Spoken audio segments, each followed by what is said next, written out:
the importance of community theater, but supporting community radio is a big deal too. And, you know, for WRMN, this is a really cool thing that you guys do every day, and a really important thing. You have to have a local media outlet to talk about what's going on in your town. So you guys do a nice job. Tune in to AM 1410, WRMN. Don't forget, you can also subscribe to our YouTube channel at youtube.com/WRMN Radio. Keep in tune and informed on what's happening here in the Fox River Valley, right here on WRMN.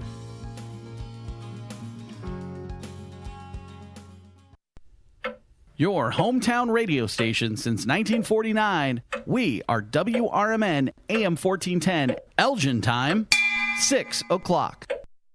I'm Trey Westerberg on 1410 WRMN Elgin, proudly serving the Fox River Valley. This update brought to you by Cintas. Aurora Mayor John Leish is hoping to create more transparency within the city government with a new ordinance that would put a cap on campaign donations from businesses with city contracts. The proposed ordinance looks to limit donations to $500 from entities doing or hoping to do business in Aurora, require economic interest disclosures, and set limits on how city property can be used for political reasons. The Rules, Administration, and Procedures Committee is set to discuss the proposed ordinance on October 14th. A small number of National Guard troops from Texas has started protecting federal property in the Chicago area and assisting law enforcement in Memphis. An element of 200 Texas Guard troops were working in the Chicago area Wednesday. They are in the city to protect ICE buildings and other federal facilities and law enforcement personnel. Emergency crews recovered a body believed to be the man who was thrown from a boat on Fox Lake Monday evening, according to authorities. The body was recovered at around 4 p.m. Tuesday. The identity of the person has not yet been released. The recovery of the body comes after nearly a full day of searching for a missing boater on Fox Lake. Emergency crews initially responded to Fox Lake at around 5:30 p.m. for a report of two men who went overboard after their boat took a turn at too fast of a speed. According to authorities, the incident happened near Captain's Quarters on North Bolton Place in Antioch. A man was critically injured when he was hit by a car while riding his bike in McHenry County Tuesday evening. The Cary Fire Protection District was called to the collision in the 6500 block of Silver Lake Road in unincorporated McHenry County at around 5:45 p.m. Tuesday and found the bicyclist lying in the roadway. The man sustained critical injuries, and a medical helicopter was called to the scene to transport the man to Advocate Condell Medical Center in Libertyville. The driver of the sedan was not injured in the crash. The cause of the crash remains under investigation. I'm Trey Westerberg on 1410 WRMN Elgin, proudly serving the Fox River Valley.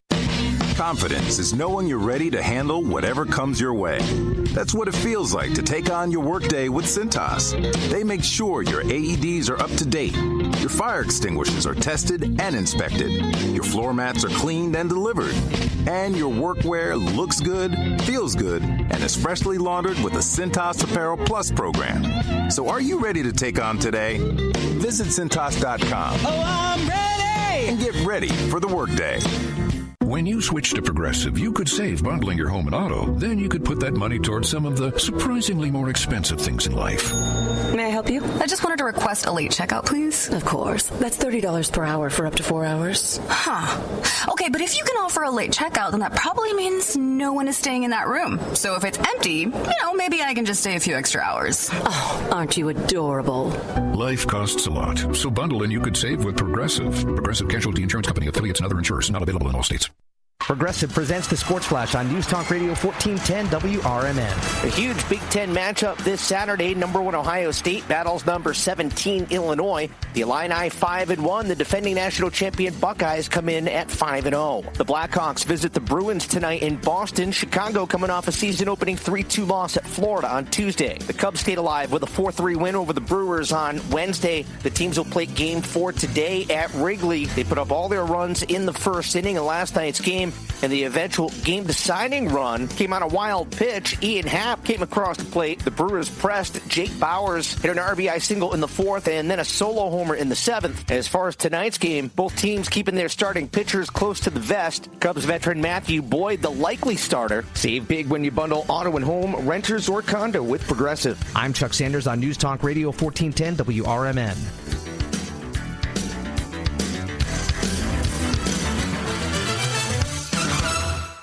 Macy's Star Deals Week is back. It's one incredible week packed with epic. This is Will Walker with your Fox Valley forecast. Today, mostly cloudy with a high near 66. Temperatures falling to around 64 in the afternoon. A chance of showers and thunderstorms between 9 a.m. and 4 p.m. with gusts up to 25 miles per hour. Tonight, partly cloudy with a low around 43. Currently, it is 46 and overcast. With your Fox Valley forecast, I'm Will Walker on WRMN, the talk of the town.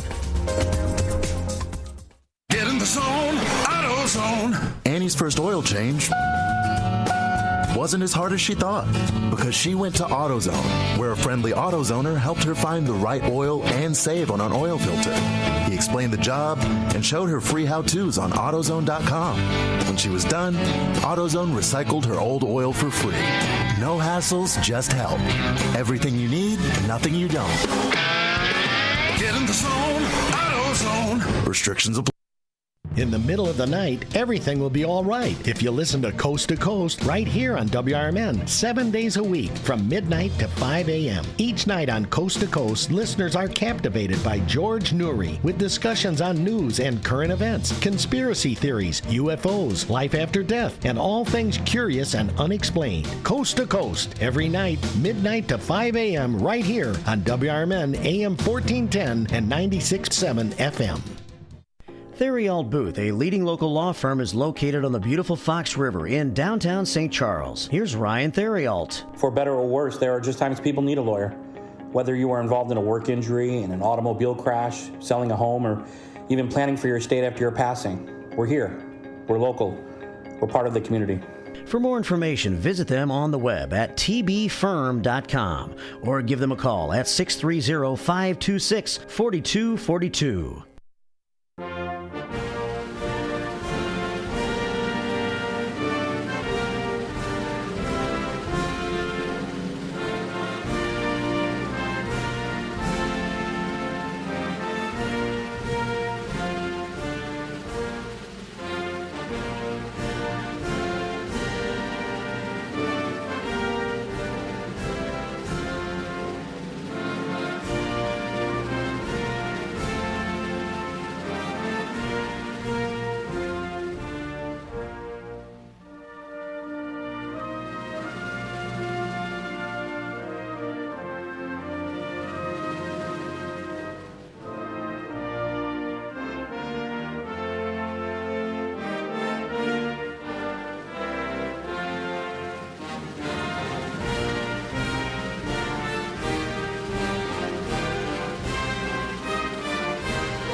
Welcome to WRMN, your trusted voice in the Fox River Valley for over 75 years. We bring you fact-based news, good faith discussions, and entertainment that brings people together. From national headlines to local stories, WRMN is your home for thoughtful dialogue and community engagement. No matter the time of day, where you're listening from, or who you are always welcome here. Thanks for making us a part of your day. This is the Talk of the Town, WRMN. Live from the Talk of the Town, broadcasting across the Fox River Valley on WRMN 1410 AM. News, nonsense, and everything in between. It's the WRMN Morning Show with Susie C. and L Train.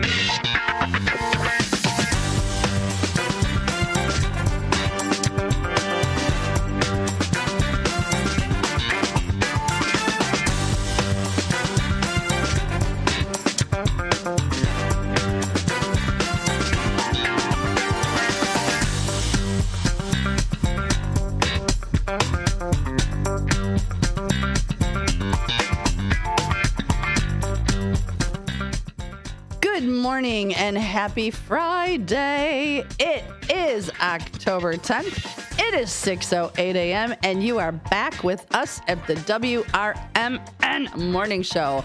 You're with me, Susie C., and my co-host, Elliot the L Train Serrano. Good morning, Elliot.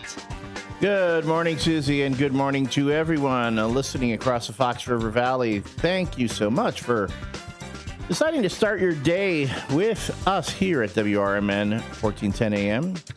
Let's start off with a quick check-in with the morning show weather report.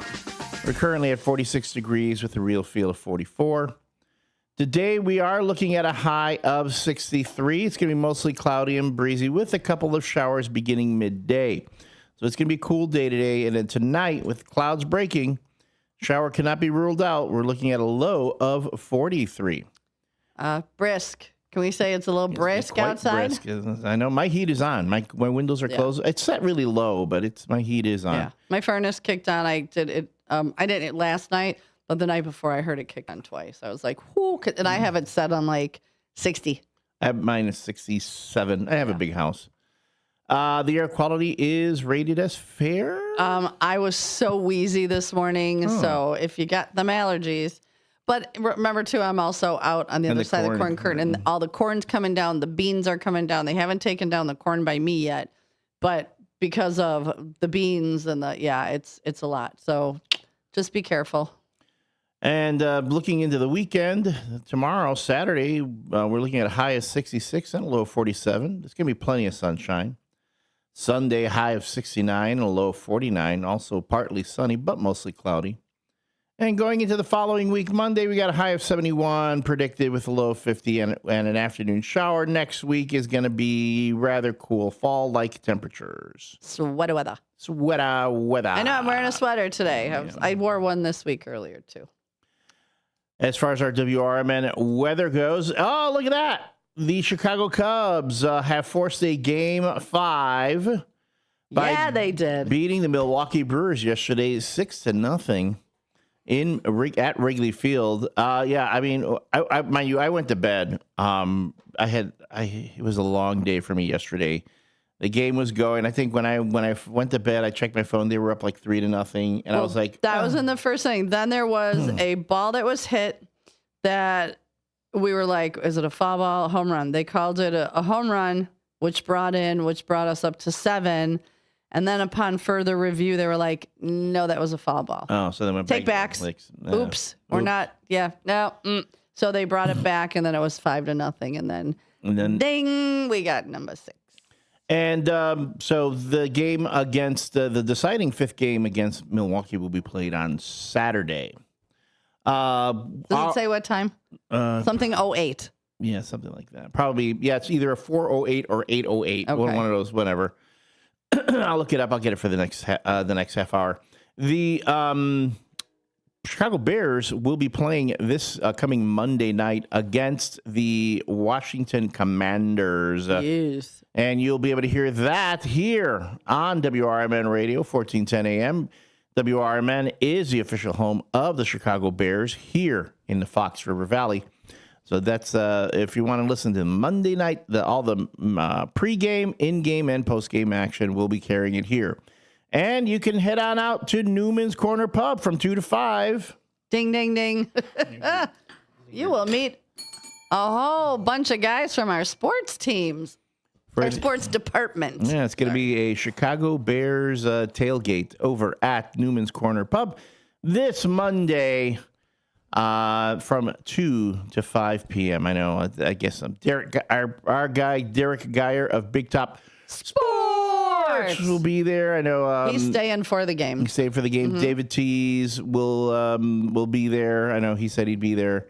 Guys from On the Rise. Some of them, yeah. Truth About Chicago Sports, I believe.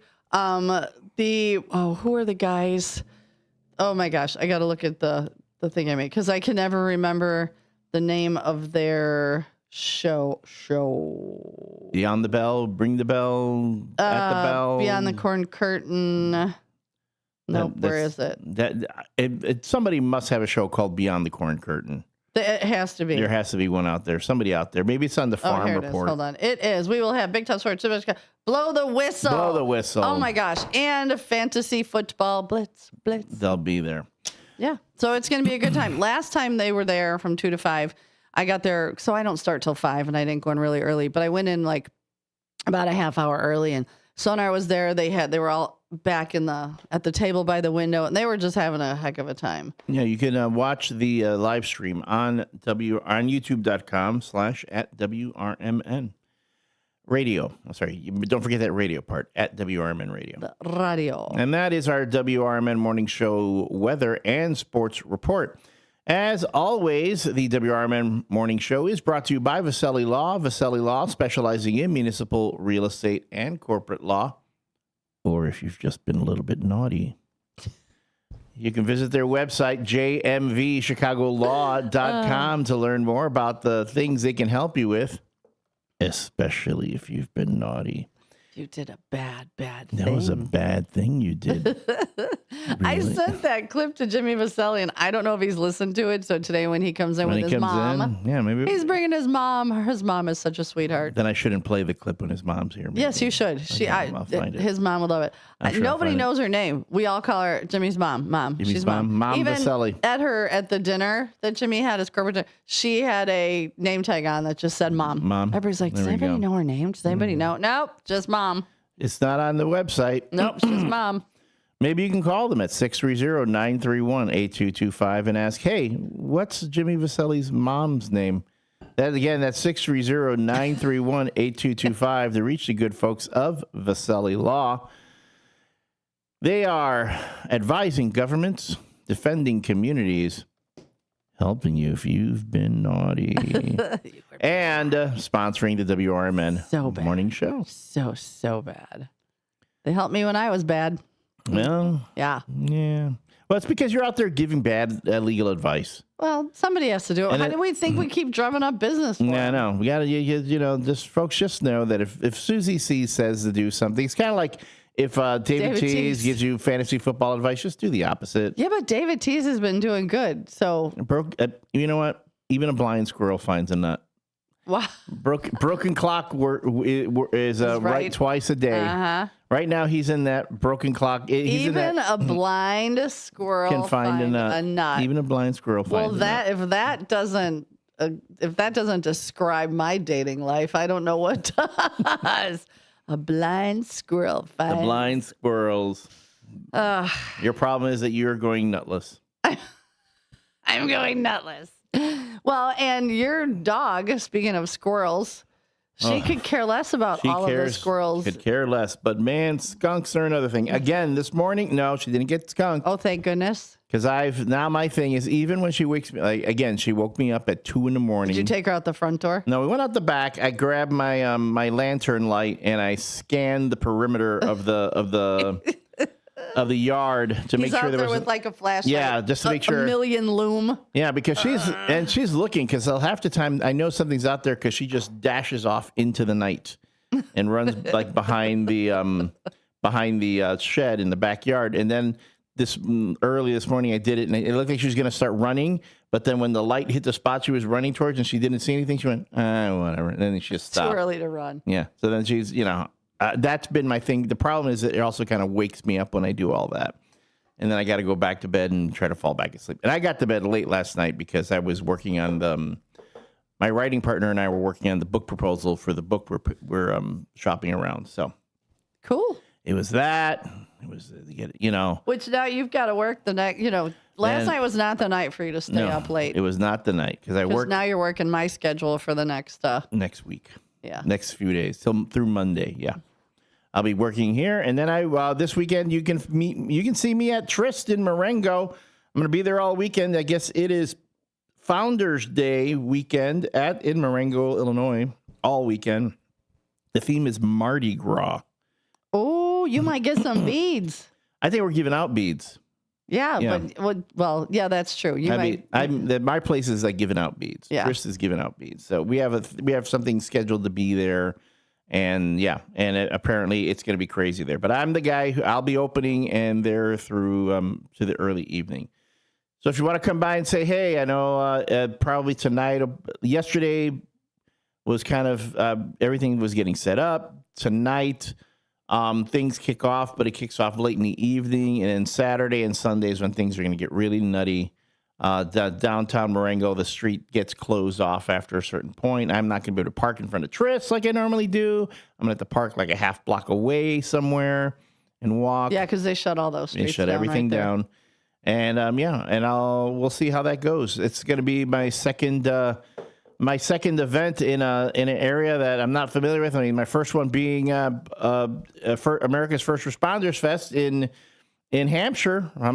Few weeks ago. Yeah. Hopefully we don't get hit by another hurricane Typhoon. or typhoon, a tornado. Yeah. It was the tsunami. Then I'll know. It's like I'll be like, oh, it's me. Yeah, it's not you, it's me. It's you. Well, don't come to Tryst then. Oh my God, that was the craziest weather. I'm telling you. You guys have heard us talk about it. 1 minute it's sunny, we're dancing. It was a beautiful day out. We see that black, and when I say it was black as Elliot's shirt, I pull up the radar and I go, ooh, there's purple surrounded by red. This is not a good thing. It's going to go the other way. It's going to miss us, though. Everyone kept saying, oh, it's going to miss us. Nope. I kept looking at the radar and went, oh, batten down the hatches because here it comes. And boy, did a wave of water rush through. Everything was flooding. The event stage got blown away. The poor candy store on the corner. Oh yeah, their tent got picked up. Yeah, one of our little tents got picked up.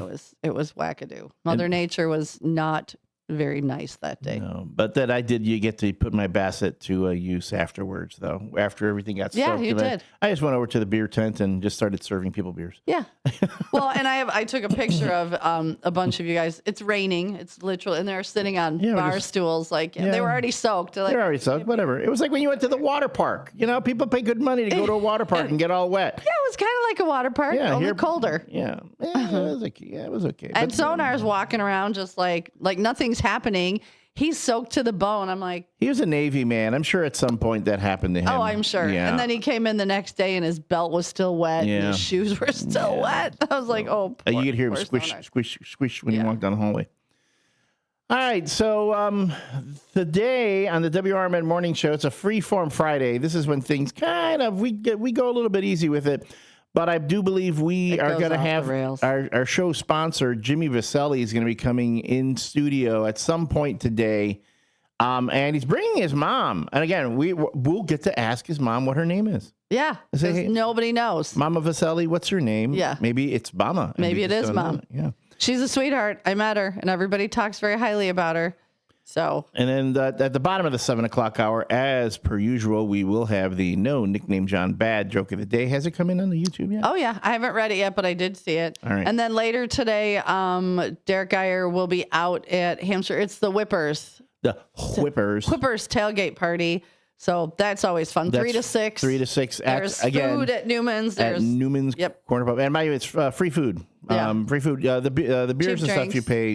The drinks are great. Yeah. Yeah, we've had wings. We had we had double our dogs, spring dogs. We've had pizza. I don't know what Jeff has, what Newman has in store for today. All I know is every time I go to that thing, I mean, I eat. I get the wings were great that one time. They had Rosati's pizza. I was like, ooh, Rosati's. So we'll have to see what Jeff has in store for us today. But that is today. Now, don't confuse the tailgate with the tailgate for the Bears on Monday. This is for the Whippers football. The Hampshire Whippers, the high school team. Their tailgate again from 2 to 5 at Newman's Corner Pub tonight or this afternoon. I mean, it's 5 o'clock. Yeah, I guess tonight. Yeah, 2 to 5. 2 to 5. 2 to 5. And then Derek Geyer. Today's 3 to 6. Sorry, today's the Whippers party 3 to 6. 3 to 6. Monday, is the 2 to sports 5. department will be at Newman's 2 to 5. Right. And then if you come out and stay for the game, or come sit with Derek because he said he's staying for the game. Yeah, because he'll be preempted by the Bears at that point. Yeah. And then add to that, maybe Roadrunner will show up. Your new best friend. Maybe he will, my new best friend. Roadrunner, regular at Tryst, who would come in and... he went yesterday, but you were already gone. But he did go late. Give me a hard time about things. He comes in, drinks just some ice water with a squeeze of lemon. He gives me a hard time. Last time he saw me, he said, oh, I was wearing my Chicago White Sox polo. He goes, oh, you're the overweight White Sox fan. I was like, okay. And then he tips me $1, and then he leaves.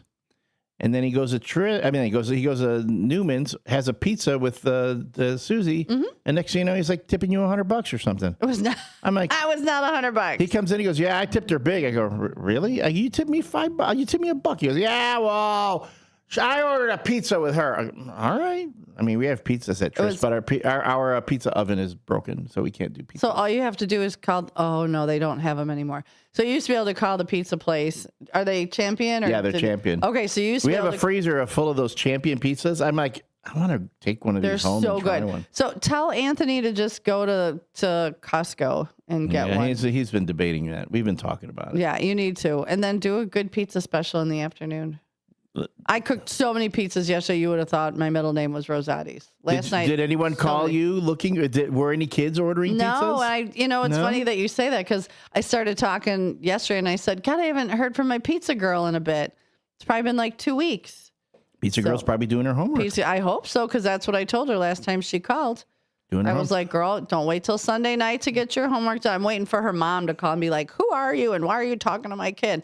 I'm telling her to do her homework, and I was asking her about her food vlog and going into Palms and playing the flute. So, or maybe because you've had all these gentlemen callers calling you. So many gentlemen. She hasn't been able to get through. Oh my God, so many, so many. My phone's ringing off the hook. Even after yesterday's, who wants to do a live date? Not a single taker. It is funny. No, it's funny. I had. When I was thinking about that yesterday, and I was making the joke about let's do a live date, I had done an event in Chicago a while back. It was a long while back. This was back when I was still, quote unquote, a local celeb with the Tribune and all this kind of stuff. Oh. And I was doing an appearance at a local talk show, and afterwards I was like, yeah, I've always wanted to do a thing where I would go on a date with someone. And I would live tweet the entire date. And I mean the entire from the time date. you picked her up. From the time I picked her up, because that's back in the day when guys actually picked you up. Now now our first few dates, it's like, I'll meet you. I need an escape plan. Yeah, I've had that escape plan used on me too. And so I go, the old, oh wait, I'm sorry, my mom's not feeling well. I gotta go now. You know, they're calling me now. She's in the hospital. And then anyway, but it would be like the entire, and we're talking. Let's say if the date goes all the way to like the morning, the best. Yeah, I'd be live tweeting the entire time because that actually an NBA player did that. Did she sign a waiver saying? No, he didn't show. But it was apparently it did. He did that. He tweeted the whole thing. Wouldn't he need a waiver? He didn't show her. He didn't mention a name. Okay. Didn't show any pictures. Didn't just for all you know, he could have been making it up for all you know. But anyway, I thought I'd do the whole thing, and there was actually a young woman who said, "Yeah, I'll go. I'll do it." Yeah. And why didn't you do it? Because I'm all talk. Elliot. Actually, I think it's because I never got her number. Something happened. It just never happened. What if she was your soulmate?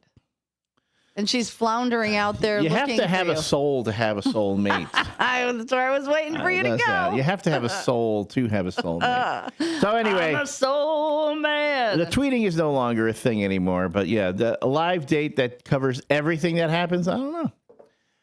All right. Before we hit the bottom of the hour, we also have our question of the day, right? Yes. And this one came from Genius George the other day. Yeah. What celebrity death affected you the most? Now, a lot of people said Robin Williams. And I'm going to agree. There's a couple I agree with. But for me, this, just because it was so recent and it's still just a sucker punch. And it has nothing to do political, religious, anything, is Charlie Kirk. I saw the video within a half hour of it happening, and it just rocked me to the core because he was young. He's somebody's, son. His children were there. His wife was there. And it just rocked me. I actually cried. And it wasn't for political, religious, anything. It was just the fact that your family was there and watched you, and it was a horrific video. Yeah. So for me, just as of recent, but I've got a couple more that I'll talk about. But yeah, that was wicked awful. I'm looking at the answer on the page. Yeah, a lot of folks did say Robin Williams. Yeah, that one's quite a bit of resonated with a lot of folks. If you want to chime in with your answer to the question of the day, You can always go to the WRMN Radio Facebook page and answer under the WRMN Morning Show graphic. Says, here's your Susie Cube of the day for Friday, October 10th. What is one celebrity death that really affected you? You can also chime in on our YouTube page. If you're watching us on YouTube, that's youtube.com/@WRMN Radio. Our text line is 505-926-1410. That's 505-926-1410. Man, everything's going on down there. There's been a lot of red and blues going around this morning. What y'all doing? It's 6 a.m. on a Friday. Simmer down. You should be at home eating pancakes. And the studio line is 847-931-1410 if you want to call. 847-931-1410. It's a free-form Friday, so we're going to just pretty much go wherever the wind takes us this morning on the WRMN Morning Show. Stick around. We'll be right back. I'm Trey Westerberg on 1410 WRMN Elgin, proudly serving the Fox River Valley. This update brought to you by Centos. Aurora Mayor John Leish is hoping to create more transparency within the city government with a new ordinance that would put a cap on campaign donations from businesses with city contracts. The proposed ordinance looks to limit donations to $500 from entities doing or hoping to do business in Aurora, require economic interest disclosures, and set limits on how city property can be used for political reasons. The Rules, Administration, and Procedures Committee is set to discuss the proposed ordinance on October 14th. A small number of National Guard troops from Texas has started protecting federal property in the Chicago area and assisting law enforcement in Memphis. An element of 200 Texas Guard troops were working in the Chicago area Wednesday. They are in the city to protect ICE buildings and other federal facilities and law enforcement personnel. Emergency crews recovered a body believed to be the man who was thrown from a boat on Fox Lake Monday evening, according to authorities. The body was recovered at around 4 p.m. Tuesday. The identity of the person has not yet been released. The recovery of the body comes after nearly a full day of searching for a missing boater on Fox Lake. Emergency crews initially responded to Fox Lake at around 5:30 p.m. for a report of two men who went overboard after their boat took a turn at too fast of a speed. According to authorities, the incident happened near Captain's Quarters on North Bolton Place in Antioch. A man was critically injured when he was hit by a car while riding his bike in McHenry County Tuesday evening. The Cary Fire Protection District was called to the collision in the 6500 block of Silver Lake Road in unincorporated McHenry County at around 5:45 p.m. Tuesday and found the bicyclist lying in the roadway. The man sustained critical injuries, and a medical helicopter was called to the scene to transport the man to Advocate Condell Medical Center in Libertyville. The driver of the sedan was not injured in the crash. The cause of the crash remains under investigation. I'm Trey Westerberg on 1410 WRMN Elgin, proudly serving the Fox River Valley. Confidence is knowing you're ready to handle whatever comes your way. That's what it feels like to take on your workday with Centos. They make sure your AEDs are up to date, your fire extinguishers are tested and inspected, your floor mats are cleaned and delivered, and your workwear looks good, feels good, and is freshly laundered with the Centos Apparel Plus program. So are you ready to take on today? Visit Centos.com. Oh, I'm ready! And get ready for the workday. When you switch to Progressive, you could save bundling your home and auto. Then you could put that money towards some of the surprisingly more expensive things in life. May I help you? I just wanted to request a late checkout, please. Of course. That's $30 per hour for up to 4 hours. Huh. Okay, but if you can offer a late checkout, then that probably means no one is staying in that room. So if it's empty, maybe I can just stay a few extra hours. Oh, aren't you adorable? Life costs a lot, so bundle and you could save with Progressive. Progressive Casualty Insurance Company, affiliates, and other insurers. Not available in all states. Do you own an annuity, either fixed rate, indexed, or variable? Are you paying high fees and getting low returns? If so, Annuity General would like you to have this free book to learn the pitfalls and mistakes of buying an annuity. The Annuity Do's and Don'ts for Baby Boomers contains the little-known truths about annuities, like how to help reduce your fees and increase retirement income. And it's free. That's right, free. As a bonus, we'll also throw in a free annuity rate report just for calling. We researched over 1,000 annuities and summarized rates and benefits from financially strong insurers. You get Annuity Do's and Don'ts for Baby Boomers and the Annuity Rate Report, both absolutely free for calling Annuity General today. Hurry, supplies are limited. Call now. 800-760-1845. 800-760-1845. 800-760-1845. That's 800-760-1845. This is Sarah Silver with your Fox Valley forecast. Today, mostly cloudy with a high near 66, temperatures falling to around 64 in the afternoon. A chance of showers and thunderstorms between 9 a.m. and 4 p.m. with gusty winds up to 25 miles per hour. Tonight, partly cloudy with a low around 43, temperatures rising to around 45 overnight. Currently, it is 47 and overcast. I'm Sarah Silver on the Talk of the Town, WRMN. Wesley Financial Group is not a law firm, and Chuck McDowell, definitely not an attorney. This is Chuck. Do you feel stupid for buying a timeshare? Don't. It's not your fault. You were most likely told you could rent it, and it was a great financial investment. And the deal was available today only. If this happened to you, contact your resort or Wesley Financial Group for help today. Call Wesley now for your free exit information kit. 800-791-1313. 800-791-1313. Call-ins, community chaos, question of the day debates, all served hot across the Fox River Valley. It's the WRMN Morning Show with Susie C. and L Train.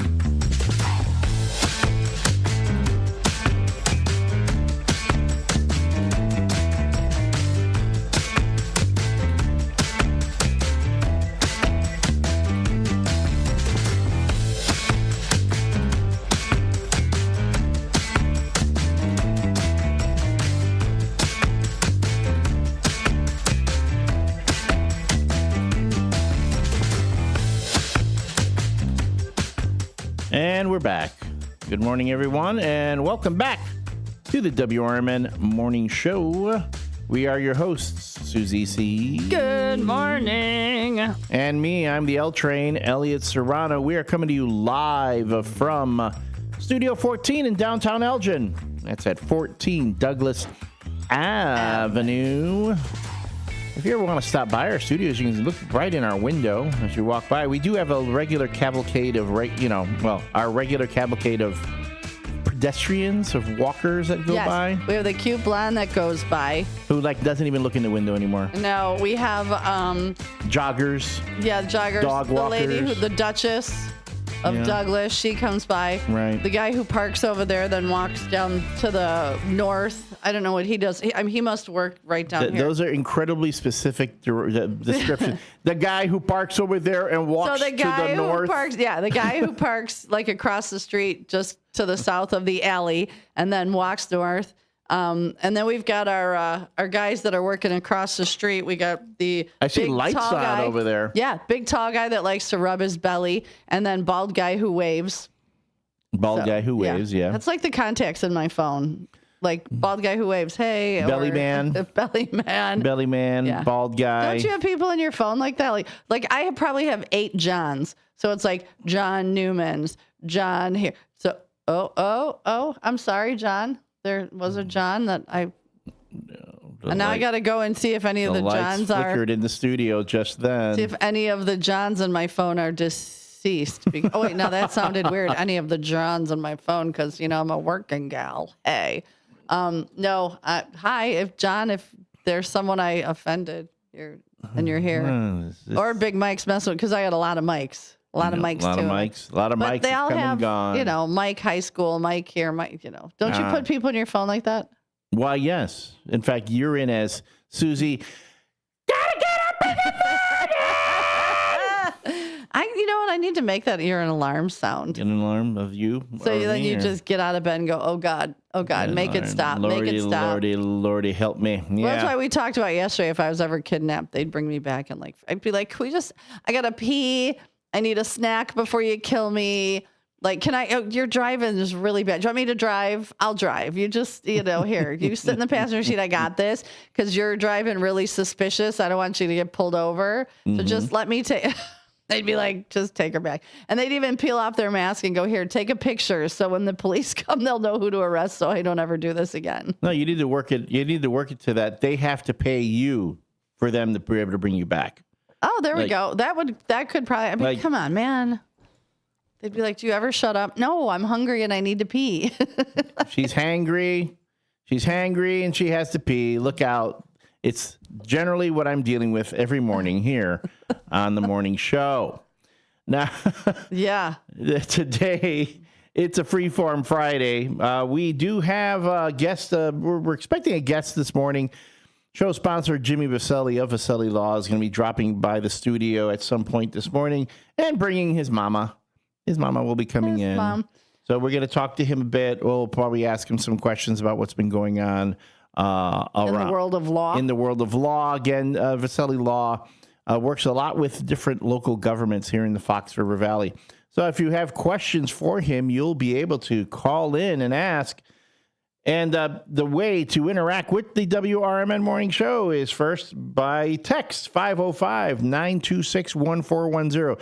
That's how we get the majority of the interactions here at the morning show. I know a lot of folks are shy. They don't want to talk on the radio, things like that. I double dog dare you. Yeah, but we do have some folks who call in, our morning show regulars, who are also first shifters. You can always call in at 847-931-1410. That's 847-931-1410. Or if you happen to be one of those folks, one of the very dedicated folks that watch us on the YouTube each morning, you've got that little chat box right there. Now, if you're, let's say you're on YouTube right now. Let's say you're waking up, you're checking your phone, you got a different alert on your phone for different things, and hey, we are suddenly on your YouTube screen. Good morning. Hey, we are the WRMN Morning Show coming to you live from downtown Elgin, a suburb of Chicago. Oh, yeah, Chicago's in the news.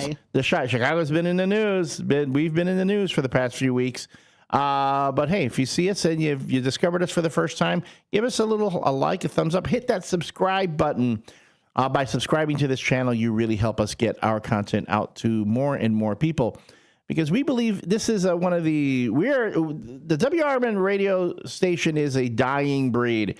We are a locally owned community radio station. We're not part of a big conglomerate. We don't have this giant media parent company that tells us what we can talk about. We don't have a media daddy. No media daddy. Nope, nothing like that. We're not a part of, like, say, Sinclair or any of the other big conglomerates that buys up all these local stations. We are alone and independent, which means we get to do what we want to do. Our task here on the WRMN Morning Show was, hey, make mornings entertaining. Give people a little bit of a cheerful start to their day. We stay away from the politics. We stay away from all the really controversial things that go on, not because we're ignorant of it or... No, we know it's there. We know it's there. And trust me, we have opinions. But it's too early in the morning for that sort of thing. Now, if you want to hear about that sort of thing later in the day, there are other shows where you can hear about, let's say, the local goings on, both good and bad, in the Fox River Valley. For that, we have the local community hour that comes on after the WRMN morning show goes off. That's from 9 to 10 a.m. And then from 10 to 11 a.m. is the local news hour, when Dennis Sonar Green and Matt McNeil go through all the hot headlines of what's going on in Elgin and in the surrounding area. From 11 to noon, it's the Chef of Love. With What's Cooking. We call him the Chef of Love. He has an actual name, but tune into What's Cooking from 10 to 11. And then from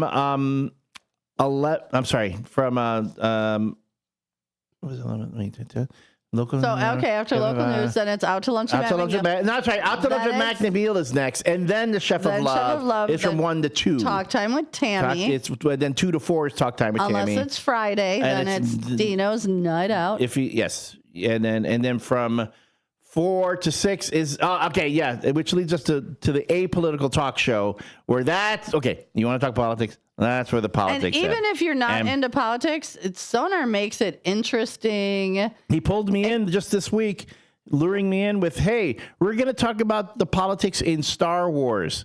So I showed up, and next thing you know, I got roped in, I got pulled into the thing, and then I was getting trolled on YouTube, and I was having it back and forth with a couple folks, and some guy called out of nowhere who was saying some weird stuff. So let's just say the apolitical talk show gets very interesting. Oh yeah, and then that guy that trolled was that Tuesday? Started saying stuff on our YouTube on Wednesday. Wait, no, it would have been Wednesday because it was weird for Weird Wednesday. Yeah, it was like cuckoo for Cocoa Puffs, boy. But if those are his beliefs, those are his beliefs. But they were very disconcerting, and I couldn't because we had Frozen Derek on. So all I could see was those comments coming up. I'm like, okay, we need to take a break. Context to what Frozen Derek. So Frozen Derek was Wednesday. If you were listening and not on the YouTube, we came in and there was a Frozen photo on Elliot's camera from the night before of Derek Geyer from Big Top Sports. And we unplugged the camera. We did all the things, but it got to the point where it was like, let's leave it because we had so much fun roasting said Frozen Derek for the entire 3 hours. And then he showed up the next day. And roasted in person. me all day yesterday. So I think it's my turn to get roasted. It'll be your turn, yeah. But it was, you know what, it's all in good fun, and we all love each other. And it wasn't, but it was pretty funny yesterday. So yeah, Frozen Derek. And funny when he came in yesterday morning, before the show started, he sat at the board and pretended to be Frozen, and Elliot was off camera. So sometimes things get wacky and off the rails. Today is like, it's a dang free-for-all. The phone lines are open if you got something you want to talk about, 847-931-1410. Yeah, you want to talk to the caller on line one? Yeah, let's see who we got already. Good morning, caller. Who dis?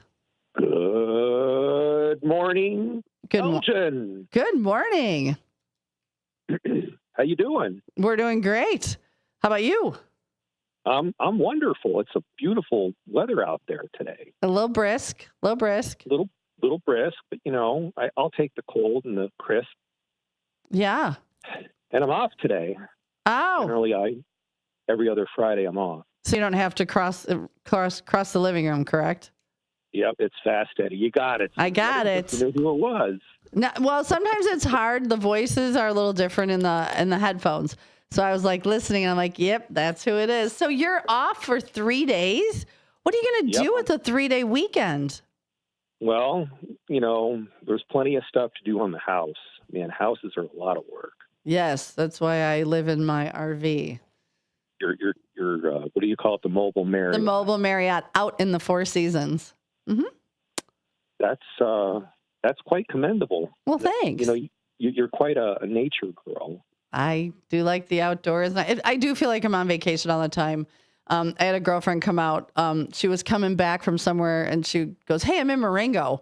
Are you close?" And I said, "Yes." I said, "Come on over." Well, she pulled in, and she's looking at the 14-foot tall corn, and looked at the RV, and then we sat outside front. She was like, "This is really nice, and it's really, really quiet." And I said, "Yeah, at night, sometimes like I can't see my hand in front of my face when I go to bed." She's like, "Oh my God." And I go, "You're a city girl. You just don't get it." But yeah, I love it. The only problem with that is that what happens when it gets to be minus 20 out? That's the part that would freak me out. So last year I knew going in, like all my tanks are heated. I have a heated hose. Like I did all the prep. I had the skirt around the bottom, but that didn't do caca. So my water only froze a handful of times, maybe. So I have friends that live close. So I'd call and go, "Hey, I'm coming over for a shower." Probably like 6-7 times in a 3-month span. So it was not horrible. This year, what we're doing is I've got some buddies coming over, and they're actually going to build something around the base, put some foam board, and then we're going to wrap it with the skirt. And then I might look into a diesel heater, but I knew going in, it wasn't horrible. A couple of really high electric bills. But on the other hand, like my electric bill last month was $24. The month before that was 30 something. And then I had 2 really high ones in the winter. So I really prepared and read what could go wrong and what could happen. And so, no, it was not horrible. It was not. Yeah, when it hits 20 below, I kind of like peek out of my sheets. I look at the temperature and I kind of go, no. No. So do you just have your laptop then next to the bed so you could just work from home and not even get out of bed? Well, I have a pretty special setup, so I kind of have to go to my setup. I have like 6 screens and all kinds of crazy things, so I can't really work on a laptop. Gotcha. So, yeah, what you got going on this weekend? What are you guys doing? This weekend is my daughter's birthday, and I am going to surprise her. So it's Sunday, but I have things going on, and she's got things. So tomorrow I'm going to surprise her at the tattoo shop and bring her some lunch. I know she's sleeping, so she's not going to hear this. So yeah, 35. I don't know how I have a 35-year-old. It's very weird. I look at her and I'm like, oh, you're an adult. I'm not an adult. How do I have an adult? How do I have 3 adult children? I don't know. But yeah, so that, and I've got the Queen of Hearts.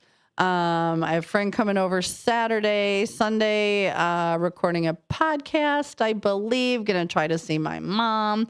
Oh, and there's Trunk or Treat out in Hampshire this weekend, and Newman's is going to have a trunk. It's downtown Hampshire. We shut down the streets, and last year we had like 1,600 children come through from 3 to 6. Wow. Yeah, it's a great event, and especially if the weather's not. Oh, we get people from Elgin, Hampshire, Pingree, from all over. Yeah, it was the last couple of years. It's getting bigger and bigger. So I'm looking forward to that. It's like 3 to 6 on Sunday. So if you've got little kids, come on out to the Corn Curtain. It's fun. And a lot of the business, I shouldn't say all, set up their trunks and decorate their cars. And it's a great idea. Yeah, super, super fun. Wow. Yeah, there's like I'm going to see Tron. It's the opening weekend of Tron. And I guess my boys are really into Tron, so I'm going to see Tron this weekend. We're going to go see it at the OmniMax. Oh, okay. And then there's like some big, like down in Peoria area, it's like a big garage sale where everybody in all the suburbs put things out, and it's like one huge garage sale for miles. How fun. And where's that at? What town? In Peoria. Peoria, okay. I forget what it's called. I think it's called Silver Spoon or something like that. Okay. And it's like everybody in the surrounding suburbs on this one road puts everything out. You just, you kind of go down the road, and it's, everybody has a garage sale out on the road, and I hear it's pretty famous. So I've never seen it, and everybody's told me about it, and so I guess I'm going to go do that. So, sounds like a typical Midwest weekend for myself, but, the weather's supposed to be good. I don't know if it's going to rain today. I've heard scattered showers. I don't know if the rain is going to happen this weekend. I hope it doesn't happen on Saturday or Sunday, but, we'll see what happens. So that's the big thing for the weekend for me. Okay, so I just Googled, and there is a large flea market scheduled for October 11th and 12th. Over 150 dealers, food trucks, items, antiques, Hot Wheels, comic books, and that is at the Peoria Speedway on Farmington Road. So I'm wondering if people play off that doing the garage sales on the road as you're coming in. It could be that's what my boys are talking about. They don't really give me a lot of information. They just kind of say. They just go, Dad, we're going. So, yeah. Oh, and it says, okay. it does say, check the community Facebook pages and neighborhoods. There are residential places that are having their garage sales. Wow. Hopefully you have a big vehicle, because you never know what you're going to come home with. Oh, yeah. I got my big land yacht. That thing, my huge land yacht that I got. So, yeah, I do. I don't really know what I'd buy, other than, if I saw something. I need a chair for my living room. The one that I have is totally destroyed. So if I see a nice chair. What's nice about finding them like at a garage? Sometimes they're already kind of broken in a little bit.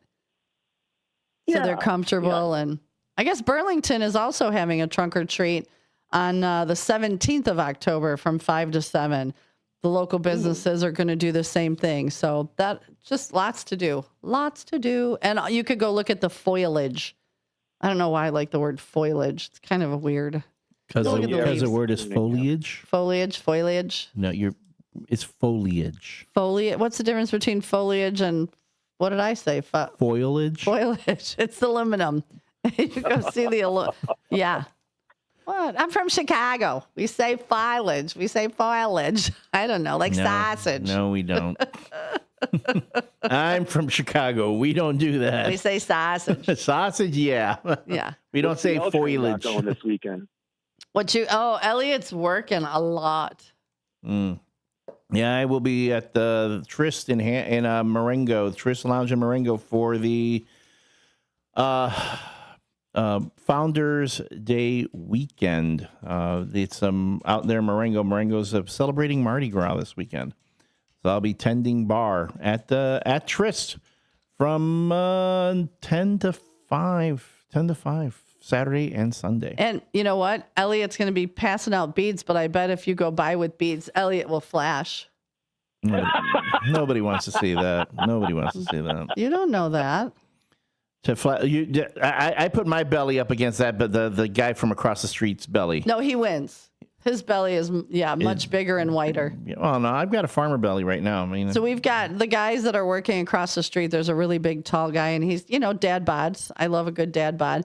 But he'll come out of the building and, lift up his shirt and start just rubbing his stomach. And it's, it's white, very white. It hasn't probably seen the sun ever. And when the sun is out, it kind of glows, and it's very distracting. So that's we're talking. She sees it from across the street through a window. That's how distracting it is. It's so bright, and and he'll just stand there for a minute, rubbing his belly. We're like, oh my god, belly alert. So David Tease has seen it. He's like, what the heck? Yeah, whatever. Bald guy comes. I don't know what he does there, but bald guy comes too, and he waves though. So a lot going on. And then Sunday, I got gonna probably go see my mom again. Got just a bunch of little stuff to do. So it should be a good weekend. Yeah, it's going to be a great weekend. The weather, I think, is going to cooperate. It's not going to be hot, and it'll be nice fall weather for me. Just put on a little bit of a windbreaker and go see the foliage, and just kind of schlep around and watch the foliage. Yeah. Yeah. Very cool. Doggies and I are going to, along with my land yacht and my missus, we're going to have a nice time sailing in the Midwest. Perfect. And then you got to find a place to stop and get an apple cider donut because it's that time of year. Those are terrible. Oh, my gosh. I'm on a diet. And don't I have do that, one of those, and you just can't have one, especially when they're warm. Oh, man. Right? Or some apple cider, which little tip, buy some caramel vodka. Little splash of that in your apple cider. Delightful. There you go. Especially if you warm it up. So, sounds like you guys are going to have a great family weekend. That's exciting. You'll have to check in on Monday and let us know what you purchased. Yeah. I'll check in, and I'm a great browser. I browse, and, I never buy. I just kind of like looking. I don't know why. I just like looking. Well, thanks for having me on, and you guys have a great weekend. Oh, you too, Fast Eddie. It's always good to talk to you. Sure. Bye-bye. All right. Bye. And as we're speaking about the weather, let's do a quick check-in before we hit this next chicken check-in. It's a chicken check-in. Let's look at the weather. As Fast Eddie was saying, we're looking at a cool day today. We're going to be mostly cloudy and breezy with a couple of showers beginning around midday. We're going to hit a high of 63 today and a low of 43 tonight. As far as the weekend goes, tomorrow we are going to have plenty of sunshine on Saturday, a high of 66 and a low of 47. Sunday, we're looking at, it's going to be partly sunny, but mostly cloudy with a high of 69 and a low of 49. Looking into Monday, high of 71 and a low of 50 with a considerable cloudness and a prediction of an afternoon shower. So as Fast Eddie says, should be a nice weekend. It's a day to put on your sweatshirts, your hoodies. Again, and ladies. Winter jammies. Ladies, I know it's sweatpants weather, gray sweatpants weather. Our eyes are up here, okay? Our eyes are up here. So I had this conversation with my friend Polly. She goes, what's with the gray sweatpants? Why not black or tan? I go, well, because you can't see everything in black sweatpants. And he goes, well, what does that mean? I go, it's kind of a trend. Guys go commando and wear their gray sweatpants. And he goes, what about beige? I go, well, you'd probably be able to see in beige. So he's like, and I go, but who wears beige sweatpants? Beige sweatpants. So, yeah. So welcome to gray sweatpants season, ladies. It's gray I've got my gray sweatpants on today. Oh, I can't wait to see you get up and walk around. Yeah. I'll report back, ladies. I'll report back. Can I tell you? The ladies, they undress me with their eyes and just as quickly dress me again. They're like, oh, no, let's put all that back on. Oh, my God. Welcome to the WRMN Morning Show. It's a Freeform Friday. That's what we're doing. Just give us a call. Text us. Answer the question of the day. What celebrity death really affected you the most? We'll be talking about that and more in the coming couple of hours. Thanks for being with us. We'll be right back. Yeah. I need to check my sweatpants. Children are the greatest joy and our best hope for a better future. Friends, they are the future. But did you know that millions of kids right here in our own backyard are facing hunger every day? Without healthy food, it's harder to grow, to thrive, to feel their best. The impact when children don't have enough to eat is tremendous because when you're hungry and your basic needs aren't being met, you cannot learn. Every child deserves to be fed. This is a problem we know how to solve. Food is not just food. It's energy, health, confidence, hope, and even love. Yes, love. Breakfast in the classroom contributes to kids being more focused, which leads to higher grades, and simply just their well-being. Learn more about how No Kid Hungry is helping end child hunger in America at helpnokidhungry.org. Your hometown radio station since 1949. We are WRMN AM 1410, Elgin time, 7 o'clock.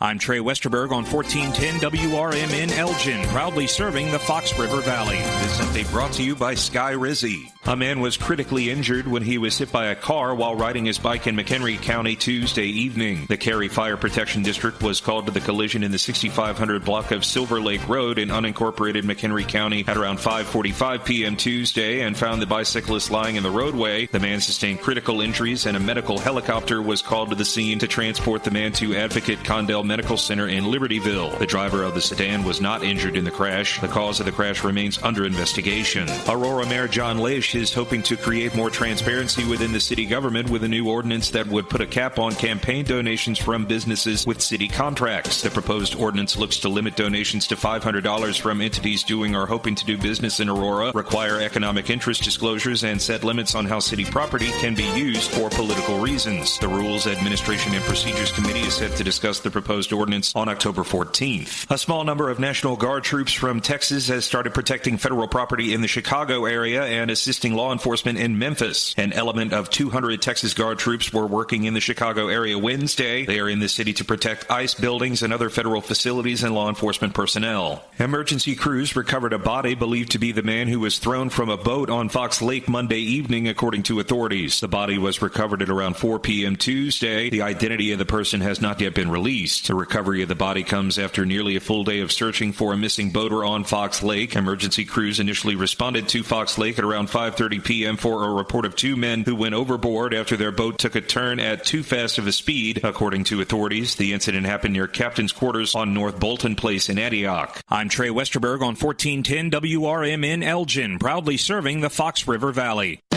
Confidence is knowing you're ready to handle whatever comes your way. That's what it feels like to take on your workday with Cintas.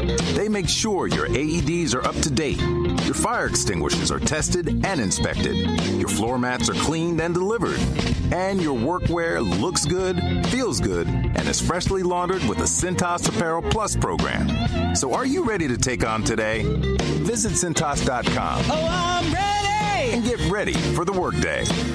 As a fan, you know all the important sports cliches. And when you save money by bundling your home and auto with Progressive, you can get out there and give it 110%, even though that's mathematically impossible. And remember, failure is not an option. Well, it's always an option, just not a good one. But you're not worried because you've got ice in your veins. You're on fire. How can both of those things be true at the same time? Well, that's between you and your doctor. So get out there and leave it all on the field. Leave what? Who cares? Just leave it and save with a bundle from Progressive. Progressive Casualty Insurance Company affiliates, other insurance, not available in all states or situations. Progressive presents the Sports Flash on News Talk Radio 1410 WRMN. The Cubs stayed alive with a 4-3 win over the Brewers on Wednesday. The teams will play Game 4 today at Wrigley. They put up all their runs in the first inning, and last night's game and the eventual game-deciding run came on a wild pitch. Ian Happ came across the plate. The Brewers pressed. Jake Bowers hit an RBI single in the 4th and then a solo homer in the 7th. As far as tonight's game, both teams keeping their starting pitchers close to the vest. Cubs veteran Matthew Boyd, the likely starter. He'd be on 4 days rest. The Brewers' most obvious candidate to get the starts, Freddie Peralta, their ace. He tied a team record with 9 strikeouts over 5 2/3 innings in Game 1 of this series. He'd also be on 4 days of rest. The Blackhawks visit the Bruins tonight in Boston. Chicago coming off a season-opening 3-2 loss at Florida on Tuesday. Save big when you bundle auto and home, renters, or condo with Progressive. I'm Chuck Sanders on News Talk Radio 1410 WRMN.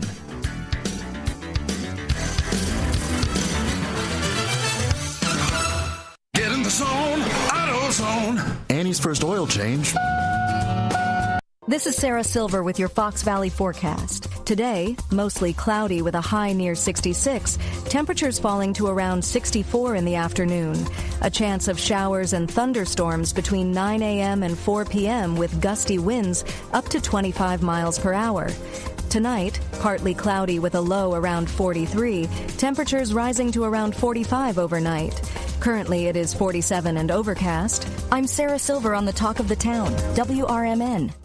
Wesley Financial Group is not a law firm, and Chuck McDowell, definitely not an attorney. This is Chuck. Do you feel stupid for buying a timeshare? Don't. It's not your fault. You were most likely told you could rent it, and it was a great financial investment. And the deal was available today only. If this happened to you, contact your resort or Wesley Financial Group for help today. Call Wesley now for your free exit information kit. 800-791-1313. 800-791-1313.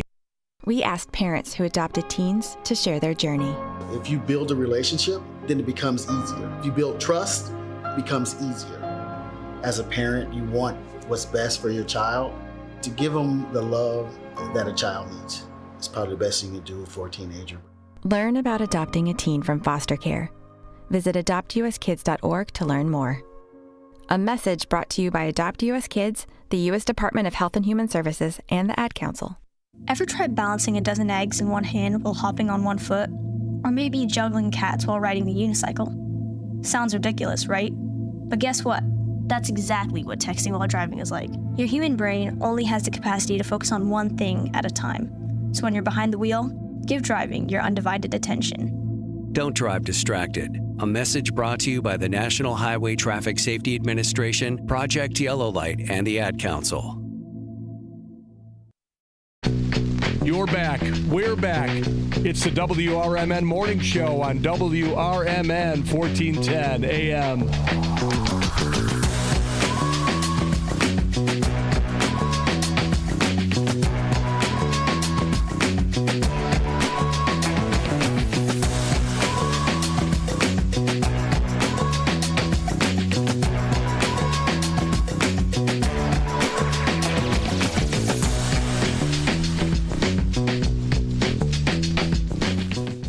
Good morning and welcome back to the WRMN Morning Show. It is Friday, people. We made it through another week. It is October 10th. It is 7:06. Do you have your coffee ready? Are you out of bed if you have to be? If not, hopefully you're just laying in bed listening to us going, do I need to get up and pee or do I need to go get my coffee? I know I've had mine and Elliot's working on his Dunkin', so good morning. That caffeine should be kicking in any time, and you know what happens then. It could.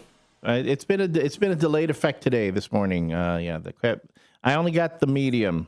So. Yeah, I was surprised knowing that you worked both yesterday. I was surprised you got normally the medium. I have a large or an extra large. This has been an extra large. I thought I'd ease up a little bit today, but maybe that was a mistake.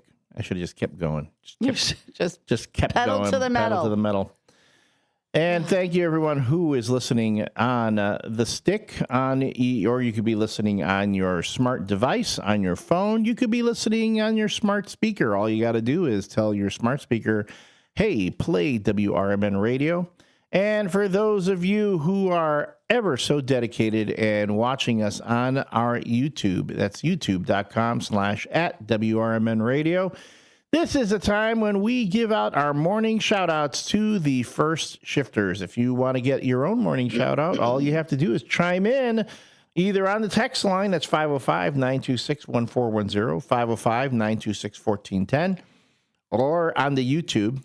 But before 7 o'clock, and you get a shout out. Hey, I'm gonna give the first shout out to Fast Eddie, who actually called. I know, right? Because it's called. a free for all today. You can call 847-931-1410. You can text 505-926-1410. You can come on the YouTube. You know, if you've got Elliot's number, text him. If you got mine, text me. Like, we can do whatever. Except you, David T. Stop texting me. He's constantly texting me pictures from the pool. Yeah. Pictures from the golf course. Yeah. Pictures of that. You know the one thing he never sends me pictures of? What? Things that I would want to see. Food. Yeah. Like, send me pictures of food. And I'm hungry this morning. Send me food pics. I'd love to see food pics. Is there anything in back to snack on? We'll have to go look. Beside the bird in the freezer.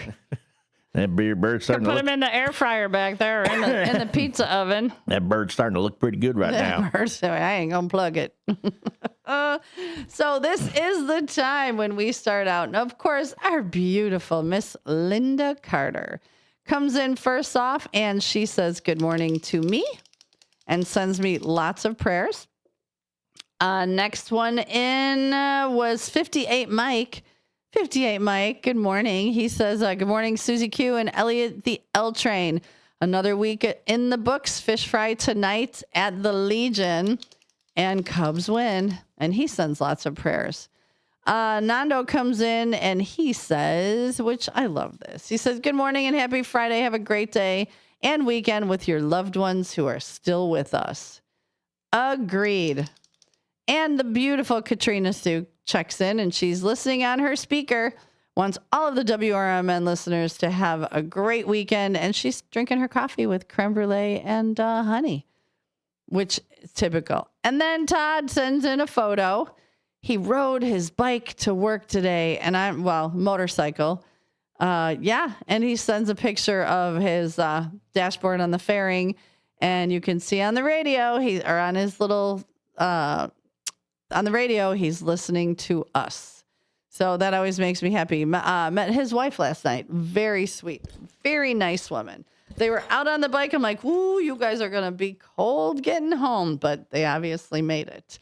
Hector Soto, first one in on the YouTube. He says, good morning, L Train, Susie C. The first shifters from Hector, Nene Rose, Jeremiah, and Uncle Boom Boom in the house. And he sends lots of prayers. Our Ninja Warrior, Keith K., just because he sneaks in, makes a comment and sneaks right back out and listens. He says, have a great Friday and weekend shifters. John Guiney says, good morning with lots of prayers. Read the joke. We'll see how that one's going to go. Downtown Jose, happy Friday, dynamic duo. And thank you for calling me yesterday and checking in on me like you always do. I appreciate that. I always ask about my mama and things going on.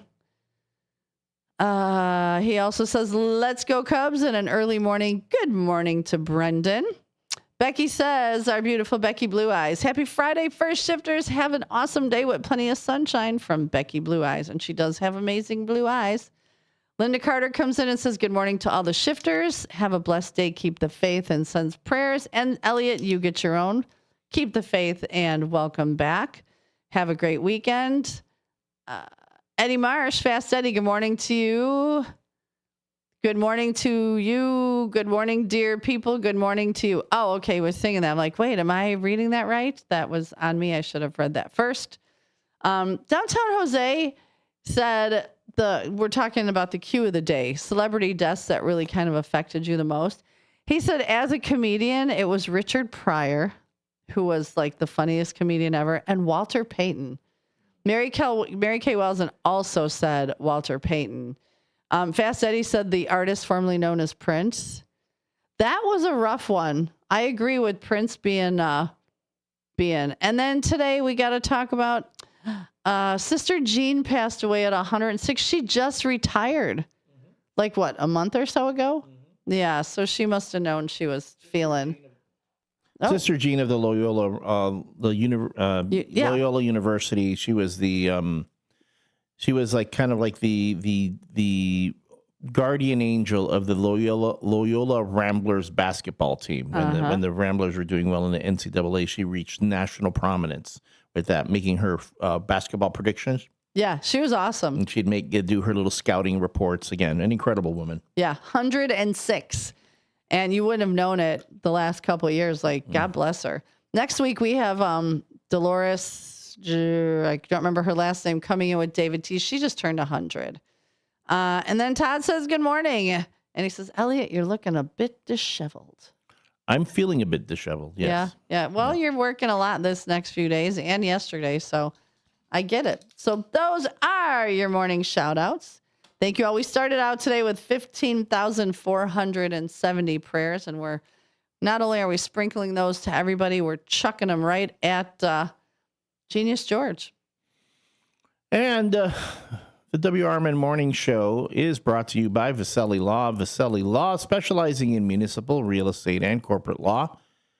Visit their website, jmvchicagolaw.com. That's jmvchicagolaw.com, to get in touch with the good folks who can help you if you have a question about any kind of law.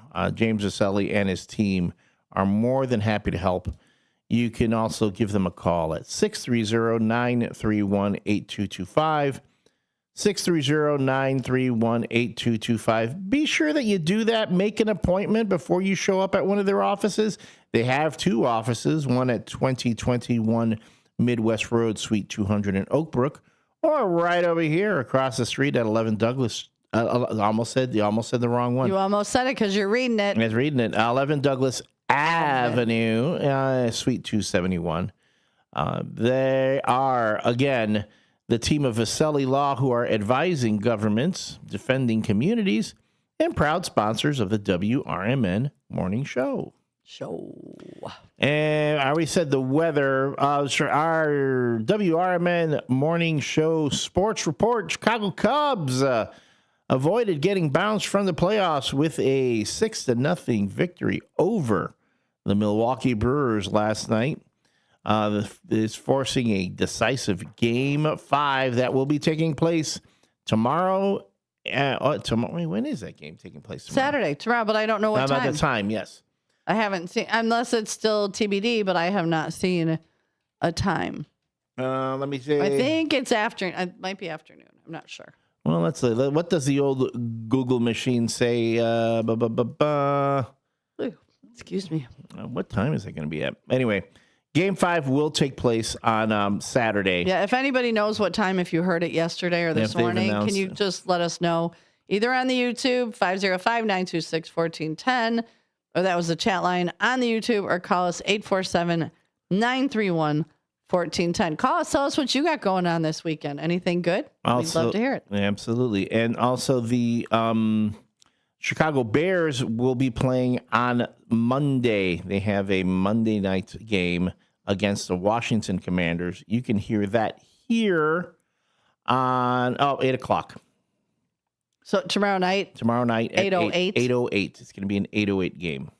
All right. The Bears will be facing the Washington Commanders on Monday at 7:30. That is going to be carried live here on WRMN Radio. WRMN is the official home of the Chicago Bears here in the Fox River Valley. You can catch all the pregame, in-game, and post-game action.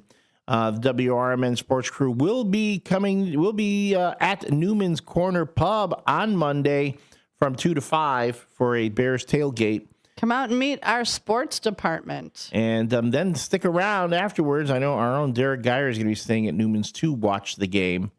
And so it'll be a fun time. And then this Friday, today, from 3 to 6 on Newman's Corner Pub, we'll be hosting a Hampshire Whippers tailgate. All are welcome. All are welcome. I've been to these games. I'm telling you, those boosters for the Whippers. They know how to party. Yeah, they do.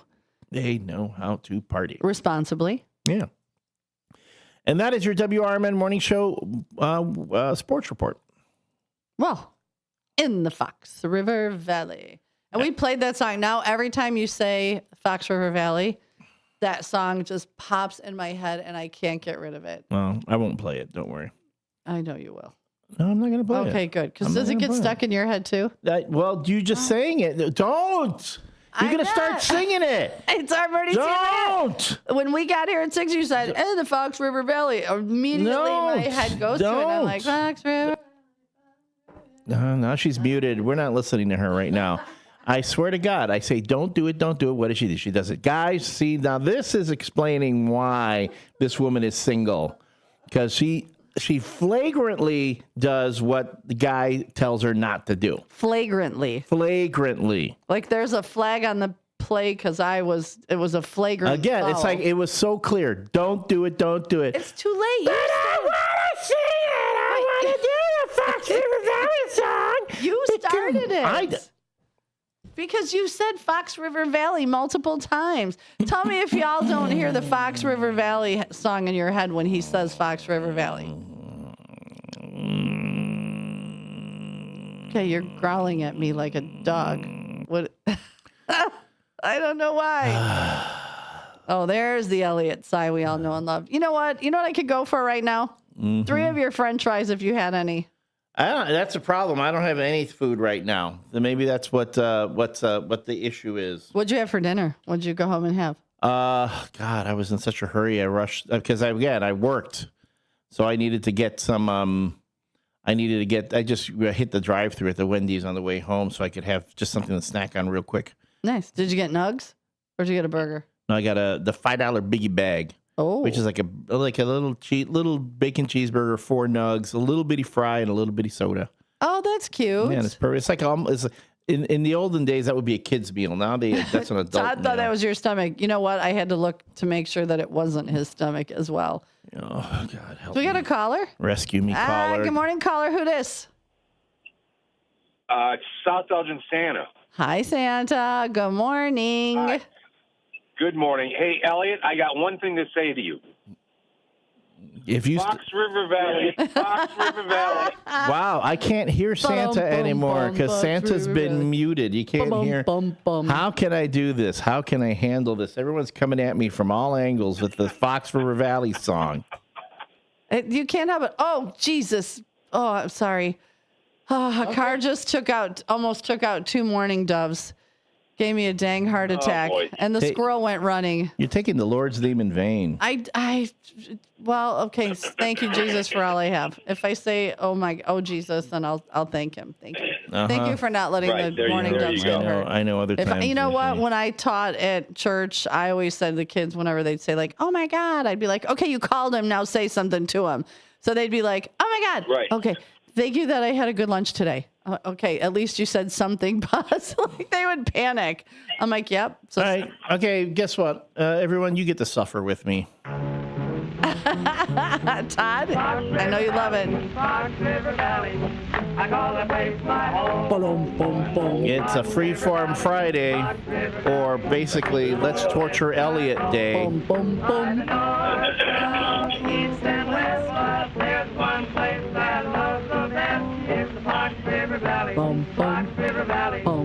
I call it my home. Bum, bum. Oh my God. There we go. And yes, Todd, we should all go to the Golden Skillet. We got it out. Yeah, we got it out there now. It can be stuck in all y'all's head all weekend. That's right. Yep. So, hey, I was calling about the cue of the day. Yeah. The 2 artists that basically affected me the most was when Elvis died. Yes. Where were you? Where were you when you heard the news?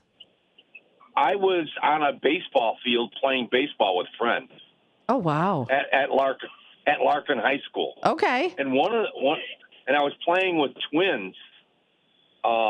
And the one was a huge Elvis fan. He was 18 at the time, and he literally just fell to his knees and started bawling. Aww. Yeah, it was sad. Nice guy. Yeah. Anyway, and who was the other one? The other person that really affected both my wife and I was Robin Williams. Yeah, I think that in the majority, of all of the comments I got, quite a few people said it was Robin Williams. And again, because I think, he was always laughing, always smiling, always making people feel good. And we did not know The eternal struggle. And I think I can honestly, and this is just my opinion, since his passing, I think mental health has been way brought to the forefront. It's not so stigmatized anymore. And right. I definitely agree with that. Yeah. So I think if his death brought anything, is awareness to mental health and struggles, especially for men, because, right. I don't know so much about new generations, but like our generations, men were tough. They were men. They didn't have feelings. Boys don't cry. Boys don't feel. They just persevere and do. And that's not true. Right. So men stuff their feelings and then implode, where you can't expect that of a human being. So I think if it brought it up to the forefront of, especially for men, that is a plus. Right. I agree. I mean, a lot of people struggle with deep depressions. Yeah. And I think it's getting worse. So, the state of the government, not just here in in just the state of governments in the world, the state of, what we're doing to our resources, nature, it's just becomes very overwhelming. No, yeah, you're right.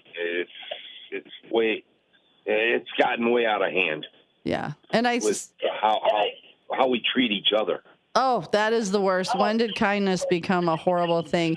And that's why sometimes when I have, we have people call in, when we have people call in and say, hey, you really made my day today, or I'll get a text going, you know what, I really needed the laughs this morning. And you'll see me crying on air because I genuinely, I want to make people happy, make a memory, make something fun. So when we get those calls or I get that text, those tears are genuine because we all need some sunshine on our darkest days. Well, so I can tell you guys make me laugh every morning, and it's great to hear a couple individuals. And then when you bring David on and you bring Sonar on, or you bring David, David Geyers. Oh, Derek Geyer, yeah.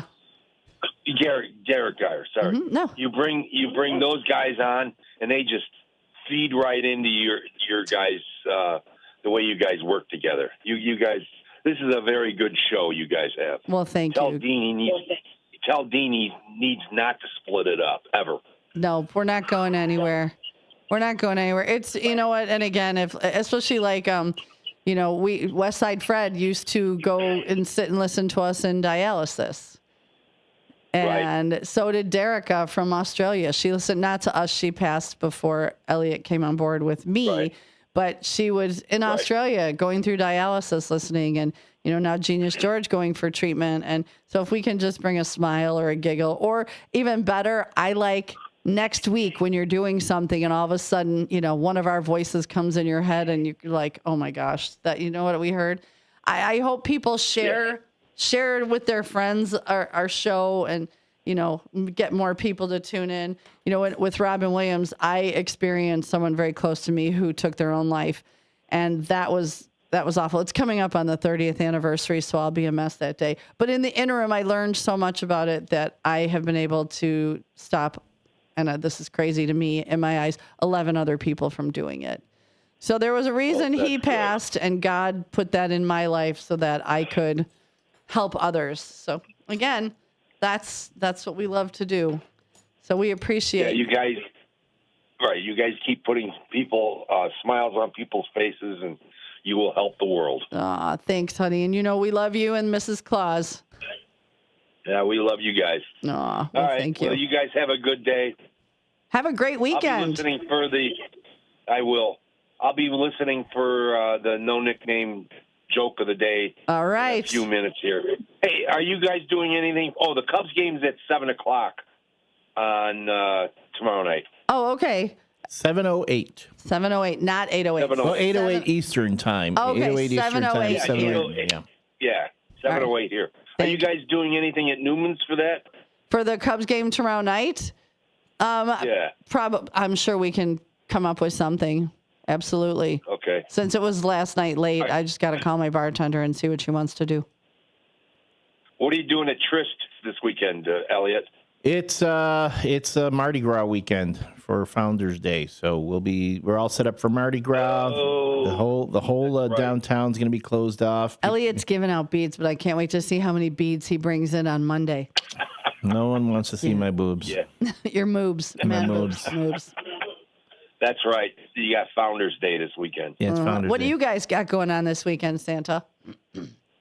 Well, my wife, Pam, and I were just going to do some yard work on Saturday. And, of course, we got church on Sunday out in Marengo. So, What church do you go to in Marengo? The United Methodist Church. Okay. Gotcha. It's right. It's like kitty corner from the Casey's backwards. Yeah. The Casey's on the corner, and the church is on the opposite corner, kind of behind it. So you can get a breakfast pizza or a waffle sandwich afterward. Yeah, exactly. I got to Nice. get that waffle sandwich. Yeah, it looks I gotta so good try on it. the app. I got to try it. Oh my gosh. And Lawnmower Chris.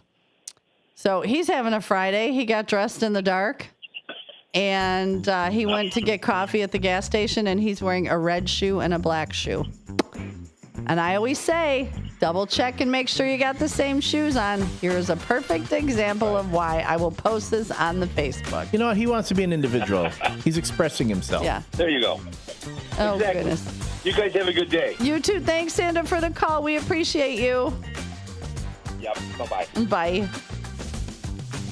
Chris, that's hilarious. That is hilarious. All right, folks, when we come back, it's the No Nickname John, a bad joke of the day. That's where Susie tells a bad joke. You get to rate how bad is it and how good was her delivery. The badder, the better the score.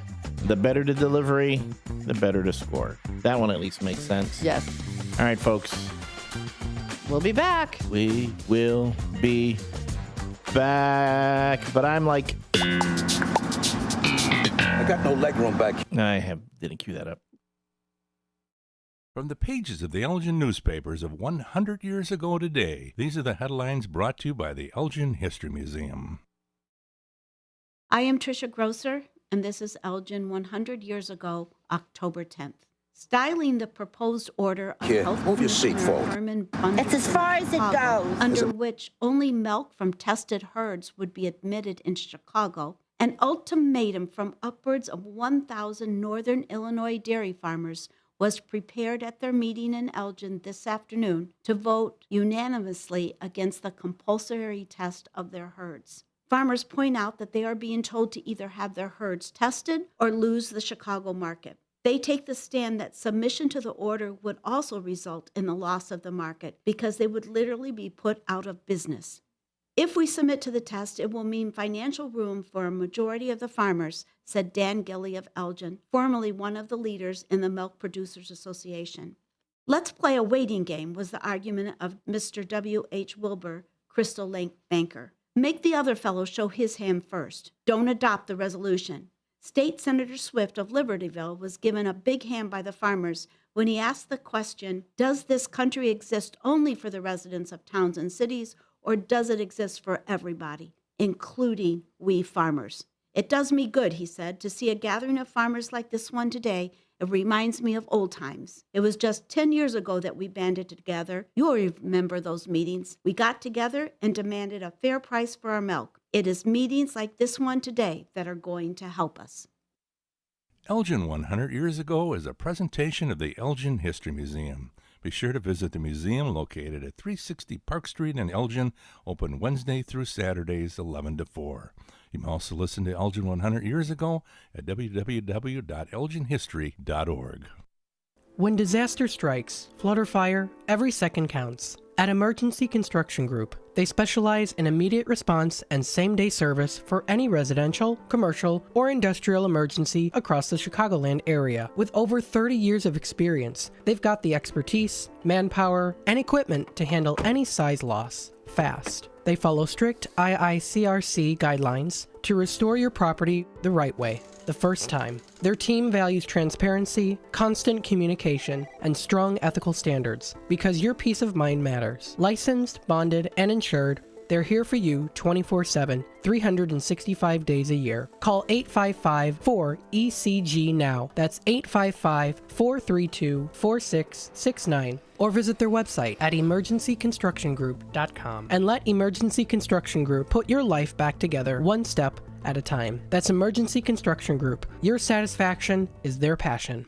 This is Sarah Silver with your Fox Valley forecast. Today, mostly cloudy with a high near 66 and a chance of showers and thunderstorms between 9 a.m. and 4 p.m. This afternoon, temperatures falling to around 64 with gusty winds up to 25 miles per hour. Tonight, partly cloudy with a low around 43. Currently, it is 47 with clear skies. I'm Sarah Silver on the Talk of the Town, WRMN.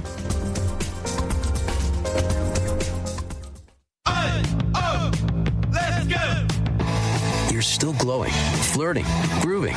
You still got it. But your immune system weakens as you age, making it harder to fight flu, pneumococcal pneumonia, RSV, and COVID-19. Vaccines are a key part of any health routine and help strengthen your immune response. Ask your doctor or pharmacist which vaccines you need. Schedule in minutes at vaxassist.com. Sponsored by Pfizer.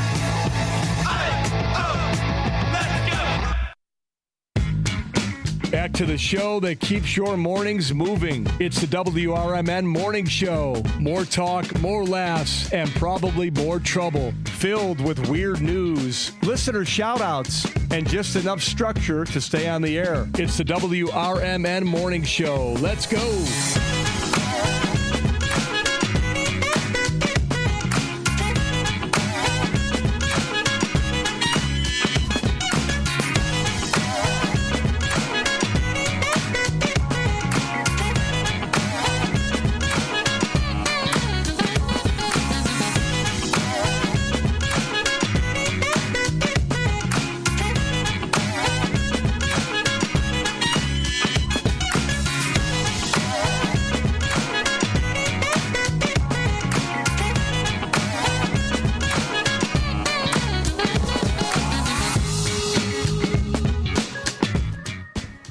And welcome back, everyone, to the WRMN Morning Show with your host, Susie C. Good morning. And me. I'm the L Train.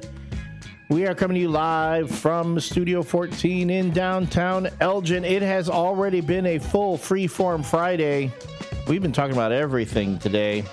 If you want to chime in as well, 847-931-1410 is the studio line. Now's your chance to talk about anything you want other than politics. 505-926-1410 is the text line. And the YouTube chat, if you're watching us on our YouTube channel, youtube.com/@WRMN Radio. We've been discussing the question of the day: which celebrity death affected you the most? Mm-hmm. So I've had people like Claudia said Elvis and Toby Keith. Yeah, Toby Keith was kind of a hard one to lose as well, but he had been sick for so long that by the time he passed, it was almost kind of a relief, because the last few times you saw him, it was just like, same with is it Steve McMichael that had the ALS of the Bears? Yeah. Yeah. Oh, to watch him decline into nothing was so horrible.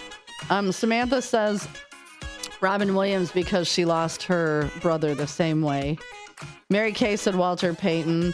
And my friend Meg L said Princess Di. And you know what? That struck home, because remember, that was, not only was it a horrific crash, but then it was controversial. It was senseless. She had young children. Yeah, it was there was paparazzi. Yeah. Like, you didn't know what to believe at first. There were so many conspiracy theories, and and she was just a beautiful soul. Like, she wasn't out there, she was promoting love and kindness, but that was another one. And then, because then you remember the wedding, her dress, and the there was just a lot. So I think that too brings up a lot for people.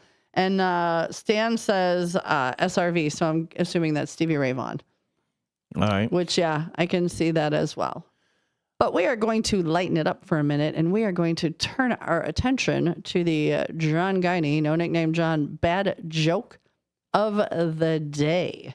So I'm starting out with 188 tens and 1 11. So we are going to see, and that's in 160 days. And Elliot's been here 105. How fun! Do we have a caller? No. Oh, I thought you were going for the phone. No, I'm going for other things here. Yeah, we got to be ready. We got to be ready for Northwest West and Wesley Junior. Oh, here they are in one of their 47 cars they own. I never know what you're coming up with. So good morning, gentlemen. All right. Junior, are you happy it's Friday? You should be happy. Yes. No school tomorrow. You can sleep late? Yeah. All right. No, you're not sleeping late? No. Yeah, he said yes. Now he's shaking his head no. All right. All right, let's send them off with a triple shot from The Rock. Shut your mouth, you thong-wearing fatty. That's a one. Shut your mouth, you thong-wearing fatty. That's a 2. Remember, don't say this to your teacher or any of your classmates. Only The Rock can say this. Shut your mouth, you thong-wearing fatty. That's a 3. Well, have a good weekend and have your dad text me and tell me what you're doing this weekend. Hopefully it's something fun. Absolutely. All right, guys, have a good day at school. Go learn something today so you're better for tomorrow. No. Yes, too much knowledge is a bad thing. Too much knowledge is a bad thing. Your brain starts seeping out of your ears because you have all this. You forget things, the important stuff. That's age, Elliot. Did I put on pants? Did I put on pants today? I'm not sure. Wait, I haven't seen you get up yet. So do you have pants on? It's gray sweatpants weather, thank remember? Goodness. Yeah, you did say that, but I haven't seen you get up. So I was not... because I wanted to make sure we kept some eye contact. That's all. That's up kept here. some eye contact here. Listen, you my guys eyes are up know here, what lady. It's like with the gray sweatpants? Yeah. Well, now you know what ladies are like when you're like, up here. Yeah. These are my eyes. Don't put them on display like that. What are you going to do with them? Take them off and hang them in the closet for a while? Y'all do these things. I've already. That's a whole nother show. I got fired from another job for doing that kind of thing. So let me just keep on with the no nickname John bad joke of the day. This is where you get to rate how bad the joke is. So meaning the more it makes you groan, the more it makes you roll your eyes, that's the higher the score. And then how does Susie deliver it? Does she rescue the joke? Did it actually make you chuckle with her delivery? We're going to find out now, and let her psych herself. Now, take your time. We're not going to rush you like yesterday. Yes, and you know what? Yesterday was a good joke. Mind you, we are running behind. I'm not going to rush you. We are running behind. Yesterday was pressure because we were running behind with a studio of like 30 people. Yeah, and we're still running behind. Okay, we're good, but we don't have 30 people. We're running behind. Breathing down my neck. I'm running. Anyway, it is time for no nickname John. Seriously, we should have done it by now. I'm beautiful, I'm smart, and I'm going to deliver this joke and ignore the hell out of Elliot right now. Okay, so we are ready. John Guiney says, good morning, first shifters. It's World Egg Day. Why don't eggs tell jokes? Because they might crack each other up. Whoa. That was a rough one, but it was good. I liked it. I like it. That was a good. I don't know. I'm giving the joke an 8. No, that's a bad. I'm giving that joke a 9. 9, as far okay. As groan and eye roll. I mean, I always picture myself telling this joke. Like when I listen to you tell the joke, I imagine like a room full of like 3rd graders, and then you tell them the joke, and they all go, that was cringe. You know how the kids are. Oh, so cringe. So that one definitely gets a 9. I will also give the delivery a 9. The delivery was pretty good. You did it. You added a little laugh at the end, which kind of adds to the humor quotient I there. got 3 10s so far. Go. Mary Kay, John Guiney, Eddie Saunders. No, y'all are being Brendan. really generous with the 10s these days. They've been okay. I've been doing I'll that. take them. Pity 10s or not, I'll take them. And so we're talking about I just read and I moved because I wanted to see what was happening. Keith K said for him, Dale Earnhardt, did he say Junior? When Dale Earnhardt passed. Was it, did he? Yeah. Junior's still alive. Yeah, Junior's still alive, sorry. But yeah, that was, you know what? And I do remember that. And I remember they showed video of the crash going, it didn't even look like a serious crash when you consider how in NASCAR, when those cars wipe out, they like flip over and over and over again. Yeah, they just break apart. Yeah, they just break apart. And then the guy walks out like, yeah, I'm fine. And the fact that it's just boom, just one quick boom. Yep. And that's not the way you want to crash in NASCAR, which is why it was. Yeah, I remember that. That was very sad as well. Thanks, Keith, for that one. So the question of the day, folks, is what celebrity death affected you? I chime in with everyone else with Robin Williams because, again, Robin Williams was such a huge influence on my life as a kid, as a young kid who was very shy and introverted. Robin Williams comedy and all the like Mork and when he was Mork and Mindy, Mork from Mork on Mork and Mindy, when he would do his comedy albums. His was one of the first comedy albums I ever bought. Fussy Fussy 1, Fussy Fussy 2. Yeah. It was just, again, it really helped shape the type of sense of humor I had. And then another one, though, that hit me really, really hard. Actually, I was surprised at how it hit me was Phil Hartman from Saturday Night Live. When Phil Hartman, and he was killed by his ex-wife. Yeah. Who they had split up, and she was having issues, mental health issues, and out of the kindness of his heart, he took her back in, and ended up costing him his life. And just a good person who touched a lot of lives, but one of those unsung folks. I mean, and when you hear about folks from SNL, usually, it was an overdose, like Chris Farley overdosed on drugs, John Belushi overdosed on drugs. All these things happen. No, this was just him, trying to be a kind person to someone he loved, and it ended up costing him. So yeah, that one really affected me. I remember when Robin Williams passed away. I was doing the radio late night radio on WGN at the time with Patty Vasquez. And we were talking about it. We were because Patty was a stand-up comedian did a lot of comedy in the Chicago area. And she said, when Robin died, it was kind of like our general has fallen out in the field. Yes. It's like, we were all the comedians were all a big brotherhood. And it's like one of our generals has, fallen. And it was really tough. And we have a caller on the line. Good morning, caller. Morning, Elliot. Morning, Susie. Good morning, sidekick. Yeah, I have two. One of them is Heath Ledger. I cried for a long time. That one. Heath Ledger struck a lot of folks. Yeah. Mm-hmm. Yeah, those movies, I didn't see them all. Then, Matthew Perry, I was really sad about. That was really recent, too. Yeah. That one just happened. And you know what? Again, he struggled with his sobriety. How many times was he in rehab? Something like 15. It was beyond 15. It was more than that. And he struggled so hard with his mental health and his sobriety. And then you get people like him who have all the yes men. Yeah, well, no matter what, they just give you what you want, do what you want. Well, they exploited him. They knew that what they were doing was wrong. They knew and again, I mean, that's how. All about the money. Yeah, Michael Jackson passed that way too. Prince. Michael Jackson and Prince passed very similarly. I will say that was probably one of the biggest shockers of our generation, to find out that Prince died of of all people. I don't know why. Well, again, it was that thing where the doctors give you this medication telling you, oh, this is good. And then, again, as you say, yes men, they're not really considering, the possible abuse of it. But I don't think I ever thought of Prince and drugs or any of that together. I just didn't, for whatever reason. So I think that was a super shock. Yeah. My mom was wondering how Matthew Perry, all the stuff he went through, how he could be so funny, knew all his lines on Friends. Yeah. He went through all that. Because he was really good at the drugs he was doing.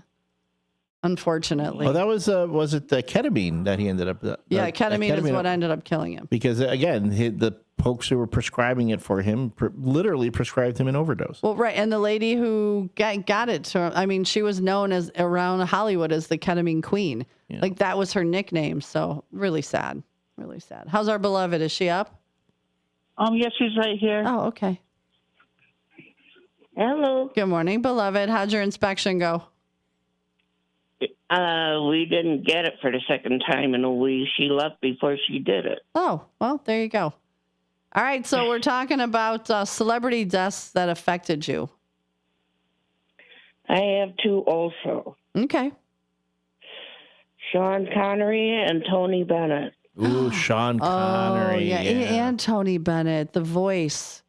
Wow, you know what? Didn't even think of those two, but yeah, absolutely. When did Sean Connery die? Do you remember? He did. And what did he have? Well, he was older. I mean, he was how old was he? He was so sexy. Oh yeah, so sexy. And that accent. What do you think, beloved? That accent was hot. I mean, and him as James Bond. Yes, he was probably one of my favorite Bonds. I mean, he was 90 when he finally passed. Oh, he was 90. 90 years of age. He struggled with dementia though near the end. Ugh. Okay. So same like Gene Hackman. Yeah. Gene Hackman's another one, but it was dementia. Yeah. And possibly Alzheimer's. And when Tony Bennett was somewhat recent, in the last maybe 5-7 years, maybe. Am I wrong?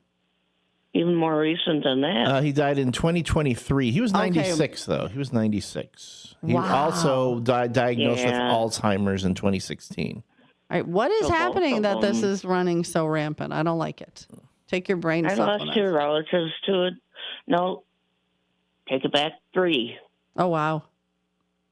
Wow. Yep, my mom's got 2 dementia now. uncles and an aunt. Wow. Crazy. Crazy. What do you girls got going this weekend? Saturday's Walmart. Sunday's church and Goodwill. Oh, fun. Very fun. And tonight is Bunko. Oh.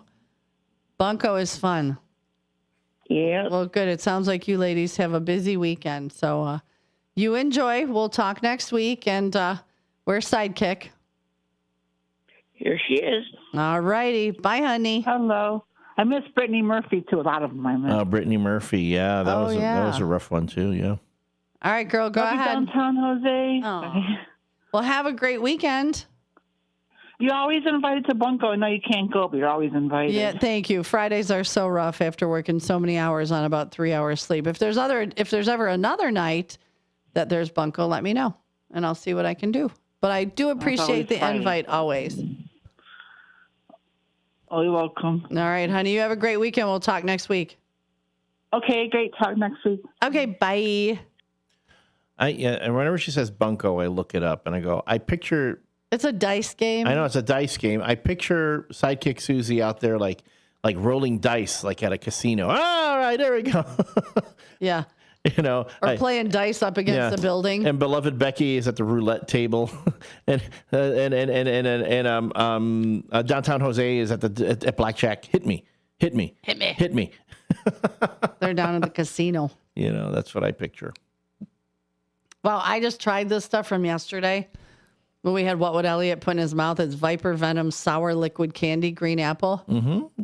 It's really sour. Yeah. Like extremely. That's why it says it on. I know, but sometimes they there. don't taste like what they say. This one is. Mm-hmm. All right. Painfully sour. Woo. While Susie is recovering from her sour candy experience there, it's puckering her up. Maybe that'll it's quiet hitting her down a bit. There we go. I'm telling you, right now it's 50 degrees, partly cloudy. On Friday, October 10th, do you have your coffee ready? It's 7:51. Are you ready for work? Are you ready for your day off? Are you ready for the day? Let us know. Give us a call, 847-931-1410, or on the chat line, 505-926-1410. And Steve Thoren says for him, Arnold Palmer was a hard one. His dad beat him in the 1950s and played him a few times. He met him in the 70s. And other deaths that personally touched him, John Lennon, George Harrison, two of his favorite singers, John Wetton of King Crimson, and Greg Lake of Emerson, Lake and Palmer. Yeah, those are good. The John Lennon one, though, another one, incredibly impactful because, again, how needlessly he died. I mean, he did not die of old age, did not die of natural causes. His life was taken, and it's when you see, some of the most impactful voices of a generation being silenced by violence. It's really upsetting. And again, and there are a lot of times people will go, well, they're celebrities. It's not like you knew them. Why are you getting upset about it? Okay. There's nothing wrong with having someone be an inspiration to you and being affected by their passing. There's nothing wrong with that, especially when it comes to someone who helps you want to be a positive force in the world. So, that to that effect, I know John Lennon touched a lot of lives. Folks, Robin Williams touched a lot of lives. That's why when people come back and they say, this really affected me, it just goes to show how much of an impact they've had on other people's lives. Okay, we've got a couple minutes here.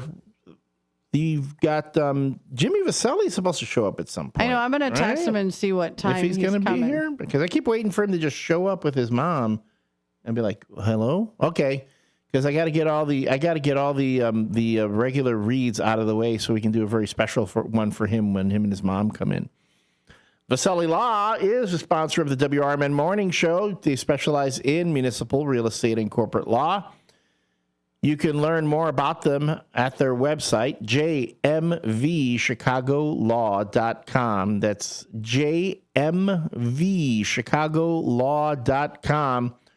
Or give them a call at 630-931-8225. That's 630-931-8225 to reach the good folks of Vasselli Law, specializing in, as I said, all types of law. But guess what? They'll talk to you regardless. They can help you if you've been naughty. You need a little help. Got yourself in a fix. Bad? Have you been bad? Did you do something? If you've been bad. Did you take legal advice from Susie C. and found out that you shouldn't have? Well, guess what? The folks at Vasselli Law will straighten that out for you. They are advising governments, defending communities, as well as listeners of the WRMN Morning Show and sponsoring the WRMN Morning Show. So thank you, Jimmy Vasselli. Yeah, and Downtown Jose says also Michael Jackson and Kobe Bryant. Yeah, I've had a few people say Kobe. Kobe. Yeah, that was again. It's one thing when that particular person dies of old age. I mean, we talked about Jane Goodall passed away last week, and it's still affecting people. But mind you, she was in her 90s. She knew her time was coming. I was a friend of mine was very good, worked with her, was very good friends with her, and he relayed how she was ready. She knew that her time was coming to an end, and she was ready for it, and she was ready to, she says, to pass on. So when you can come to terms with it and be okay with it and be ready for it, that's one thing. When your life is suddenly taken from you, again, like it did with Phil Hartman, like it did with and Kobe Matthew. died with his daughter. Yeah, in a helicopter crash. You see, not only it's Kobe, but then, oh God, like his wife and his other children have to deal with that. I mean, just the effect it has on us, their families, and it's just, when they're taken away like that too soon, it's a lot. Yeah. So again, there is, if you find yourself affected by these things, it's nothing to be ashamed of. It is something that it's called showing empathy for others. All right. While we're sitting we're in a holding pattern now for Jimmy Vasselli, let's look at some of the other things that are going on around the world. But to keep things light, and it is a Freeform Friday, I was amused when I came across this article on popscience.com because we're going to do oh, wait, that's right. Hold on. We're going to hold on to this because this actually should be, hold on, where we go. Can I get this in under the break? Can Elliot do it? Can he do it? Can we do it? I don't know. Can he do it? Can he do it? Wait. We got time. Do we? Yeah. It's only 7:57. All right. We got 2 minutes. It's time for Animal Stories. Uncle El! Why, I'm yes, excited. it's your good old Uncle Elliot and snot-nosed little Susie. Hi, everybody. Well, Susie, did you know that dogs can get addicted just like people? What? What are you talking about, Uncle El? Why, yes, they can get addicted to their toys. Yes, this is according to Popular Science. You said we had time. It's only 7:57. If it seems like your dog is attached to its favorite toy, as your kids are to their blankie or stuffed animal, it might not all be in your head. Oh, boy. It could even be something akin to addiction. Now, some dogs show behaviors towards their toys that actually resemble behavioral addictions in humans, including gambling, like Sidekick Susie at Bunko, video games like David Tease's son, and our beloved smartphones like one snot-nosed little Susie. Oh, boy! That's Mr. Bill. I know. It kind of sounded like Mickey, too. All right. We'll come back right after this break. Let's go!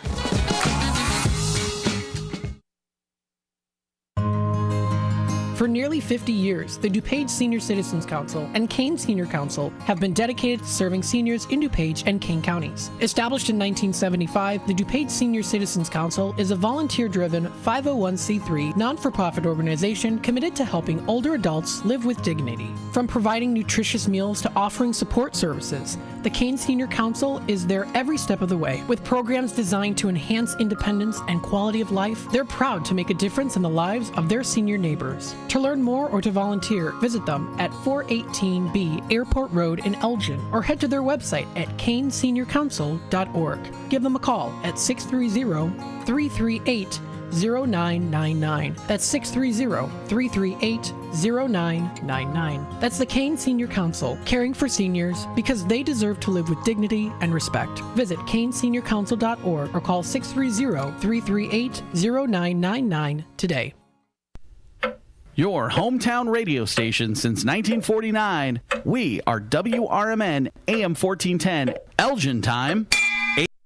I'm Trey Westerberg on 1410 WRMN Elgin, proudly serving the Fox River Valley. This update brought to you by Sky Rizzi. A man was critically injured when he was hit by a car while riding his bike in McHenry County Tuesday evening. The Cary Fire Protection District was called to the collision in the 6500 block of Silver Lake Road in unincorporated McHenry County at around 5:45 p.m. Tuesday and found the bicyclist lying in the roadway. The man sustained critical injuries and a medical helicopter was called to the scene to transport the man to Advocate Condell Medical Center in Libertyville. The driver of the sedan was not injured in the crash. The cause of the crash remains under investigation. Aurora Mayor John Leish is hoping to create more transparency within the city government with a new ordinance that would put a cap on campaign donations from businesses with city contracts. The proposed ordinance looks to limit donations to $500 from entities doing or hoping to do business in Aurora, require economic interest disclosures, and set limits on how city property can be used for political reasons. The Rules, Administration, and Procedures Committee is set to discuss the proposed ordinance on October 14th. A small number of National Guard troops from Texas has started protecting federal property in the Chicago area and assisting law enforcement in Memphis. An element of 200 Texas Guard troops were working in the Chicago area Wednesday. They are in the city to protect ICE buildings and other federal facilities and law enforcement personnel. Emergency crews recovered a body believed to be the man who was thrown from a boat on Fox Lake Monday evening, according to authorities. The body was recovered at around 4 p.m. Tuesday. The identity of the person has not yet been released. The recovery of the body comes after nearly a full day of searching for a missing boater on Fox Lake. Emergency crews initially responded to Fox Lake at around 5:30 p.m. for a report of two men who went overboard after their boat took a turn at too fast of a speed. According to authorities, the incident happened near Captain's Quarters on North Bolton Place in Antioch. I'm Trey Westerberg on 1410 WRMN Elgin, proudly serving the Fox River Valley.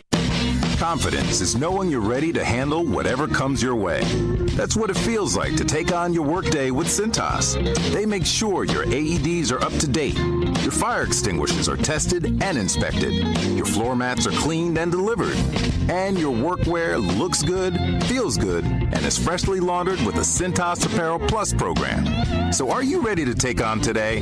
Visit Cintas.com. Oh, I'm ready! And get ready for the workday. As a fan, you know all the important sports cliches. And when you save money by bundling your home and auto with Progressive, you can get out there and give it 110%, even though that's mathematically impossible. And remember, failure is not an option. Well, it's always an option, just not a good one. But you're not worried because you've got ice in your veins. You're on fire. How can both of those things be true at the same time? Well, that's between you and your doctor. So get out there and leave it all on the field. Leave what? Who cares? Just leave it and save with a bundle from Progressive. Progressive Casualty Insurance Company affiliates and other insurers, not available in all states or situations. From the pages of the Elgin newspapers of 100 years ago today, these are the headlines brought to you by the Elgin History Museum. My name is Tricia Grosser, and this is Elgin 100 years ago today, October 9th. Headline reads, Violated Rules on Quarantine. If it wasn't for the fact that I would be causing a hardship to your family, I would assess a heavy fine against you, Police Magistrate George Thompson told Frank Slippick. Slippick was being arraigned on a charge of violating quarantine rules. On his promise to abide by all laws of the city, state, and nation, Slippick was let off with a suspended fine and cost totaling $9.50.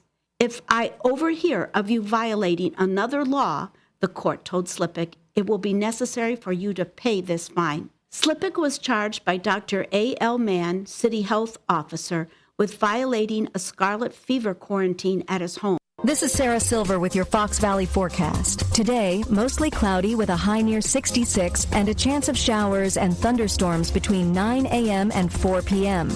This afternoon, temperatures falling to around 64 with gusty winds up to 25 miles per hour. Tonight, partly cloudy with a low around 43. Currently, it is 47 with clear skies. I'm Sarah Silver on the Talk of the Town, WRMN.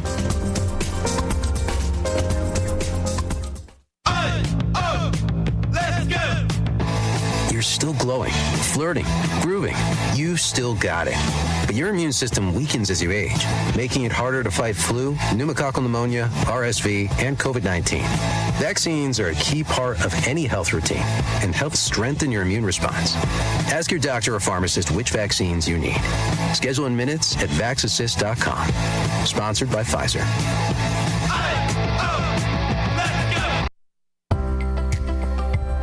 Ready to tackle your junk piles? Call the Junk Luggers. From old furniture to entire cleanouts, we do the heavy lifting. And here's the best part. We rehome and recycle as much as possible to keep it all out of landfills. Feel good about your cleanout the green way. Call 1-800-LUG-JUNK or visit junkluggers.com today for your eco-friendly, stress-free service. Clutter happens, but junk doesn't have to weigh you down. At the Junk Luggers, we're your full-service junk removal and hauling pros, tackling everything from single-item pickups to major cleanouts. We handle the heavy lifting, and with our commitment to the green way, we rehome and recycle to keep your unwanted items out of landfills. So, whether you're clearing out the garage, downsizing, or saying goodbye to old furniture, we make the process eco-friendly and easy. Call 1-800-LUG-JUNK or visit junkluggers.com today. Let's save your space and the planet together. Broadcasting across the Fox River Valley on WRMN 1410 AM. This is your reminder. Morning radio is supposed to be fun. Things are about to get loud, weird, and totally WRMN. Clear your morning. This show's got plans for you. It's the WRMN Morning Show, where every day starts with a laugh. Unpredictable, unforgettable, and unapologetically local. Strap in, Fox River Valley. The show starts now.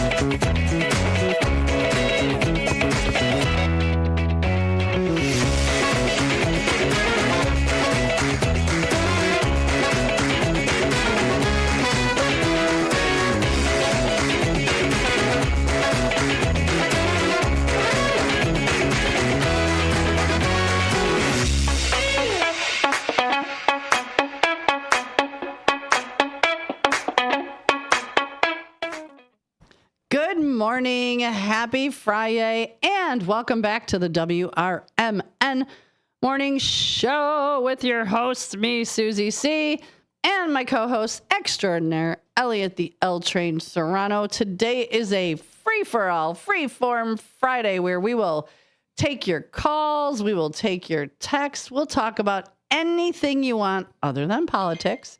But I want to talk politics. Well, then you got to call Sonar during the apolitical talk show from 2 to 4. Or no, 4 to 6. 4 to 6. So, yes, 2 to 4 is Dino's night out today. Dino's night out. So, yeah, nobody wants politics this early.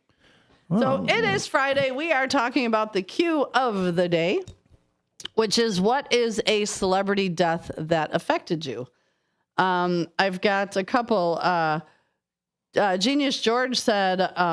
Alan with a Y said George Carlin, John Candy, John Belushi, and John Ritter.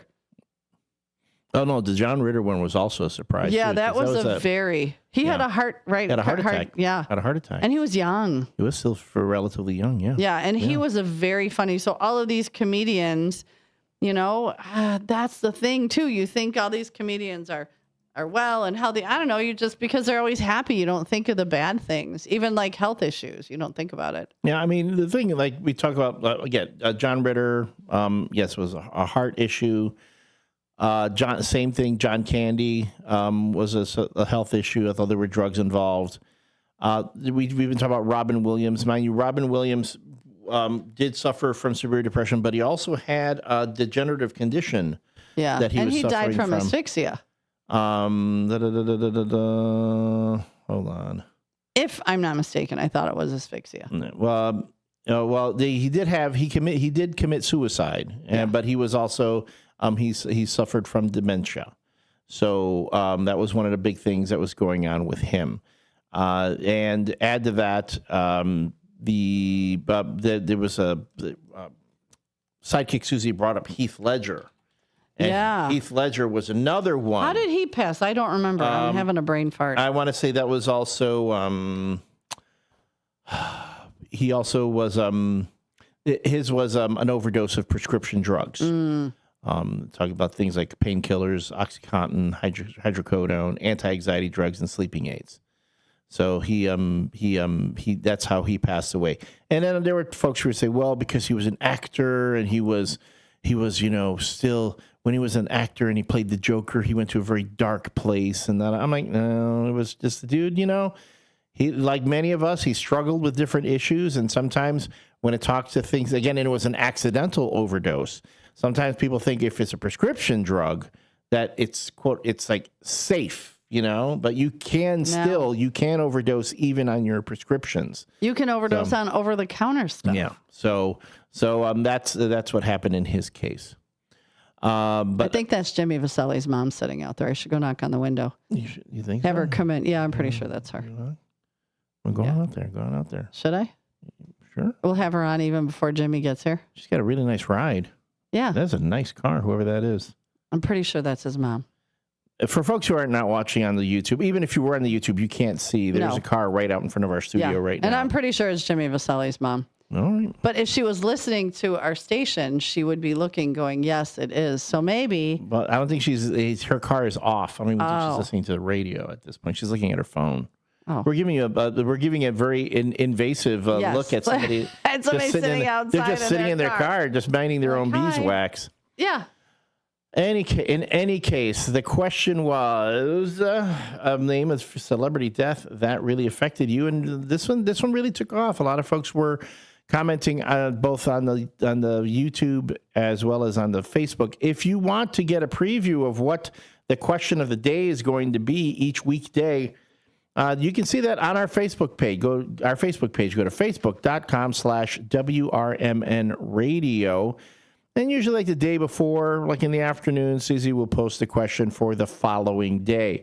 And you are always welcome to comment right there on that post your answer to said question. You can always send us your the answer to the question to our text line, which we've said time and again is 505-926-1410. Or you can always call in to the studio at 847-931-1410 like this caller is doing right now. Good morning, caller.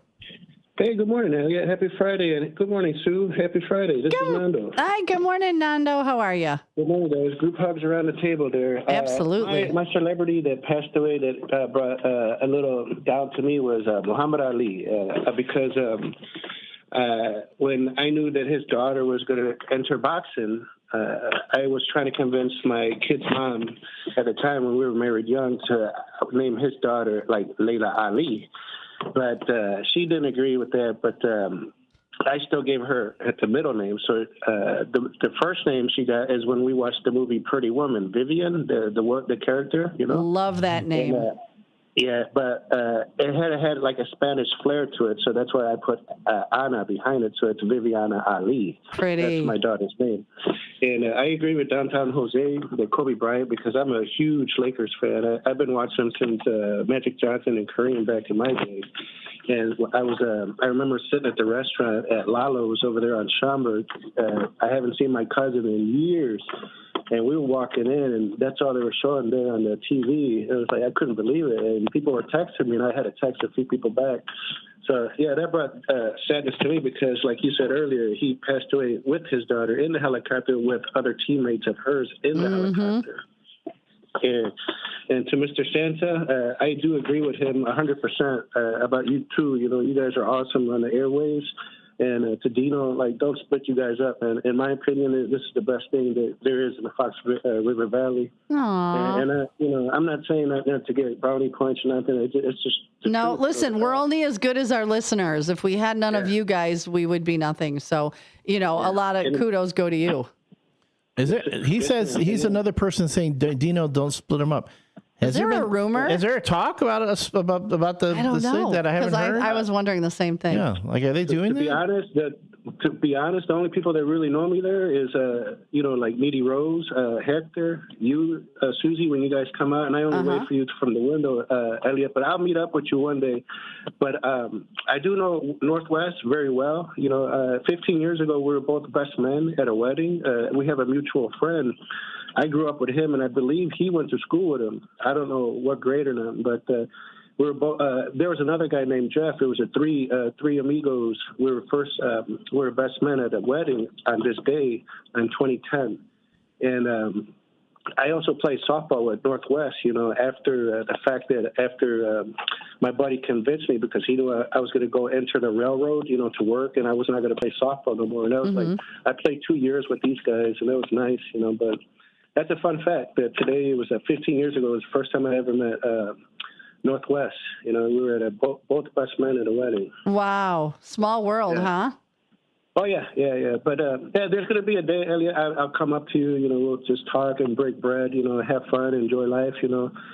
And, you know, I'm sorry I can't hook you up with a date or not because I don't know people like that. I just know people. I don't have friends, you know, like that. So that's just the way I move and maneuver in life. But that's what works for me. You know? My advice to you is if you ever met a nice girl that you thought should meet me, don't punish her like that. Just don't do that to her. She'd be like, later on, she'd be like, you jerk! You introduced me to that Elliot guy, and I'm never talking to you again. Yeah. It's the way I tell my daughters. I go, whatever individual you bring to me and present me to them, I would never judge. I only want you girls, my daughters, my own bloods that I created to be happy and enjoy. I respect that. I step back aside. But I'm one of those people that love to cook and stuff. So I'm over here trying to, let's, you know, invite them or let's go to the restaurant, you know, this and all that. But, you know, everybody's, you know, tries to grow up their own way. So you got to give them their own elbow space.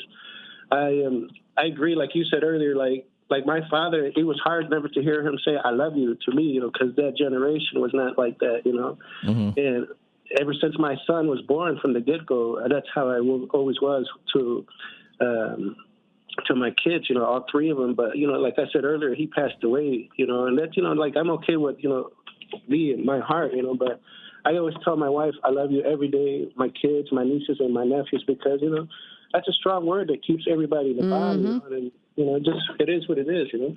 I tell my friends all the time. We tell each other all the time. You know, we go to hang out. I love you. You know, we all tell each other. So, I mean, I think it's important. Yeah, I think before I lost my vision, guys, I think the word "I love you" is like a body of water. You know, like water can be an ocean, a lake, a pond, a river, and it's still wet. You know, like that. But then you can tell "I love you" to your coworkers. It has no meaning. You can tell your mom "I love you," and it has a stronger meaning, to a stronger bond. The same thing like your parents, your kids, your grandparents. The levels of strength that word "love" is like that. So I love my family and friends, so, I send a big love to all you guys on 1410, and always you guys keep doing what you guys are doing. Oh, thank you. And we love you too. We absolutely, our listeners, I was saying earlier about making the memories, or we get the calls like we're getting from you where people are just like, oh, I was having such a bad morning. I was going through, and if we can leave you laughing or with a smile, or, then that's all I want. And it's not about me. It's not about Elliot.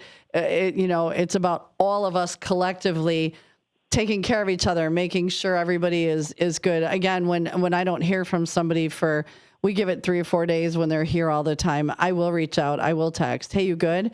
I've gotten, hey, I'm on vacation and forgot to tell you. And I'm like, just do me a favor next time. Check in and go, we're going on vacation. Because we are concerned if our listeners that don't show up. So when they're here all the time.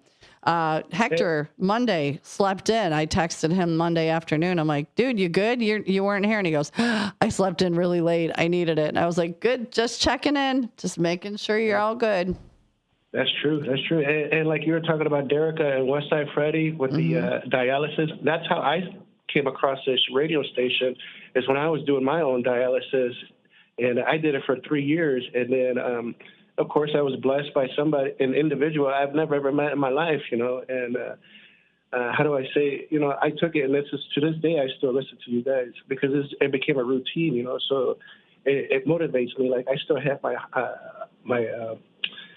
my cup from the hospital here in front of me all the time. So it shows me and tells me mentally, says, don't ever fall back at what you're not doing. So this is my routine. I'm up always at 3 a.m, stretching and doing my thing because of this show. I'll be honest with you guys. I'm not taking this, like I said earlier, getting brownie points or nothing. I love this guy, this show and what you guys bring to the table. Yeah.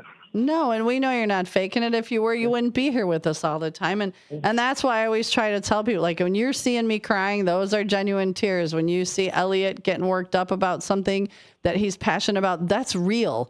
That isn't us going through the motions. Or during the breaks, sometimes we don't even talk, so that our conversations are genuine. Our conversations flow naturally, don't sound rehearsed or when sometimes they probably should be rehearsed. Or it's just me saying this. Serenity now! Serenity now!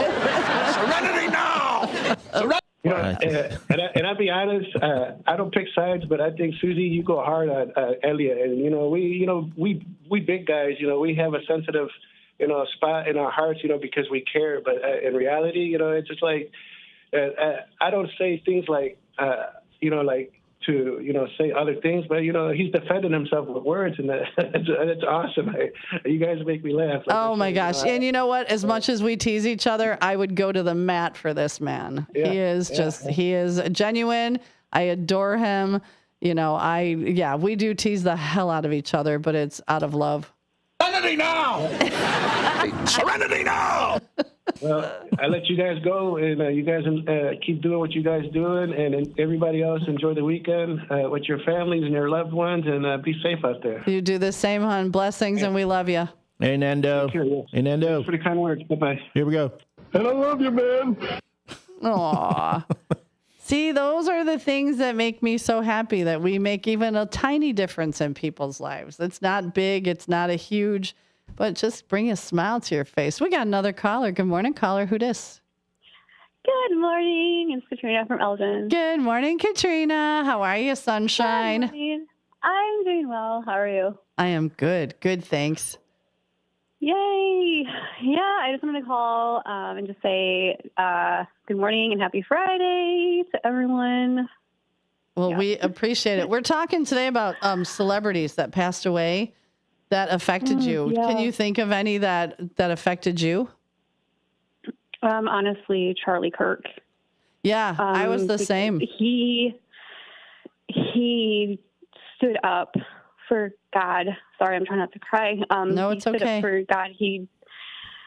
And he didn't back down, but I mean, he did it with respect. You know, he let everyone, you know, that he would talk to, he would, you know, listen to what they, you know, they had to say, and he would, you know, share his beliefs, but he never backed down. He stood for truth.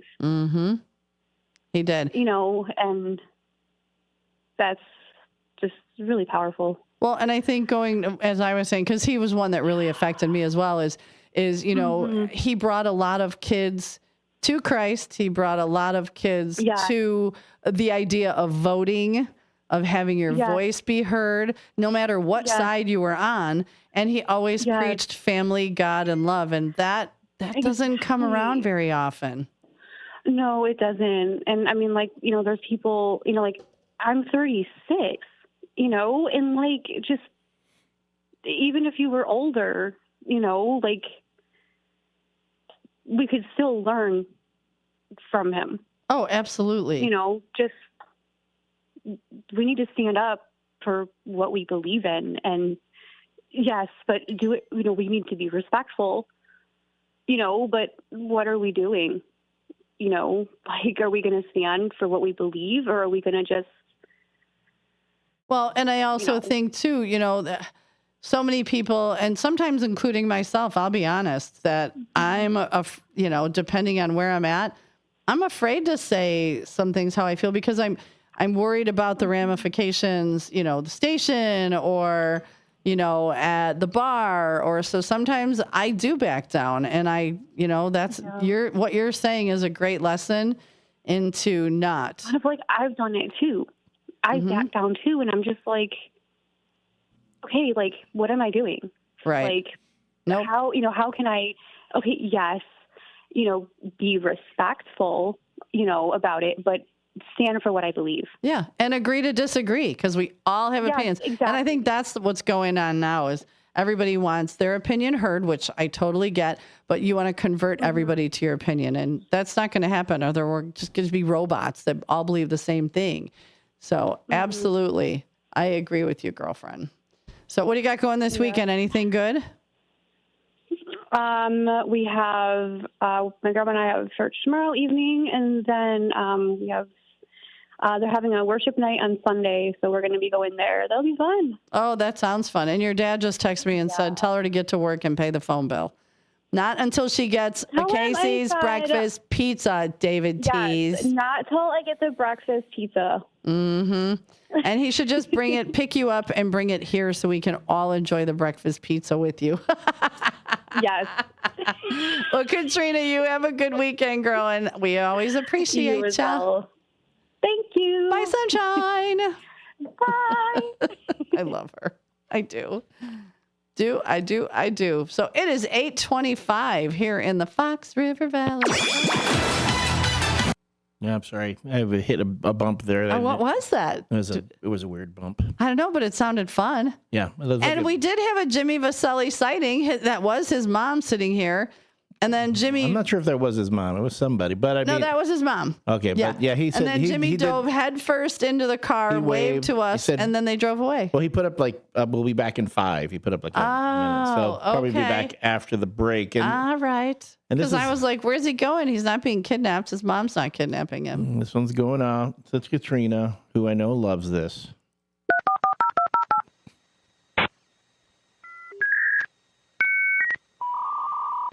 The internet is screaming. This brings back so many horrible memories. Why are you torturing the internet? Talk to me. Give me my fix. Take me to my chat room. Yeah. And please, God forbid anybody call me right now. Just stop. Don't call, please. Nobody. Oh, there we go. We're connected. Yay. You've got mail. Pam Carr says, people for her, Mother Teresa, Elvis, Robin Williams, and Kobe. Her grandson's travel basketball championship tournament was playing on the day that Kobe left us. And nobody could stop crying, kids included. And they wore his number. And then also for her, Charlie Kirk as well. Kobe. Kobe. I didn't even think of Kobe when I wrote this commercial or wrote this question out.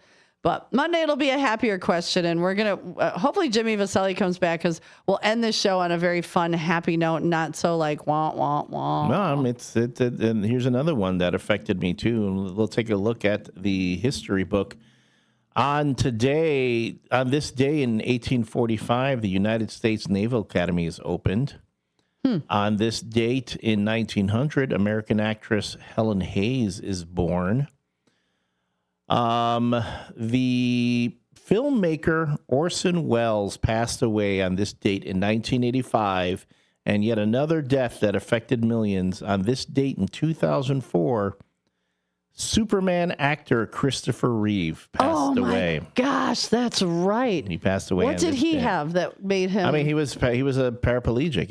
Ultimately, was an infection. He had an infection that. But wasn't a horse accident? Well, yeah, no, he started it. He was made a. Well, he was. Yeah, he tumbled off a horse and shattered broke part of his spine that left him as a paraplegic. And then with I guess I was watching the documentary on it. He'd gone into an appointment. They were actually seeing some kind of recovery for him. Like he was starting to get some sort of feeling, some sort of movement back in his legs, which was amazing.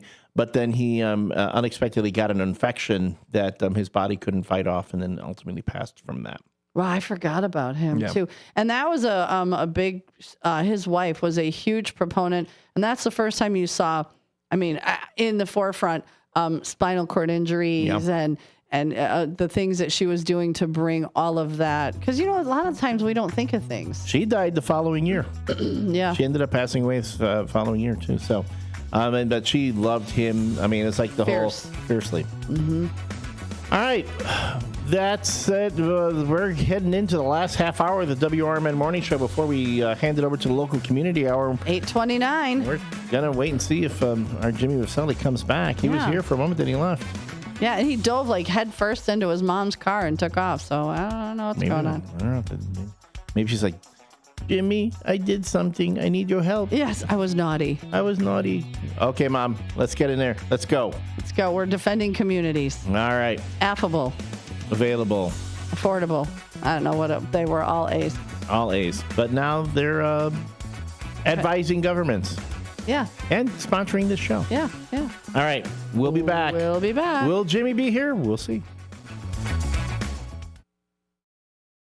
I'm Trey Westerberg on 1410 WRMN Elgin, proudly serving the Fox River Valley. This update brought to you by Centos. Emergency crews recovered a body believed to be the man who was thrown from a boat on Fox Lake Monday evening, according to authorities. The body was recovered at around 4 p.m. Tuesday. The identity of the person has not yet been released. The recovery of the body comes after nearly a full day of searching for a missing boater on Fox Lake. Emergency crews initially responded to Fox Lake at around 5:30 p.m. for a report of 2 men who went overboard after their boat took a turn at too fast of a speed. According to authorities, the incident happened near Captain's Quarters on North Bolton Place in Antioch. A man was critically injured when he was hit by a car while riding his bike in McHenry County Tuesday evening. The Cary Fire Protection District was called to the collision in the 6500 block of Silver Lake Road in unincorporated McHenry County at around 5:45 p.m. Tuesday and found the bicyclist lying in the roadway. The man sustained critical injuries and a medical helicopter was called to the scene to transport the man to Advocate Condell Medical Center in Libertyville. The driver of the sedan was not injured in the crash. The cause of the crash remains under investigation. Aurora Mayor John Leish is hoping to create more transparency within the city government with a new ordinance that would put a cap on campaign donations from businesses with city contracts. The proposed ordinance looks to limit donations to $500 from entities doing or hoping to do business in Aurora, require economic interest disclosures, and set limits on how city property can be used for political reasons. The Rules, Administration, and Procedures Committee is set to discuss the proposed ordinance on October 14th. A small number of National Guard troops from Texas has started protecting federal property in the Chicago area and assisting law enforcement in Memphis. An element of 200 Texas Guard troops were working in the Chicago area Wednesday. They are in the city to protect ICE buildings and other federal facilities and law enforcement personnel. I'm Trey Westerberg on 1410 WRMN Elgin, proudly serving the Fox River Valley. You're still glowing, flirting, grooving. You still got it. But your immune system weakens as you age, making it harder to fight flu, pneumococcal pneumonia, RSV, and COVID-19. Vaccines are a key part of any health routine and help strengthen your immune response. Ask your doctor or pharmacist which vaccines you need. Schedule in minutes at vaxassist.com. Sponsored by Pfizer. Working as a dedicated Fidelity advisor, I always ask, what's important to you? I'll look at those priorities and goals alongside your full financial picture to build a comprehensive plan designed to help grow and protect your wealth.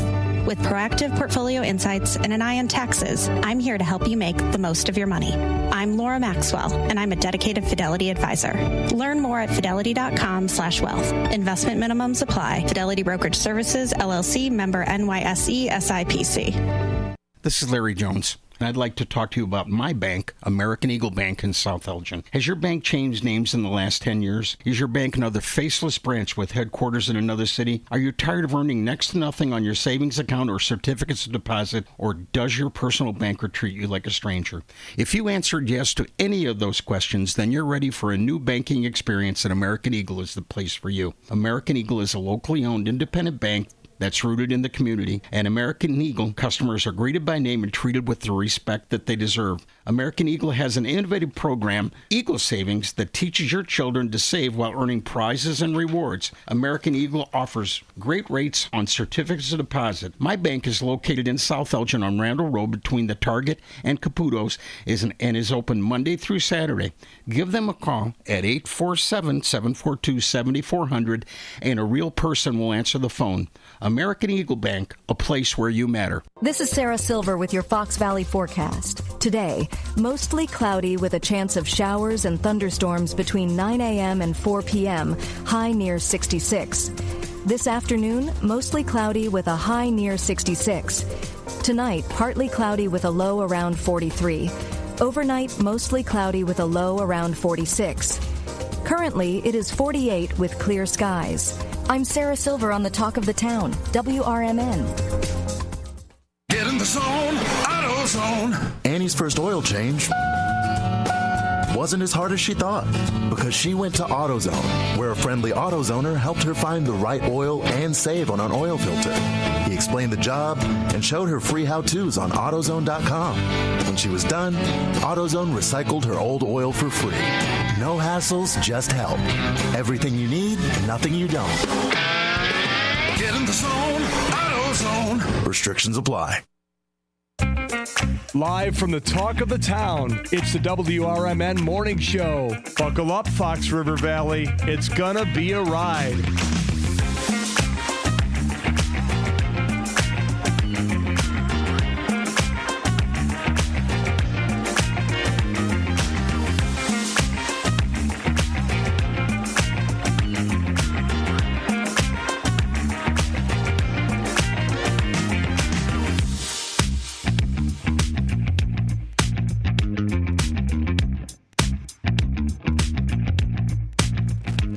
And we are back, folks. This is the WRMN Morning Show coming to you live from Studio 14 in downtown Elgin. It's been a free-form, free-for-all Friday. It's been everything. And I don't know. I have not been able to get my engine going. I'm going to admit it. I'm going to admit it. I can't. I'm right behind you for whatever reason today. Maybe because today, I mean, obviously for me, but even with my lack of sleep, usually I'm like it's a little overcast today. You're not, I will say that. When you came in, normally you're like, all right, let's go.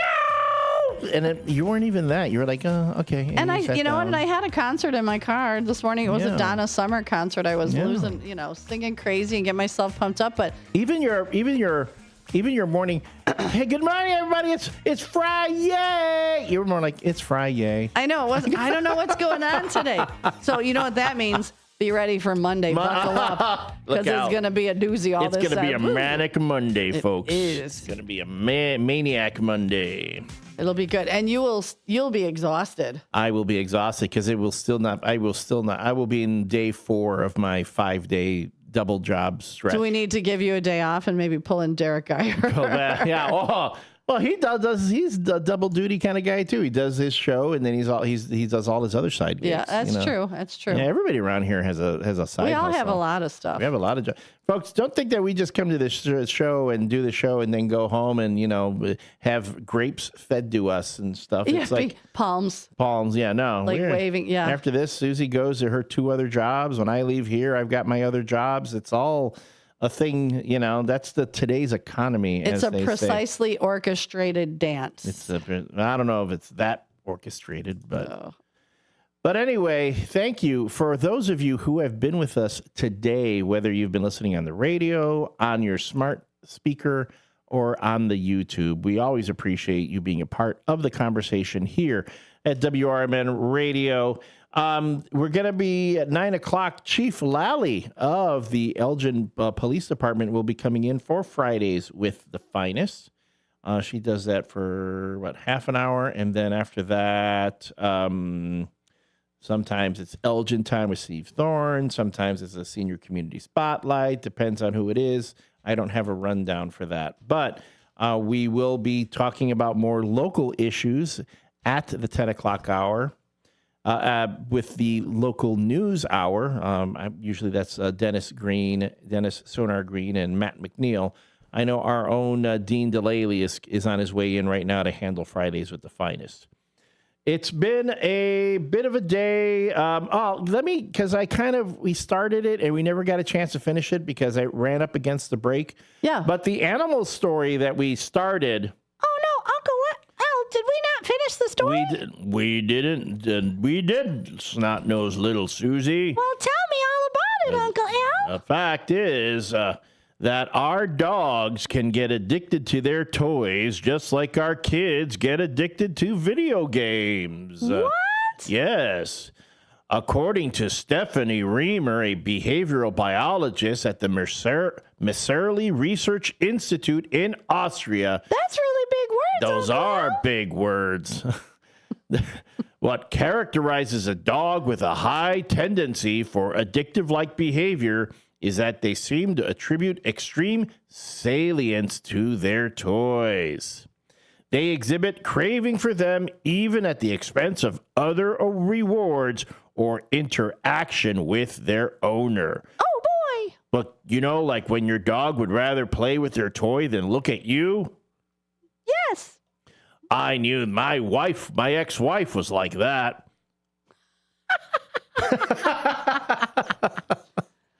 I always said, get addicted to their toys too. Yes, she'd always say, I have to go to the Walgreens to buy batteries for my toys.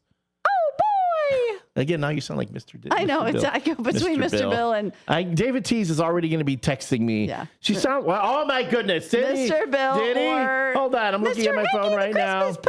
Oh, no, look at that. No, it wasn't. No, it was you. That was you. Oh, yeah. Yeah. Yeah. Anywho... They in this study that we studied dogs' behaviors toward a toy that each of them had selected at the beginning of the test.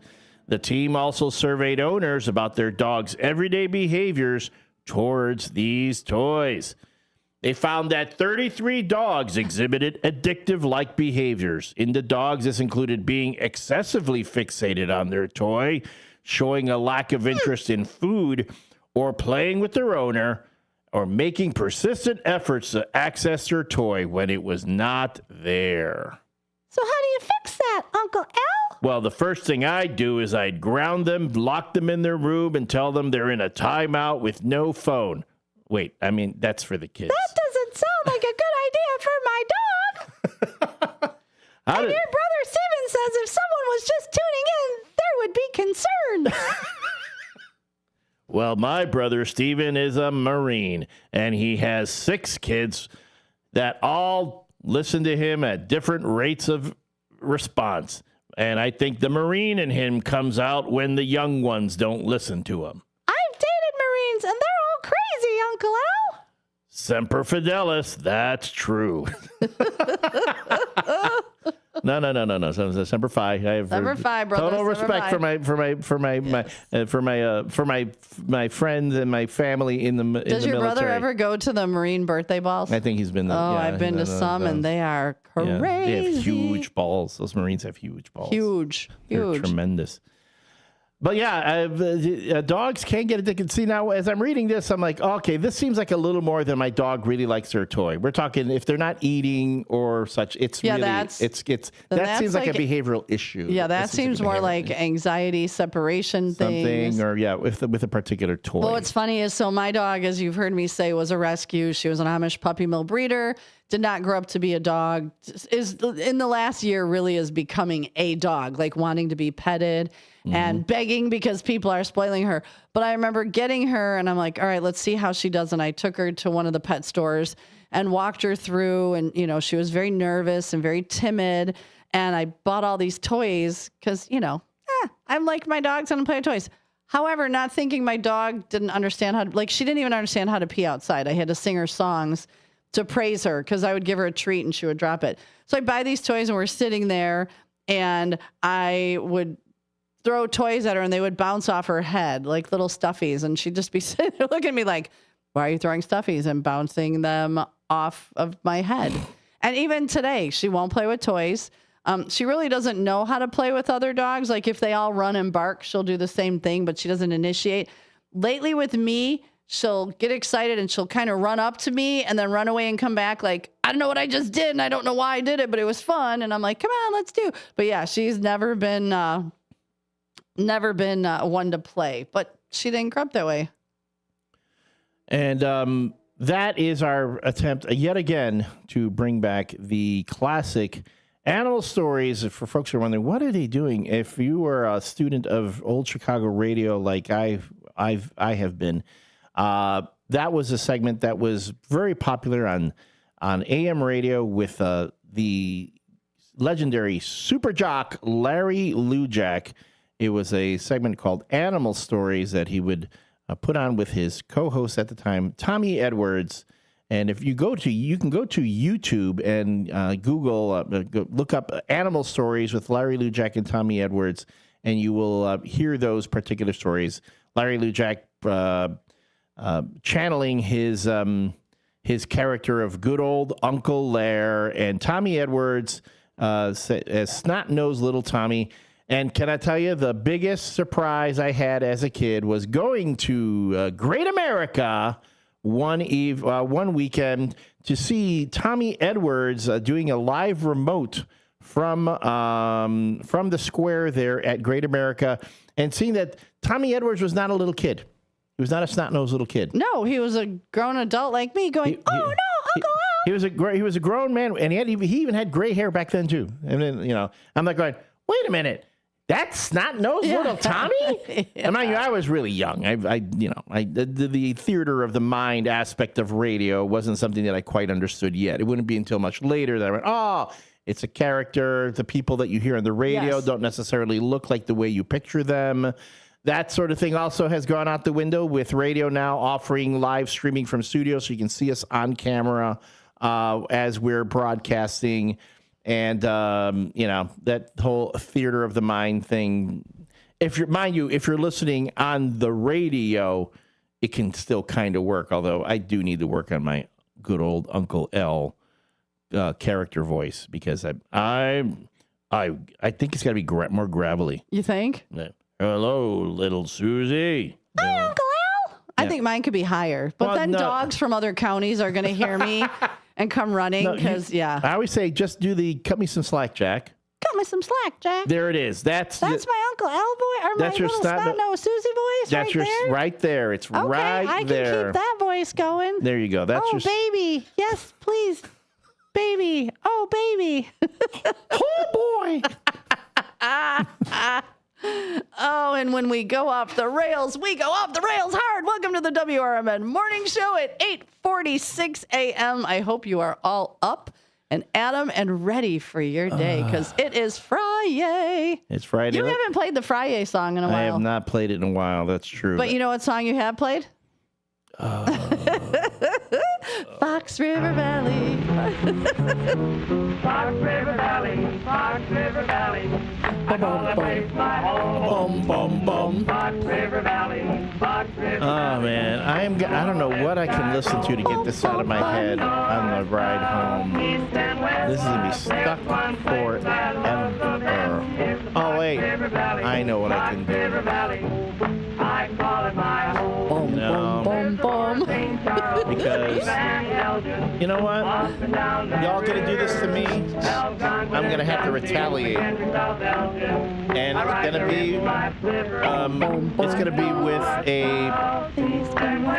what you call an appropriate response. Is this a revenge song? Yeah. I think, yeah, we're gonna... All right, what do you got for us? I'll get you in a minute because y'all want to hit me with this. Well, hey. Katrina, enjoy this now. Because with God as my witness, you're never going to hear that one again. Yes, you will. But... Fox River Valley, Fox River Valley. How many times are you going to play it? Here we go. We're waiting. Still waiting. Baby shark do do do do. Oh, this is the slow baby one. shark do do do do do do do. Baby shark do do do do do do do. Baby shark. Oh wait. Mama shark do do do do do do do. Mama shark do do do do do do do. Mama shark do do do do do do. Mama shark. Because Grandma doesn't. Papa shark do do do do do do do. Papa shark do do do do do do do. Papa shark. Good luck getting that out of your head, folks. Papa shark. Grandma shark do do do do do do do. Grandma shark do do do do do do do. Grandma shark do do do do do do do. Grandma shark. Grandpa shark do do do do Elliot's face when he does Grandpa the shark Grandpa shark that kills me up. do. Grandpa shark do do do do do do do. Grandpa shark. Hungry sharks do do do do do. Hungry sharks do do do. I didn't know it kept going like this. Hungry sharks do. Oh, it goes. It goes. I think it goes even longer than the Fox River Valley song. Which is if you ever have to go to the bathroom. Really? That's the Fox River Valley song. So I'm going to tell you folks right now, you cross me, that's what I'm hitting you with. You know what's going to happen next? The only other one that always sticks in our head. Yeah. Pink Barbie Jeep. Yeah. Jimmy Vasai. He even started a board meeting. He did. Talking about scooters and bicycles, saying, listen, it's not like we're talking about pink Barbie Jeeps. There you go. So we even get stuck in his head. Do you have a pink Barbie Jeep caller? Hey, caller, who this? Hey, how you guys doing? Downtown Jose, happy Friday. Hi, Downtown Jose. Are you still singing Baby Shark? Yes, it's funny. I like it. That's a new phrase. I like it, especially when he said he's hungry. Yeah. Well, when you call me on Sunday and go, I'm still singing that song in my head. Don't ever do that again. It won't be so funny. Yeah, that one song, Fox River Valley, it's a good song, but it's long. It is. It's all the time. It's longer than I think it's longer than Stairway to Heaven. It's true, yeah. Well, that means one of us had to go to the bathroom. That's essentially, if we play the whole thing, it means one of us Actually, had to go to the I bathroom. just ran down to Dunkin'. You ran? About 15 minutes away, refilled our coffees, It's came still back, and going. it's like, I'm still here. You have no idea. Oh, my gosh. Just call to say I enjoy the show very much, especially on Fridays. And you both have a great weekend. Have fun. And be safe. And hello, first shifters. Thanks, Downtown. And always thanks for checking in on me. Appreciate you, bud. No, it's all good. You guys are family. Yeah, absolutely. You guys be Familia. good. What up, Dino? Dino just walked in. Dino's in studio. So he says, hey. He says hello. All right, you guys be good. Have a blessed Friday. You too. Have buddy. a great weekend. Be safe as you. always. All right. David T says serial killer shark.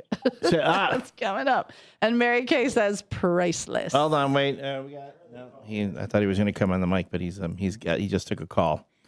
All right. Last time, looking ahead towards the weekend, The WRMN weather report, we are currently at 51 degrees with a real feel of 50. Today, we're going to hit a high of 63. It's going to be mostly cloudy and breezy. Probably have some showers in the middle of the day. Clouds should be breaking tonight, although showers should not be ruled out. We're going to hit a low tonight of 43. Ramon must be freezing. Ramon, he's been... Hace frío. He's been getting his fall gear together. We'll talk to him on Monday. Yeah. Saturday, we're looking at a high of 66 and a low of 47 with plenty of sunshine. Sunday, we got a high of 69 and a low of 49, partly sunny.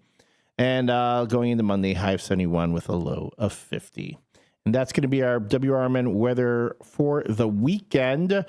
You can catch tonight at Newman's Corner Pub. Our own Susie C. will be at the Whippers at Tailgate. Whippers, Tailgate. It starts at 3 o'clock, going from 3 to 6 p.m. With our very own Derek Geyer of Big Top Sports. And I believe Jeff Myers goes. He'll also coming in. Comments and yeah. Because then afterwards, they do the play-by-play for the Schaumburg Whippers High School. Schaumburg, no, Hampshire. I'm sorry, Hampshire. The Hampshire Whippers, white and purple. Whippers, the Hampshire White Whippers. and purple. Schaumburg. Pink Barbie Jeep. The Schaumburg Boomers, unfortunately, bowed out of the playoffs a couple weeks ago. So we're going to be not. Well, I don't know. The next time we're going to be talking. Jimmy, we to got Tim like Calderwood. 6 minutes left. I saw your mom out there. 60 seconds. Oh, 60 seconds 60 left. 60 seconds. Yeah. You'll have to stay with Dino. Good morning. Hi. I saw your mom out there. I was going to go grab her. What's your mom's name? My mom's name is Susan. Oh, Susan. Of course. Because we all were like mom. We just know her as mom. Right. How are you? Good. Thanks for having me. Good. Can I ask a question? Yes. What's the question of the day? It is, what is a celebrity death that affected you? Frank Sinatra. Really? Frank Sinatra? Okay. Yeah, Frank Sinatra affected me. Frank Sinatra affected me. The Pope, because I don't know if you guys were around in the city, but in 1979, we waited outside on Milwaukee Avenue, and the Pope John Paul went through. So when he died, that was a thing. Wow. Yeah, it was a thing. Yeah. Yeah, Dean Martin. We've had a lot of people say Robin Williams. Yeah. Kobe Bryant. We've had quite a bit. Yeah. It it was weird. Seeing a lot of the presidents pass is odd too, because we've never had more living presidents than we have recently. And to see them pass, it's kind of like watching yourself get older, right? You see these, when Walter Payton passed, it was like part of when Mongo just recently passed. Yep, those it's came like up too. Part of it is, it shows that you're getting older, right? You're getting one step closer to the diving board. Yeah. Well, I'm a lot older than you, so yes, absolutely. All right, folks, we're going to be cutting out on the stick in just a few seconds. Stick around on the YouTube for some bonus content with Jimmy Vaselli. Jimmy Vaselli. So where'd Mom go? I thought Mom was coming on. Are we off? No, we're still. We're on the YouTube now. We're not on the stick anymore, but we're on the YouTube. Mom, she's just got stuff to do. She's got a huge there's me. She's got a huge Great Dane, and the Great Dane does what the Great Dane does. So, and Great Danes do whatever they want. Yeah. Are they okay? Is the doggy okay? It is a smaller bladder than it should for a Great Dane, and it becomes a big horse-like mess. Thanks for having me on, guys. I'm sorry about the back and forth. You're good. No, that's fine. We were hoping you'd get here sooner so we had more time. That. You're fine. What's going on? What were you guys talking about today? A lot of the cue of the day, a lot of everything. We just go off the rails. Yeah. How are things in the attorney world? It is an interesting time to be a lawyer. Obviously. I can only imagine. I'll see you again at 4 p.m. today. Really? Are you coming in for that? I'm going to come in if Sonar's got space for me. Yeah, I'd love to. But there's a lot of things going on. Chicago has National Guard members from both Illinois and from Texas now. Well, I heard that the Illinois Guard was blocked by a court, temporarily blocked by a court order. There was a temporary court order. I don't know if they were staging before the order came through. They probably were. But they probably because it looked like they were all here. Yeah, it looked. That's why I thought it was. But I did see that order come down, and it's a lot going on. Mm-hmm. I mean, how How often do you have National Guards from other states going to a different, not even their own state, they're going to somebody else's state? I don't. Has that ever happened before? I don't know if it happened during the 1964, the 60s and 50s during the civil rights. Yeah.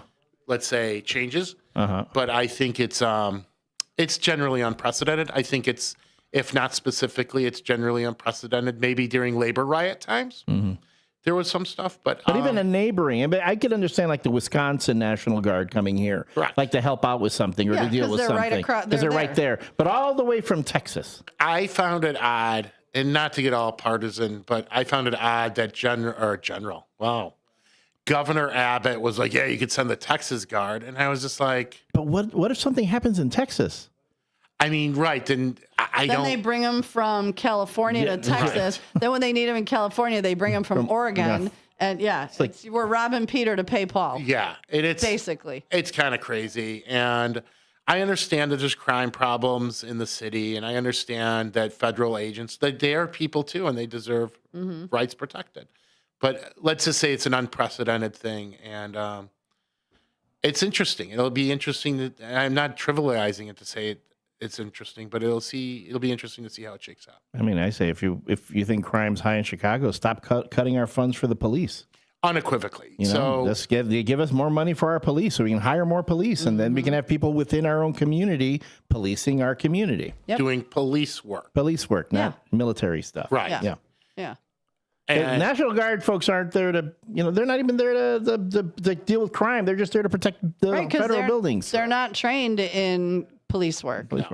And there's a difference, right? There's a difference between there's a specific training. All of this de-escalation training and all the good things that came out through it, that's kind of out the window when you bring in people who are untrained. So Todd wants to know if you deal with immigration law.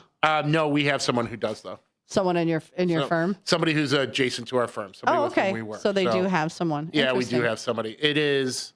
What don't you guys do? We don't do bankruptcy. Okay. We don't do tax personal law? Injury.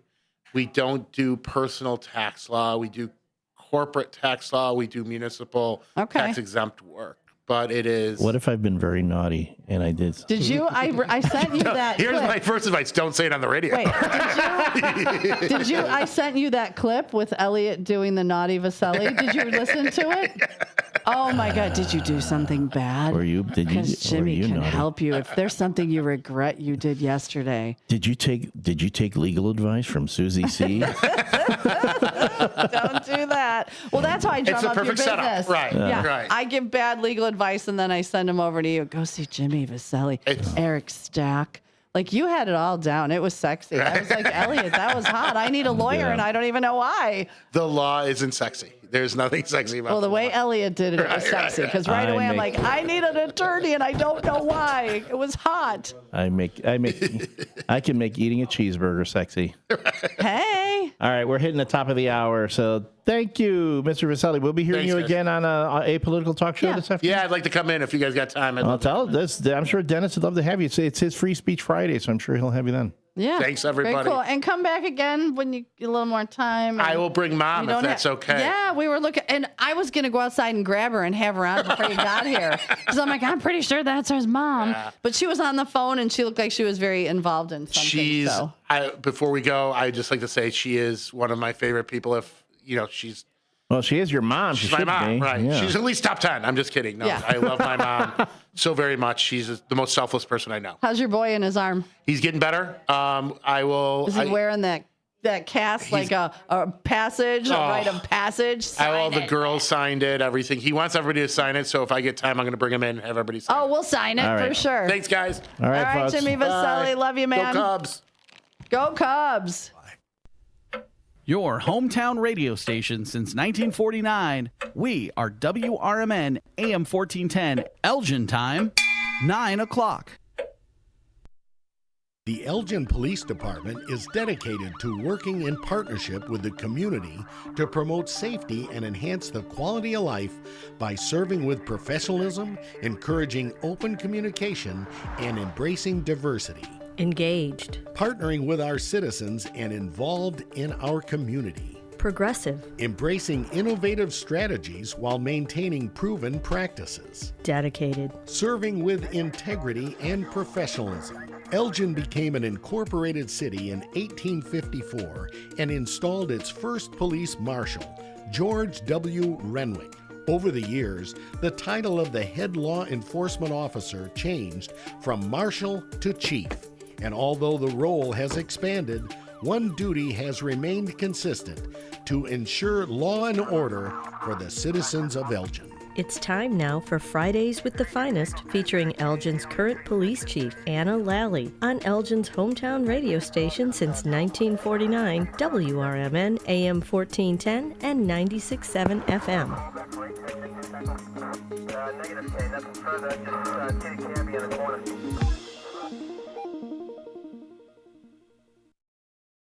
Hey, good morning, everybody. We are here today with Chief Anna Lally, Fridays with the Finest. We also have the Public Information Officer, PIO, Officer Hector Gutierrez, and he's going to be joining us as well. How's everyone doing today? Good. How are you? Couldn't be better. Good. Very good. Nice day.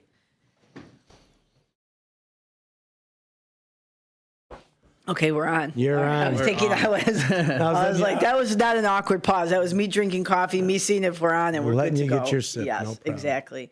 So hello, everyone, and happy Friday. So as usual, Sergeant Hector Gutierrez is on with me today, and I usually bring him on once a month just to talk everything about upcoming events in the police department, things to be aware of. And so, I want to mention a couple things, and then we'll get into some of the details here.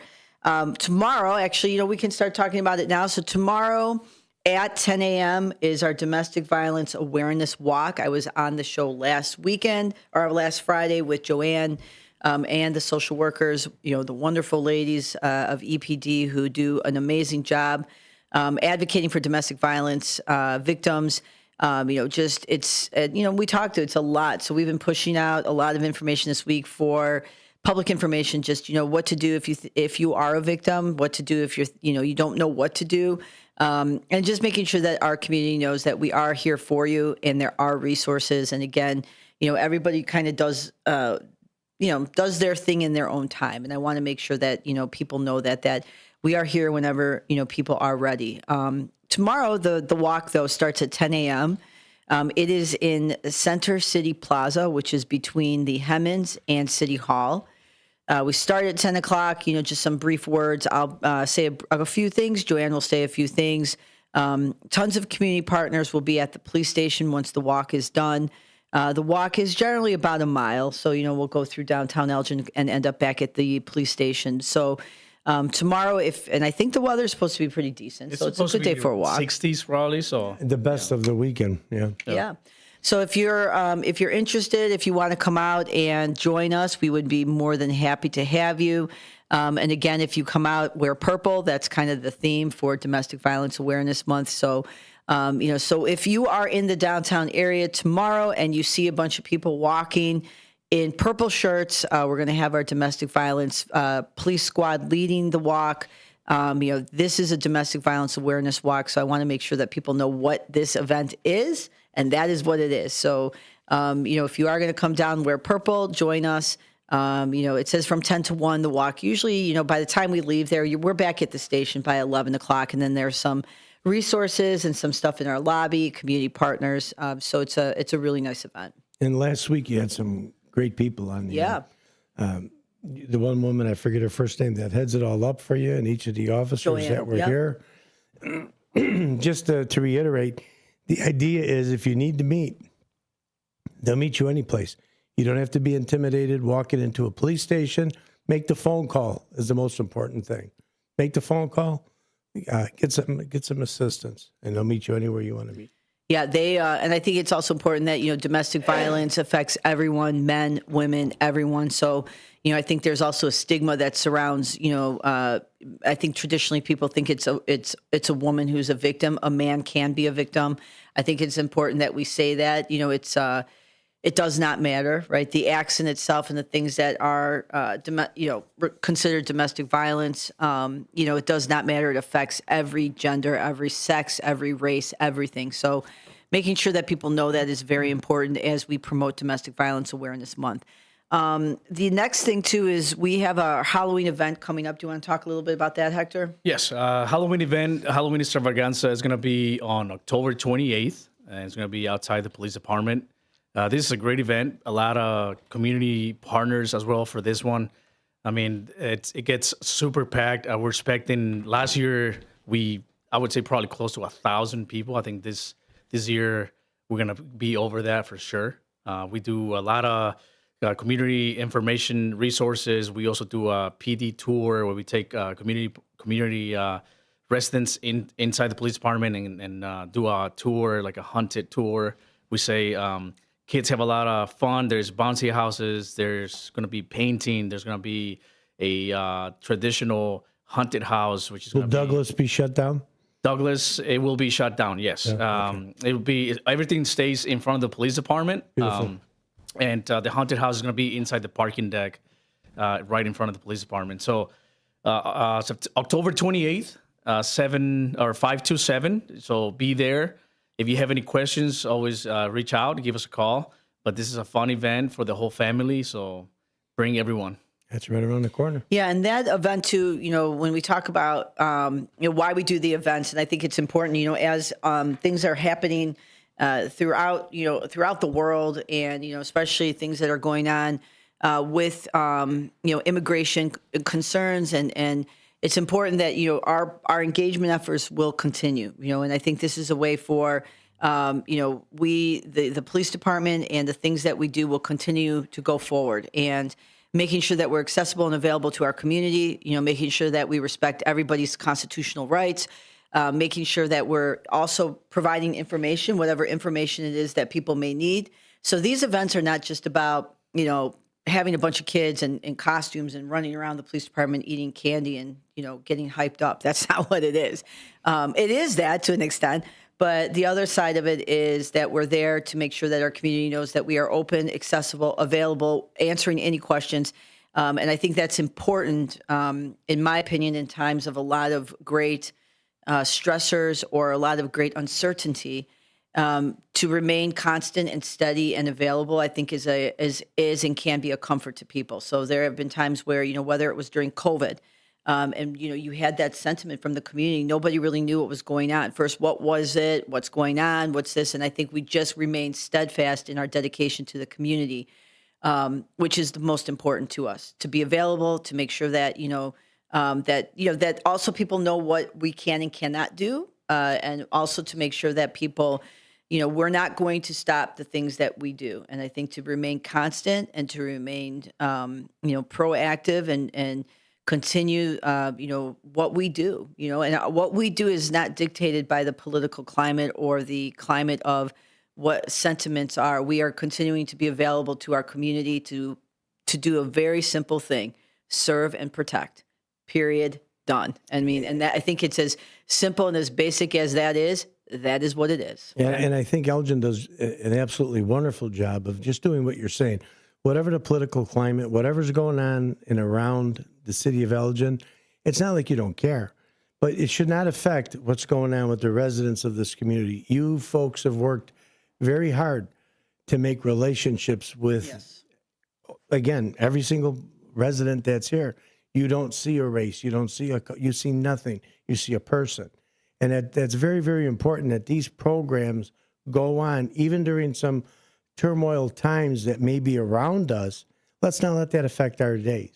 That is correct. Yeah. There's more positive. Yes. I was having a conversation. It reminds me, I was having a conversation with one of the social workers and, just asking them how busy are they with clients and people getting counseling and things like that. And they're saying that they're seeing the numbers a little down a little bit, and they believe it's because of maybe the fear of immigration, Yes, so I sure. want to remind the community residents that that should not be something that should stop you from calling the police or getting resources from the police department. This is a completely different thing, immigration and the police department.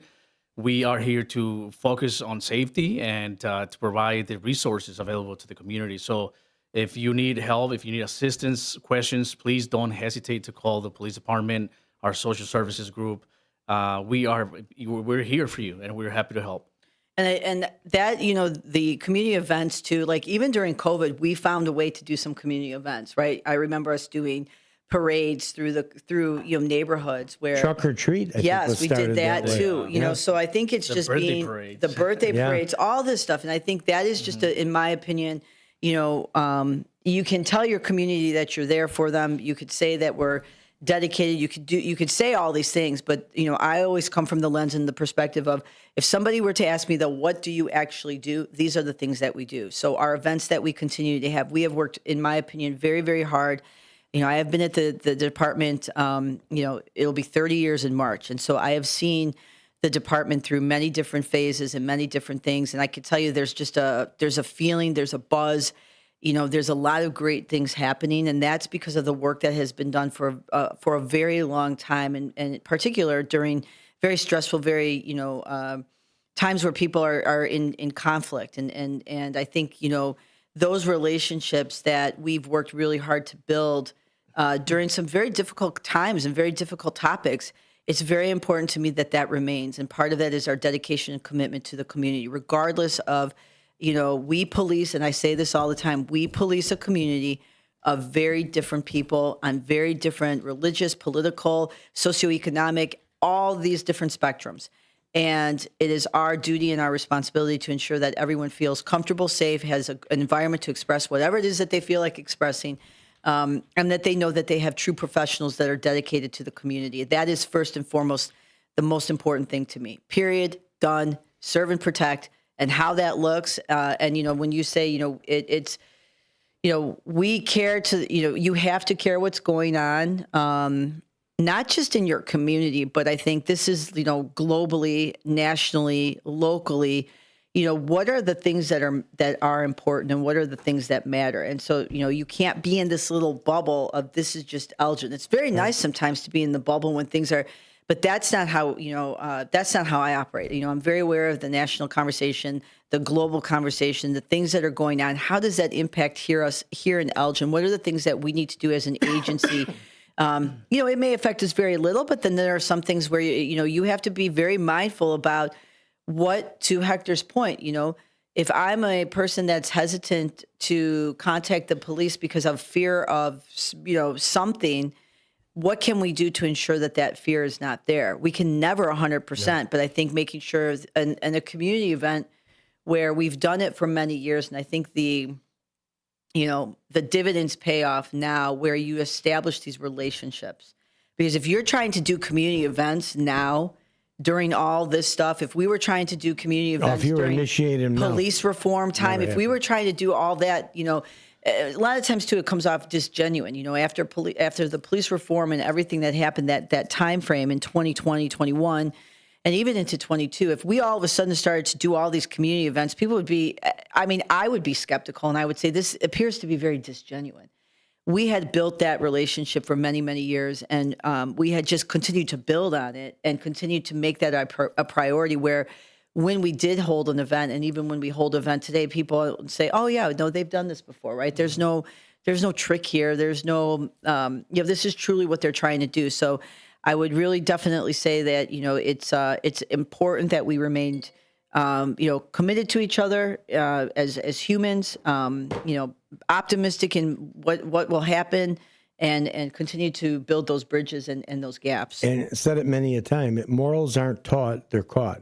So you're a bottom-up management style to where you give the resources, information, whatever it has to be to your management team, and they disseminate. You have 114,000, actually almost, it's like 115,000 residents in the city of Elgin.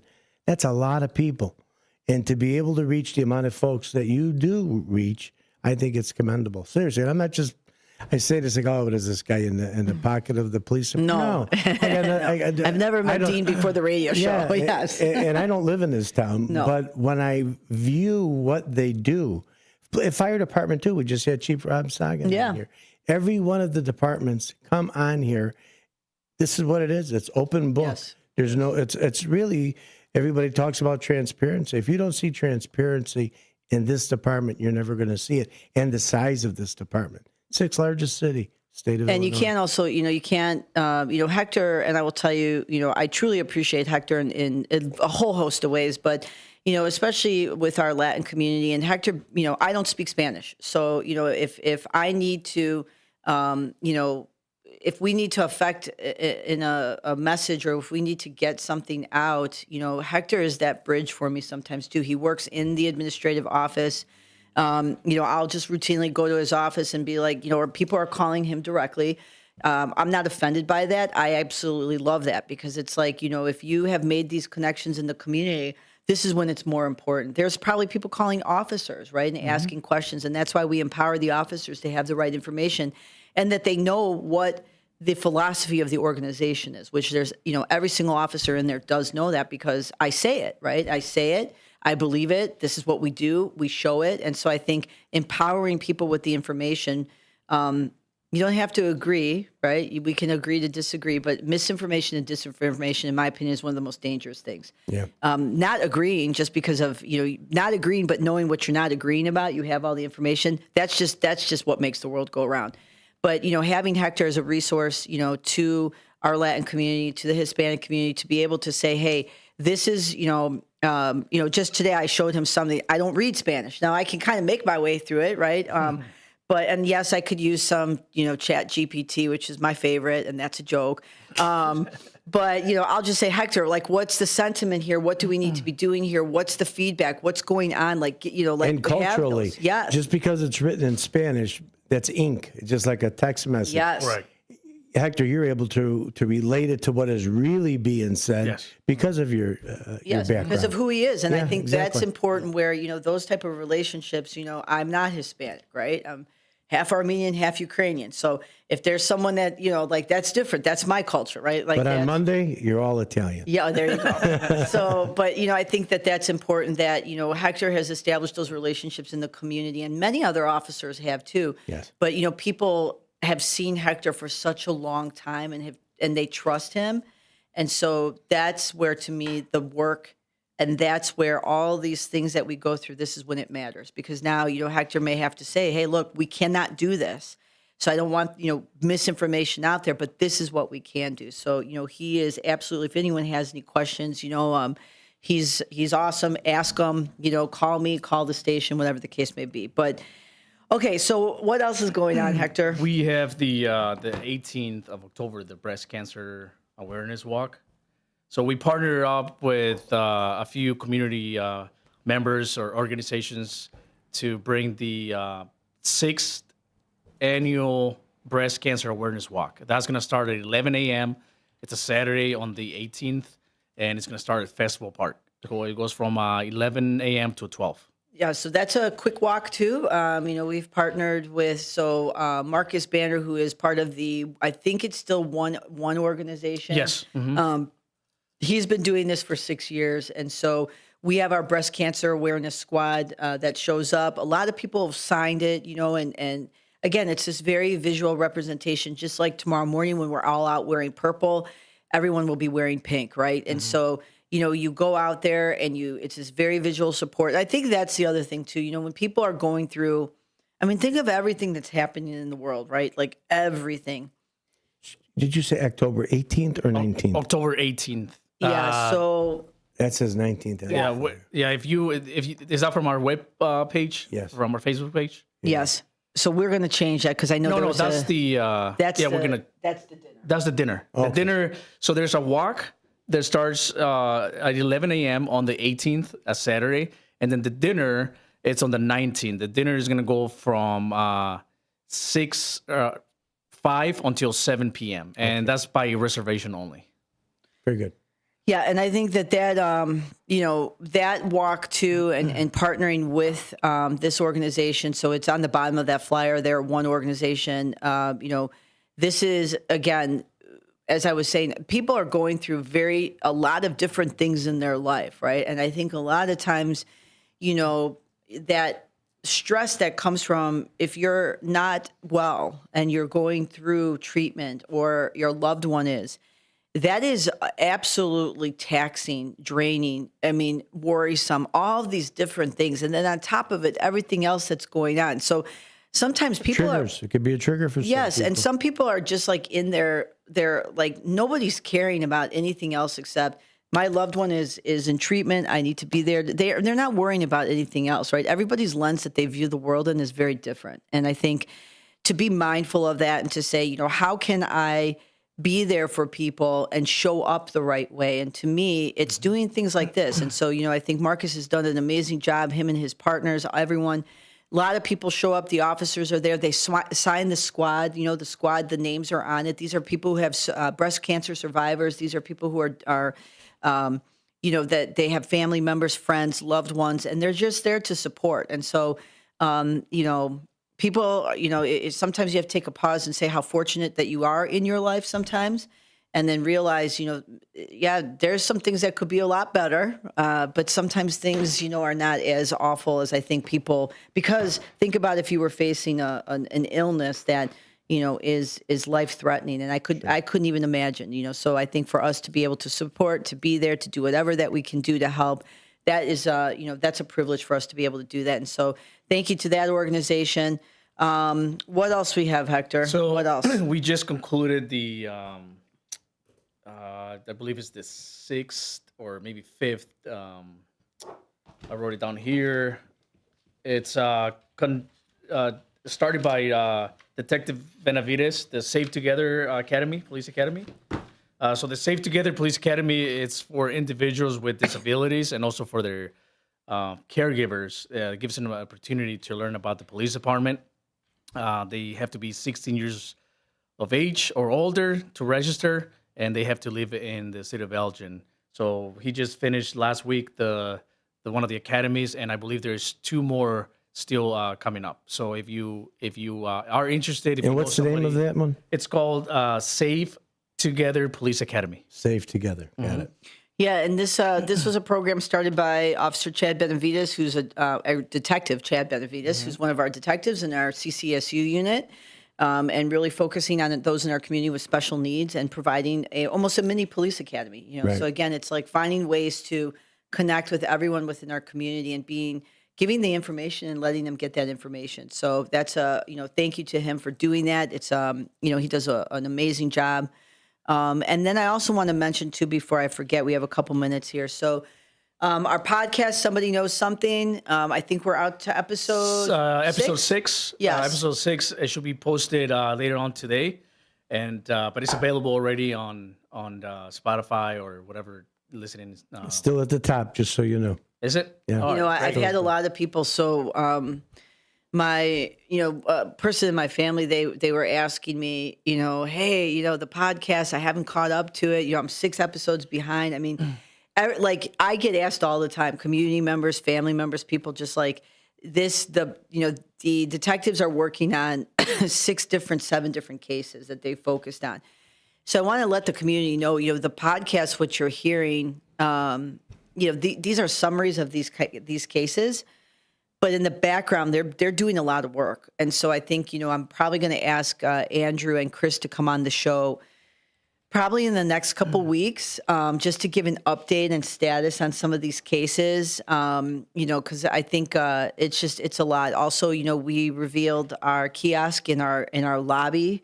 You can come into our lobby. It's you know, we did that. There are 2 things. One, it's like a memorial wall to the Karen Sheepers family and to Karen Sheepers that kind of summarized that case. You know, it's a living wall, a memorial to that time, that period in time.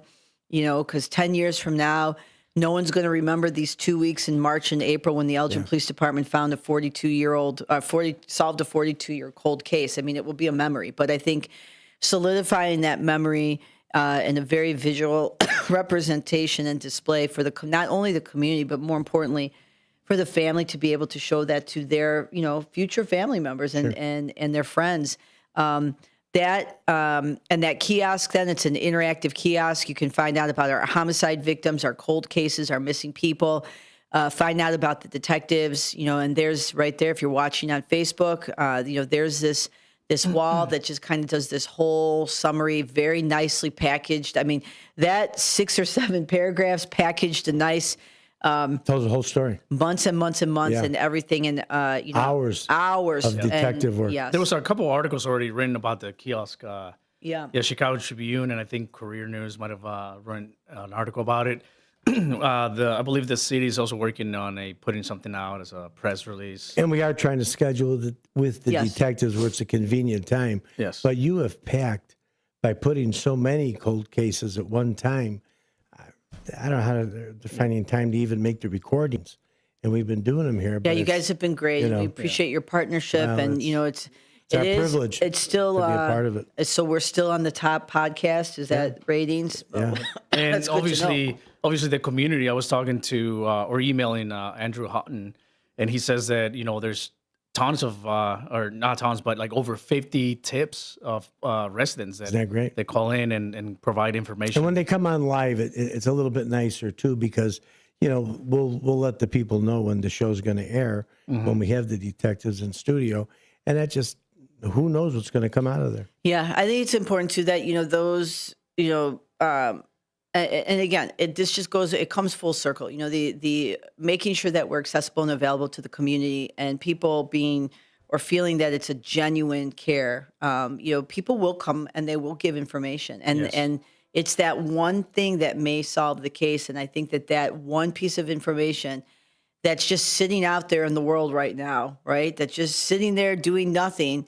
That's the thing that could give a sense of peace to a family, a sense of closure to the family. And I will never be able to, like in my entire career, I will tell you that couple of weeks when we were just hyper focused on solving that case and being out there, it was a different energy in the police department. It was just this I think it really showed a lot of the young officers, why we do what we do. This is real. This is real. This is I not think cops it showed, and robbers. Yes. This is legit police work, Yes, I think right? some of the officers who are in their mid-career, or maybe towards the end of the career, maybe this reinvigorated their desire and a reminder of why they got into this profession, right? And it's just this buzz that I think that we've just been,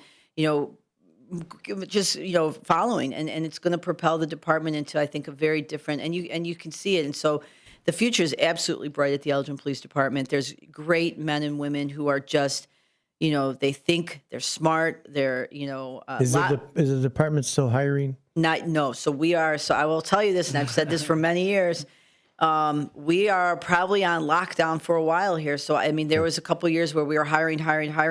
About 60% of our department has 10 years of less, and about 49% 5 years or less. We will be on the department that you see today, minus maybe plus or minus 10 people. This is your Elgin Police Department for the next 20 years. And Great. so that's why it was always important to me that we get the right people in, one, and, very simple, good heads, good hearts. That's my hiring philosophy. And two, this next generation of supervisors that are coming up, and Hector is one of them, right? This next future generation of people who will be in a command staff.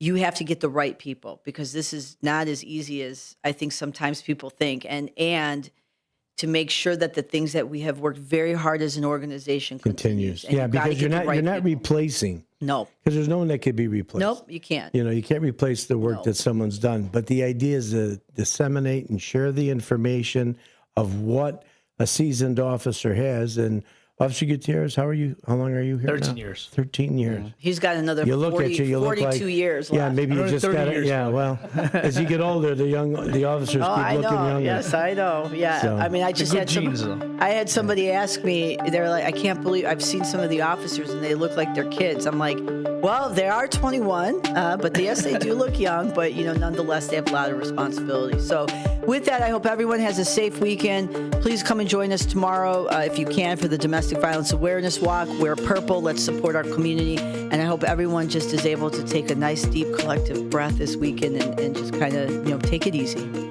Chief, thank you once again for being Thank here you. today. Thank you. Officer Gutierrez, it's always a pleasure to have you in here. Anything you ever need communicated, we're here for everyone. Appreciate it. You've been listening to Fridays with the Finest, Chief Anna Lally, and we'll be back after a few short messages.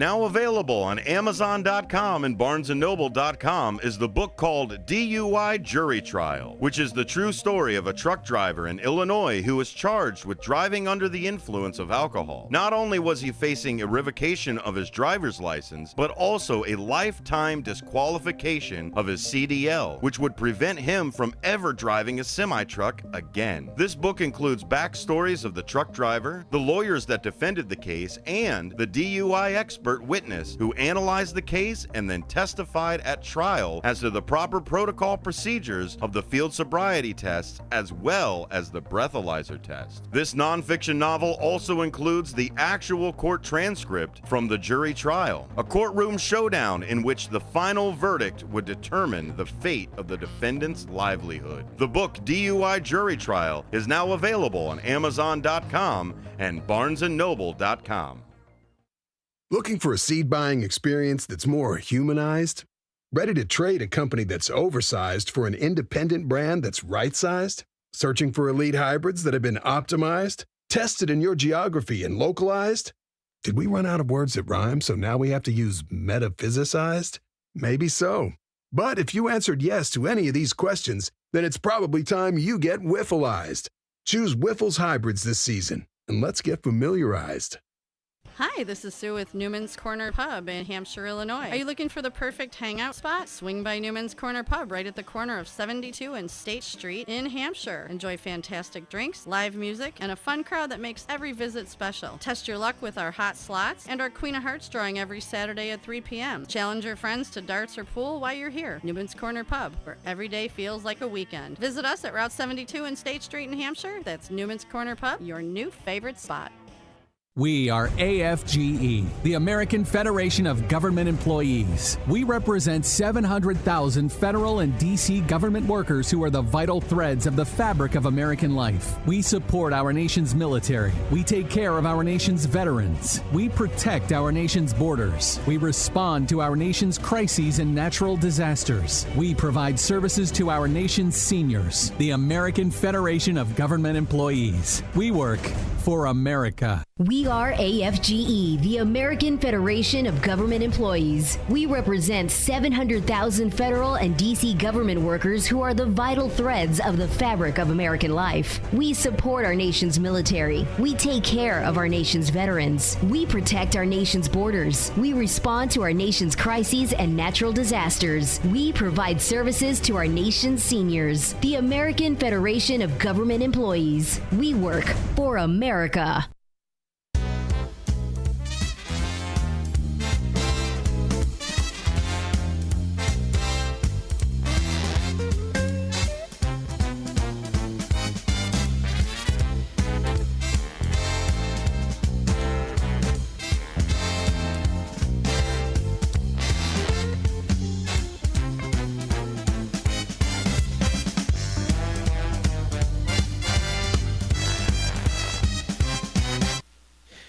Hello, everybody. This is Matt McNeil. This is not Steve Thorne here. I've been announcing it throughout the week that he had a commitment to go to. So what we're going to do is, I know that you heard the senior spotlight show music today, but we're going to be doing a little bit of a community hour here. So we'll discuss, of course, what's happening locally in the Fox River Valley area. There's always some fun things to do over the weekend. We like to keep you in tune on what's being served up here in the area, what's going on here also on WRMN as well. We've got Dean DeLaley here continuing on with us. Hello. Hello, everybody, as Steve Thorne would say. And Yes. I am not Steve Thorne. I am Dean DeLaley. Yep. Getting the pleasure to sit with Matt for a little bit, see what's going on.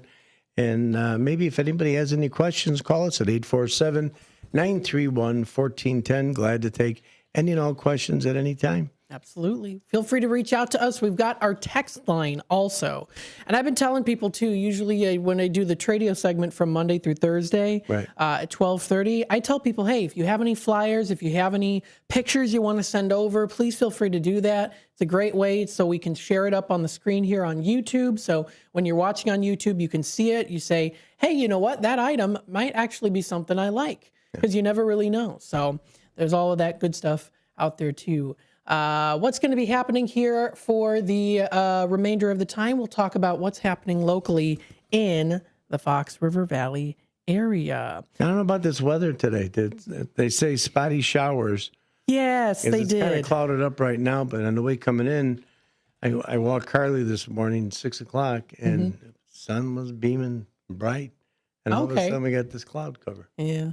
I know that it is supposed to very slightly get a little bit warmer into next week, but at least for today, it's going to get highs into 65.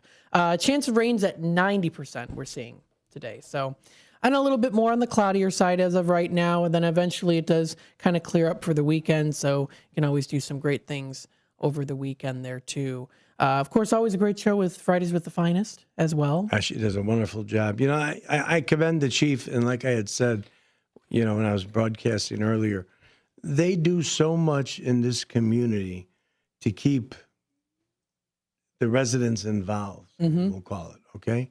And that's a very difficult thing. And she has broken it down into just basics, community policing. You know, community policing is key. If you're out there in the community, hence the name, and talking with the residents, there's a lot of different, from what I'm seeing in Elgin, I'm by far a pro of knowing where everything is at. You know, you have a neighborhood that, oh, this is this kind of folks live here, and over here, this is this, and this is the historic area, and this is this area. There are so many areas here, and this town is so rich in history as well. You know, so when you're a town that's established in 1835, as they are, and you have all this history, the people that are here, either in office, political office, or serving the community, police, fire, public works, they need to sort of preserve and take that in and say, okay, this is our town since 1830. We don't want to totally switch it. You know, they were teasing on the morning show. We did the Fox River Valley song. Yeah. Now, that song will never go away from our playlist because I love that song. And that shows you a simpler time, a simpler song. And that thing's, I think, about 3 or 4 verses long. It's a long song. Yeah. But it is really something. And it is this area of what we broadcast. It's the Fox River Valley. And that's what we want to just make sure everybody knows. Absolutely. What's great about that song, too, is it shows the beginning of the sprouting of the Fox River Valley area and, of course, the radio as well, too. Because, I mean, you listen to the sound of it, you listen to the song. I'm not quite sure what year that song was, but it's definitely older. You hear, of course, the grainy tune. Yeah, that's what makes it all the more sound good. Yes. Yeah. Yep. And I don't know if that was on purpose, if it's recorded that way, because some songs are for effect. But I think it was one that we had just from the archives. And thankfully, we were able to save it digitally, and I'll be able to still play it. A lot of people like that song.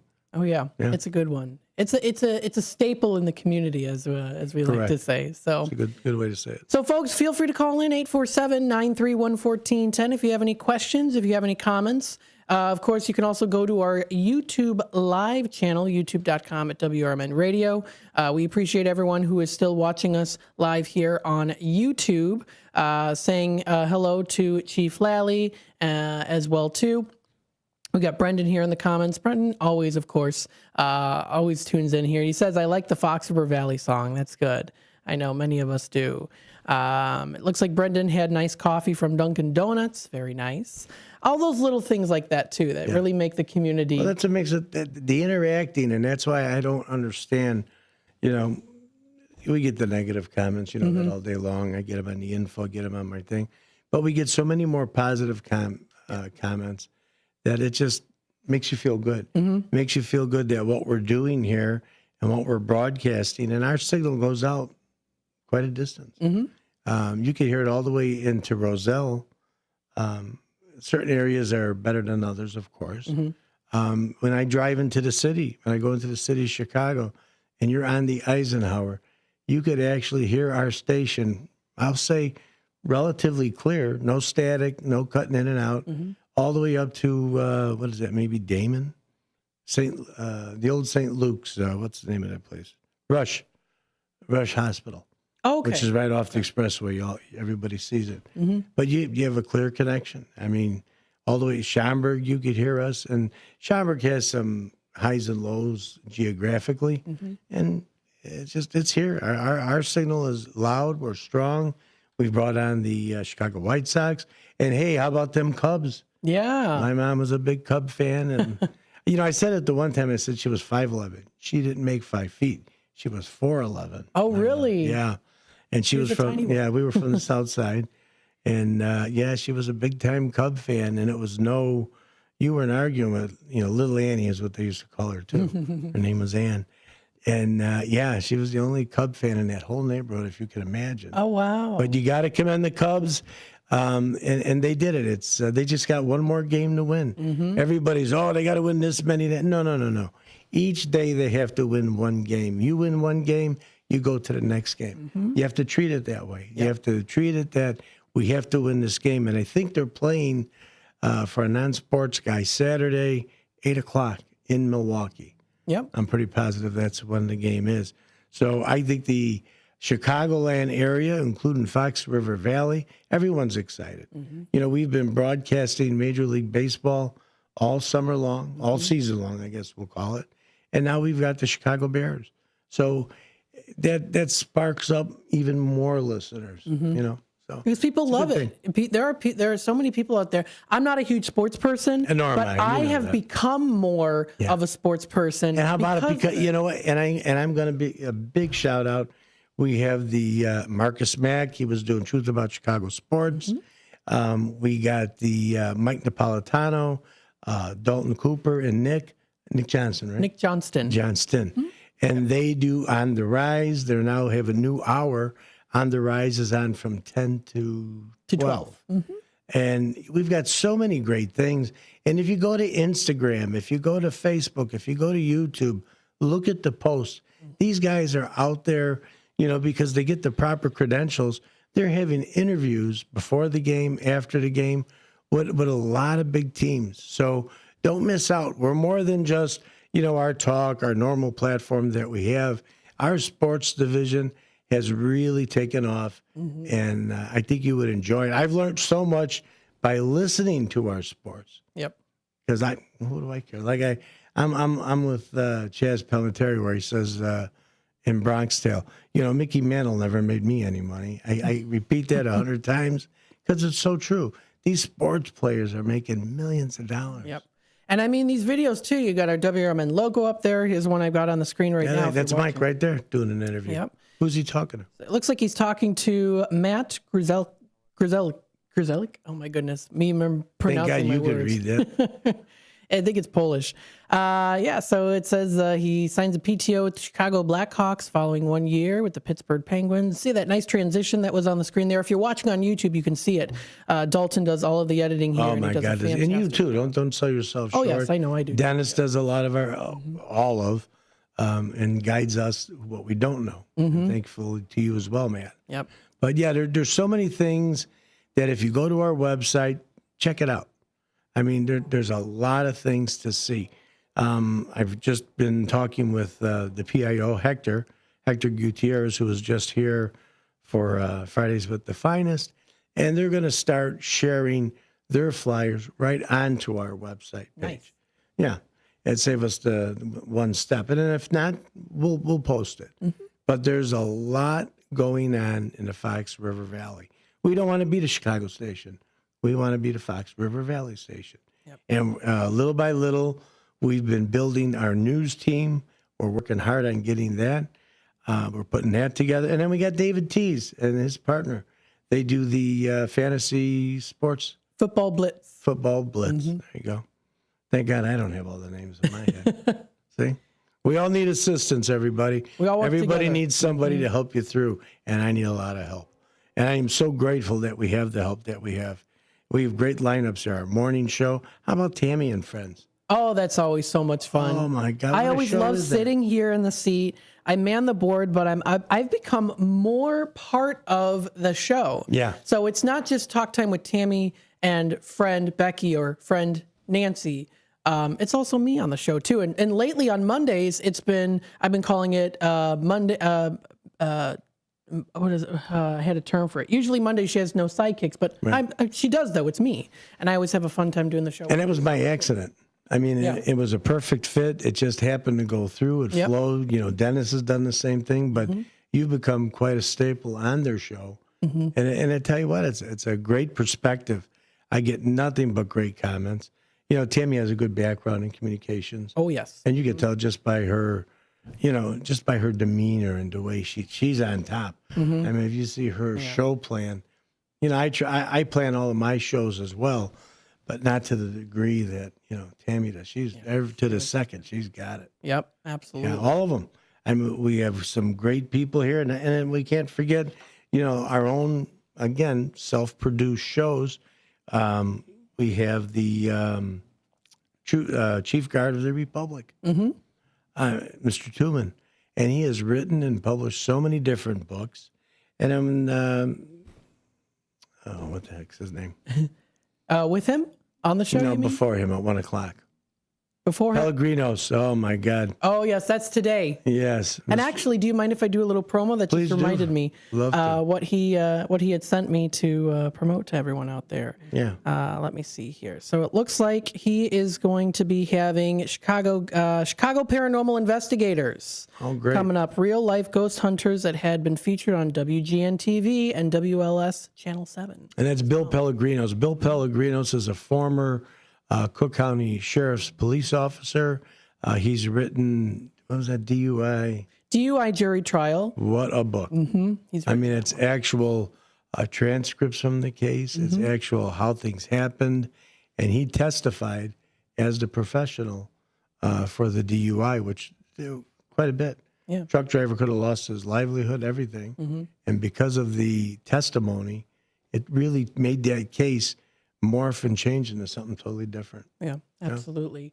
Folks, we're going to take a quick time out. We'll be back with more here on the Community Hour. Thank you, as always, of course, everyone, for tuning in. And we'll be back with more in just a little bit. Stay tuned. Political party poopers got you down? Shake it off and join me, Dennis Sonar Green, every weekday from 4 to 6 p.m. on WRMN for A Political Talk Show, where we cut through the doom and gloom with a focus on America first, constitutional values, and a populist perspective that puts you, the citizen, at the center of the conversation. At WRMN, the talk of the town, we're not afraid to challenge the status quo and bring you the straight talk you need. Whether you're frustrated with the political establishment or looking for a clear, some nonsense analysis, this show has you covered. Tune in. Let's take on the issues together with a fresh, unfiltered approach. Catch us every weekday from 4 to 6 p.m. on WRMN, A Political Talk Show. WRMN, the talk of the town. Hey Bears fans, want your business heard during every heart-pounding moment of the game? WRMN 1410 is now offering in-game ad spots for Chicago Bears broadcasts. Be a part of the action as thousands of diehard listeners tune in each week. Whether it's a touchdown, turnover, or a timeout, your message will be right there in the mix. Spots are limited and going fast. Call WRMN 1410 today at 847-741-7700 and score big with in-game advertising that delivers results. Get in the game with the Chicago Bears on WRMN AM 1410. Your kids could get free or low-cost health coverage from Medicaid or CHIP. Even if you've applied before, they may be eligible now. Kids up to age 19 are covered for checkups, vaccines, dentist visits, hospital care, and more. And if they already have Medicaid or CHIP, remember to renew every year. Visit insurekidsnow.gov or call 877-KIDS-NOW. Paid for by the U.S. Department of Health and Human Services.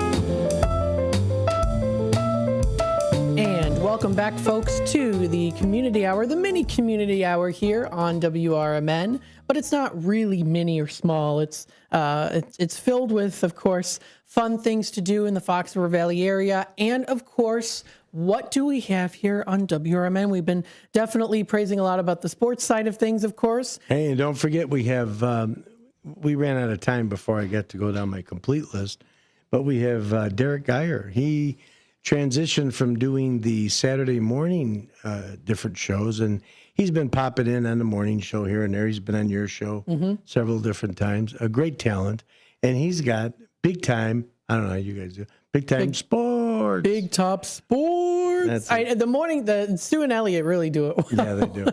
I don't have the voice. My pipe still ain't 100%. I've been getting a little raspy, so still having a problem swallowing. But nonetheless, I'm trying to get it out there. But it's Big Top Sports. Derek is definitely the ringleader. He's got some great topics he's been talking about, great things about sports.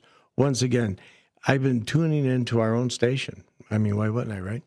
But I tune into our own station, and we have been just getting educated in so many different areas, especially guys like Matt and I.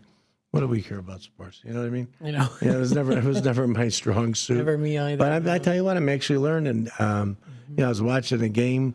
I did I'm a bereavement minister for my church, so I did the prayers at the funeral home, and then after a couple of my brother nights, we stopped off and we watched the game. And there's all kinds of games. There's a real life sports bar with 50 screens in there. You got football. And this is a cool time because you've got basketball going right now. Hockey has started up. Baseball is still running, and football. I mean, and soccer, it never stops. So, I mean, you got so many different things happening. Yeah, there's a lot going on. Yeah. And the thing is, too, is I'm learning things like I never knew about 9 innings in baseball. Oh, that I know. 9 innings. Yeah. I didn't know that. They went into New York, played the Phillies. I like that. New York played the Phillies last night. They went into extra innings, and New York cinched that spot now. Okay. So now if the Chicago Cubs, from what I understand, if the Chicago Cubs win on Saturday, Chicago Cubs, be playing New York. Wow. Yeah. It's kind of neat. Yeah, it's a neat system. You learn something every day. You Yeah, do. And it's, you know, I always try to, when I do the Out to Lunch show, I do that.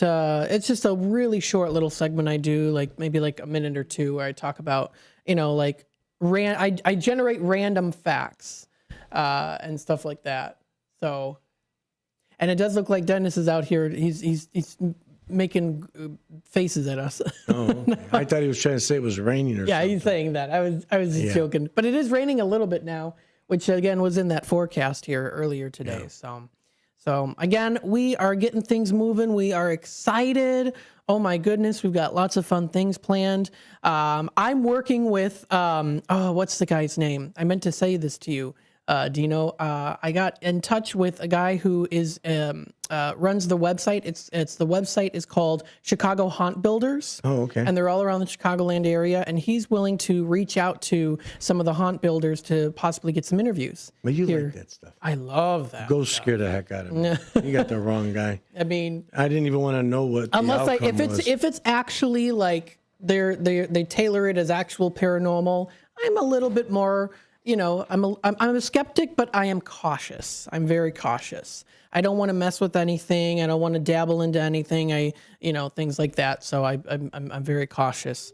Were you able to meet up with Ken Huntley? Huntley, no. Ken Huntley, the brother to the former catcher of the Chicago Cubs. Oh, really? Yeah. So you'll have to follow up with him. He's got some very good things. He's just a genius, this guy, and he's been working on these cells and all types of things. How can I explain it? It's like you've heard of sickle cell anemia. There's also a thing called Cooley's anemia, which is the Mediterranean disease, and they parallel each other. But I guess they've been doing some studies, and I think some of it's with the GPT stuff or AI stuff. But in his own research, they're getting closer maybe for finding a cure for this stuff. So I want to make sure that we get Ken on. And Ken is Absolutely. actually the brother of Randy Huntley. And there's no T in it. It's Randy Huntley, and he is the was a catcher for Chicago Cubs. Very good catcher, in fact. That's something. But we got so Definitely. many different topics that you never know what's going to be on Out to Lunch. You never know who. And that came in from another good friend, All Around Auto Body, Brad.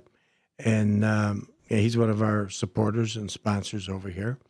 And he said, I know a guy who is very informative. And I started talking to him.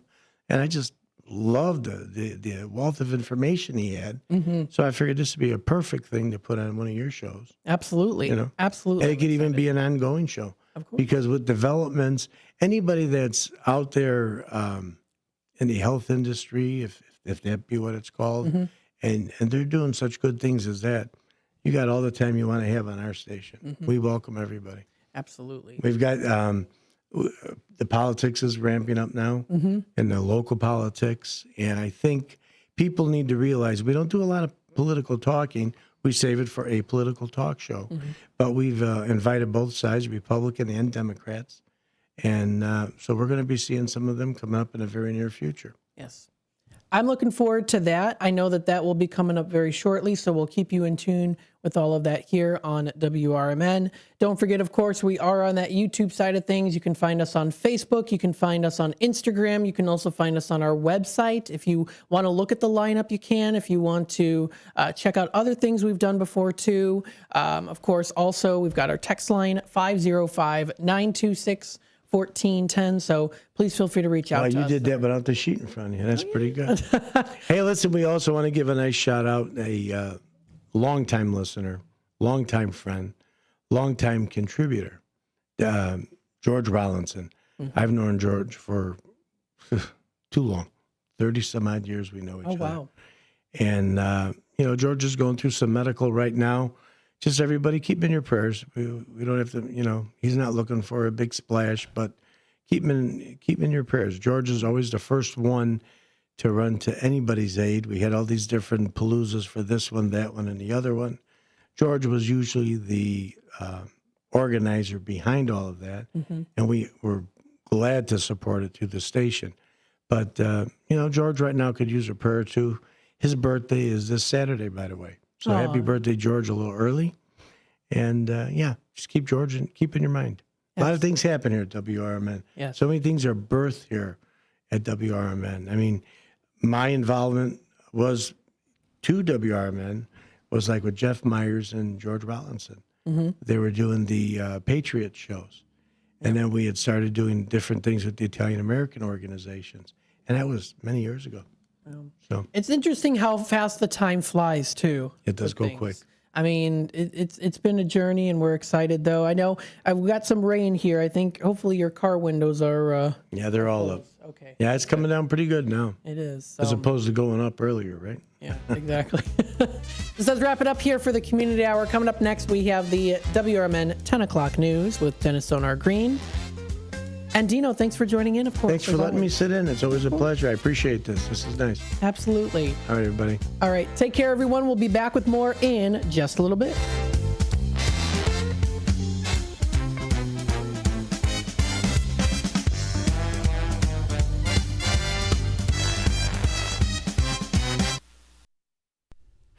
Your hometown radio station since 1949. We are WRMN AM 1410 Elgin time.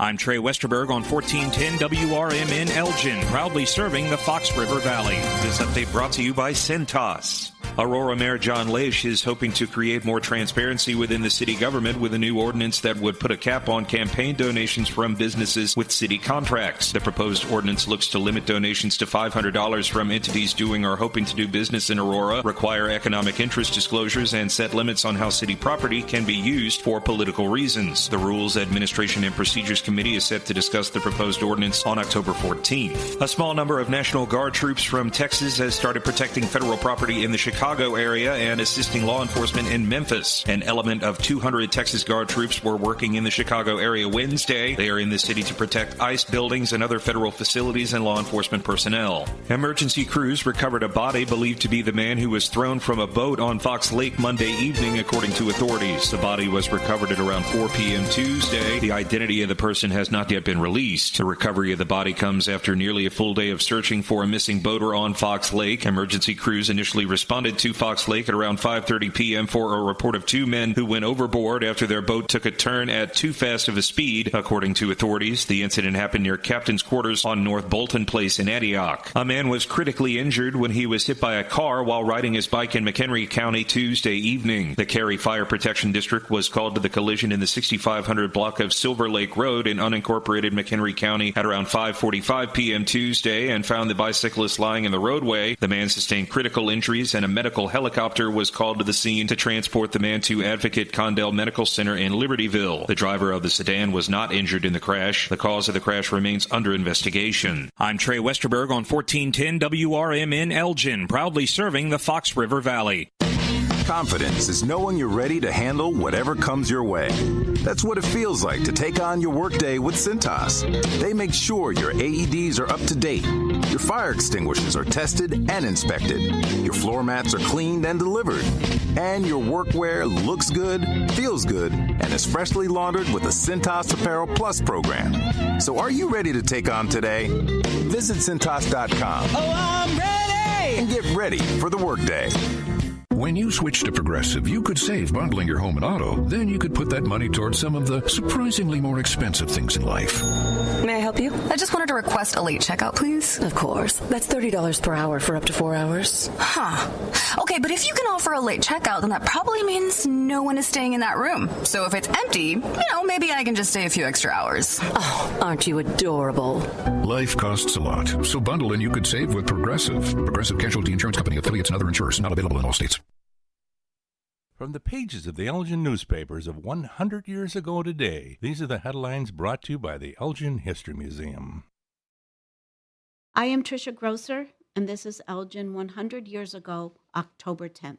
Styling the proposed order of Health Commissioner Herman Bunderson of Chicago, under which only milk from tested herds would be admitted in Chicago, an ultimatum from upwards of 1,000 northern Illinois dairy farmers was prepared at their meeting in Elgin this afternoon to vote unanimously against the compulsory test of their herds. Farmers point out that they are being told to either have their herds tested or lose the Chicago market. They take the stand that submission to the order would also result in the loss of the market because they would literally be put out of business. If we submit to the test, it will mean financial ruin for a majority of the farmers, said Dan Gilly of Elgin, formerly one of the leaders in the Milk Producers Association. Let's play a waiting game, was the argument of Mr. W.H. Wilbur. This is Sarah Silver with your Fox Valley forecast. Today, mostly cloudy with a chance of showers and thunderstorms between 9 a.m. and 4 p.m., high near 66, temperatures falling to around 64 in the afternoon. Breezy with gusts up to 25 miles per hour. Tonight, partly cloudy with a low around 43. Currently, it is 52 and overcast. I'm Sarah Silver on the Talk of the Town, WRMN. Wesley Financial Group is not a law firm, and Chuck McDowell, definitely not an attorney. This is Chuck. Do you feel stupid for buying a timeshare? Don't. It's not your fault. You were most likely told you could rent it, and it was a great financial investment. And the deal was available today only. If this happened to you, contact your resort or Wesley Financial Group for help today. Call Wesley now for your free exit information kit. 800-791-1313. 800-791-1313. It's Cybersecurity Awareness Month, and LifeLock is here with tips to help protect your identity. Use strong passwords, set up multi-factor authentication on your accounts, report phishing, and update your software on all your devices. And for comprehensive identity protection, LifeLock is your best choice. LifeLock not only alerts you to suspicious uses of your personal information, but also fixes identity theft, guaranteed or your money back. So stay smart, stay safe, and stay protected with a 30-day free trial at LifeLock.com. Use the promo code BECK. Terms do apply. Hey, listen to this. All I needed was a new starter. Got a great deal on eBay. Did it myself. Yeah, that's cool. But how about the soft purr of an upgraded exhaust when it fits just right? For me, it's the little things, like these new windshield wipers from eBay I installed. From small fixes to big upgrades, eBay has all the parts you need at prices you'll love. Guaranteed to fit every time. eBay. Things people love. Eligible items only. Exclusions apply.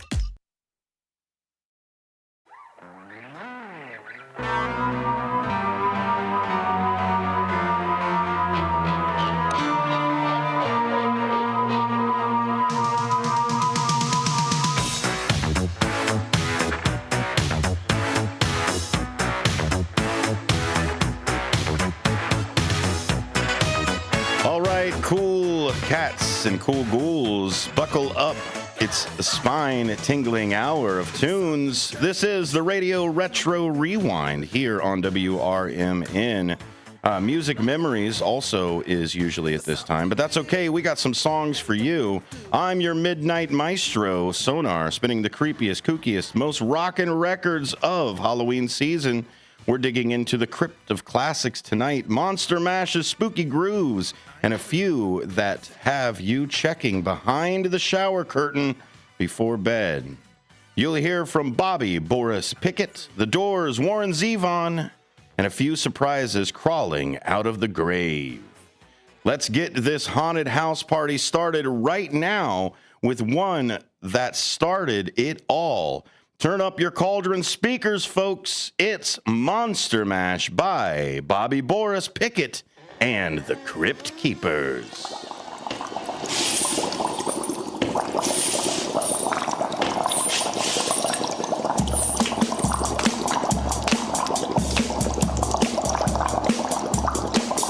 I was working in the lab late one night when my eyes beheld an eerie sight. For my monster from his slab began to rise, and suddenly, to my surprise, he did the monster mash. It was a graveyard smash. It caught on in a flash. He did the monster mash.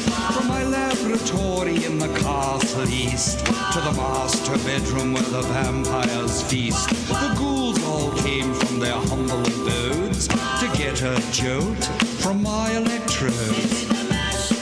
They did the monster mash. It was a graveyard smash.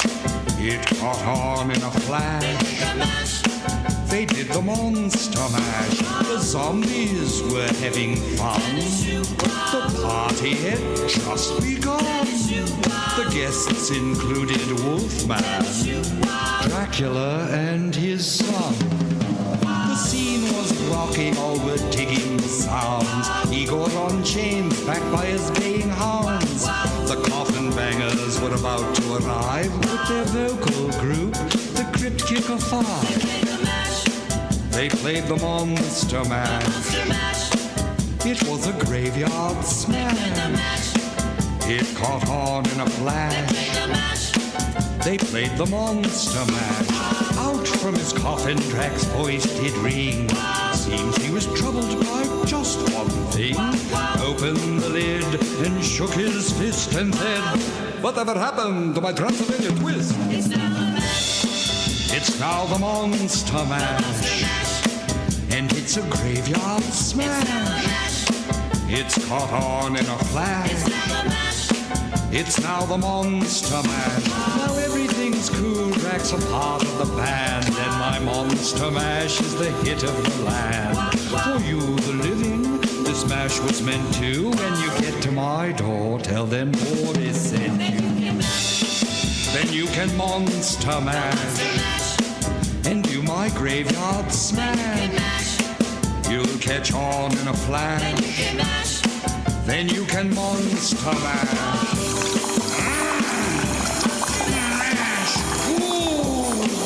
Easy, Igor, you impetuous young boy.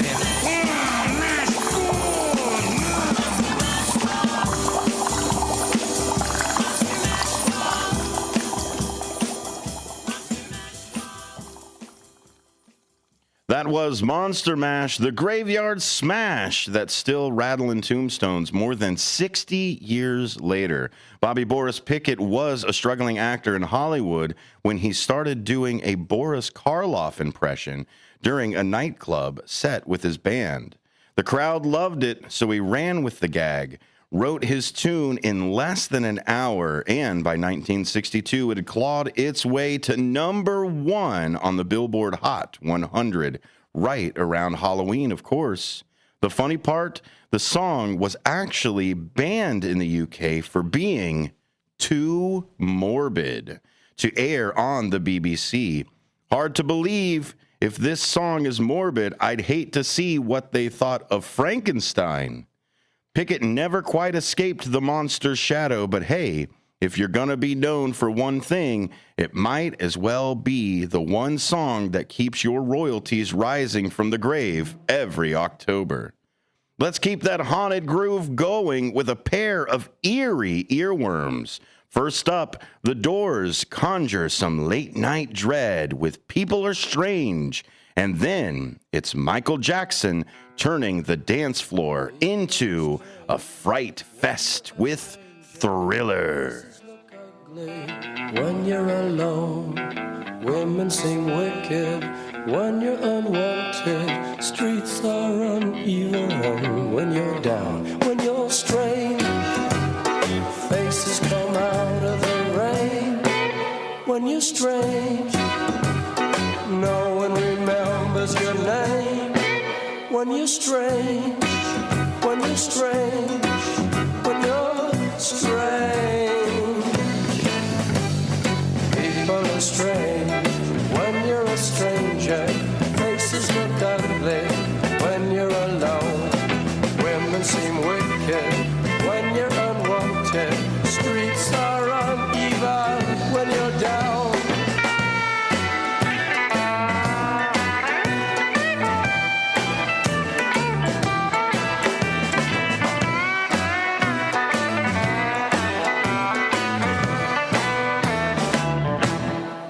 when you're strange, faces come out of the rain.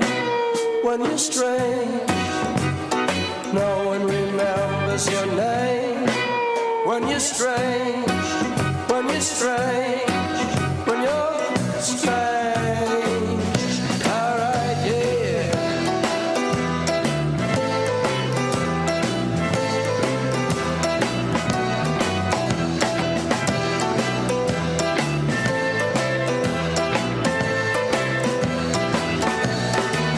When you're strange, faces come out of the rain. When you're strange, no one remembers your name. When you're strange, when you're strange, when you're strange.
It's close to midnight.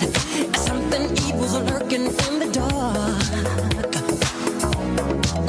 Under the moonlight, you see a sight that almost stops your heart. You try to scream, but terror takes the sound before you make it. And you start to freeze, and so it looks you right between the eyes. You're paralyzed. 'Cause this is terror.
close at hand.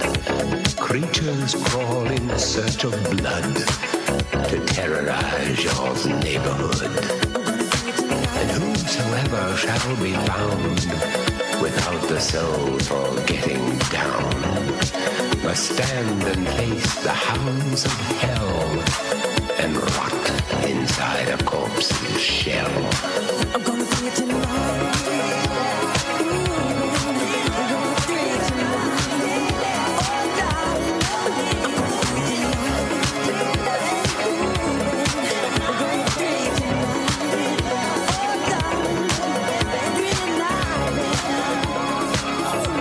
You just moonwalked through Thriller, the 1983 epic that turned every living room into a zombie dance floor. Before that, People Are Strange from The Doors gave us a little psychedelic paranoia from 1967. Let's talk about Thriller for a sec. Michael Jackson teamed up with producer Quincy Jones and horror legend Vincent Price, whose creepy monologue sealed the deal. The music video, 14 minutes of horror perfection, cost $500,000, a fortune back then, and turned MTV into must-see TV. That signature red jacket, instant Halloween costume, forever. Jackson once said he wanted to make a short film where the music transcends the song, and boy, did he. I still get chills when the zombies start grooving. Coming up, we're howling at the moon with Warren Zevon and his Werewolves of London. Then, taking a bite out of Rockwell's Paranora classic, Somebody's Watching Me. Keep your garlic close. This night's getting weirder.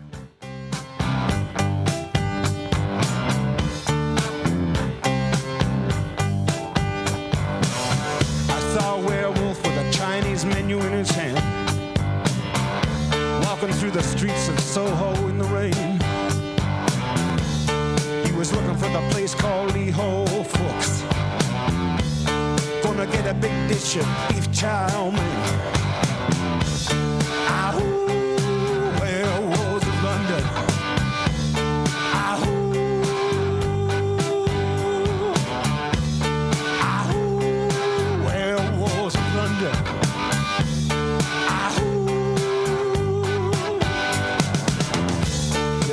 Howling around your kitchen door. You better not let him in.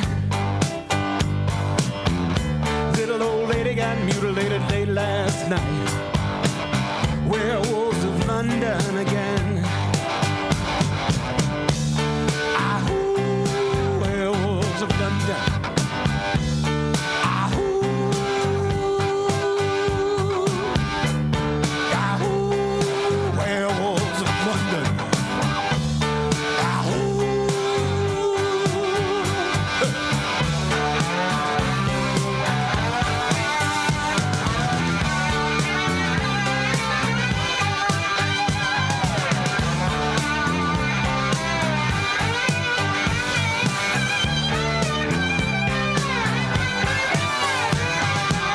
Hairy-handed gent who ran amok in Kent. Lately he's been overheard in Mayfair. You better stay away from him. He'll rip your lungs out, Jim. I'd like to meet his tailor. Ah, werewolves of London.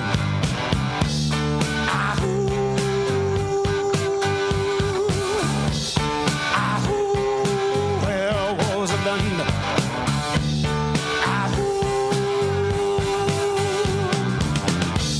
Well, I saw Lon Chaney walking with the Queen, doing the werewolves of London. I saw Lon Chaney Jr. walking with the Queen, doing the werewolves of London. I saw a werewolf drinking a pina colada at Trader Vic's. And his hair was perfect.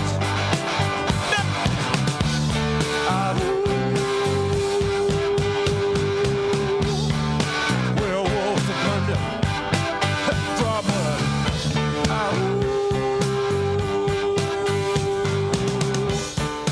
Werewolves of London.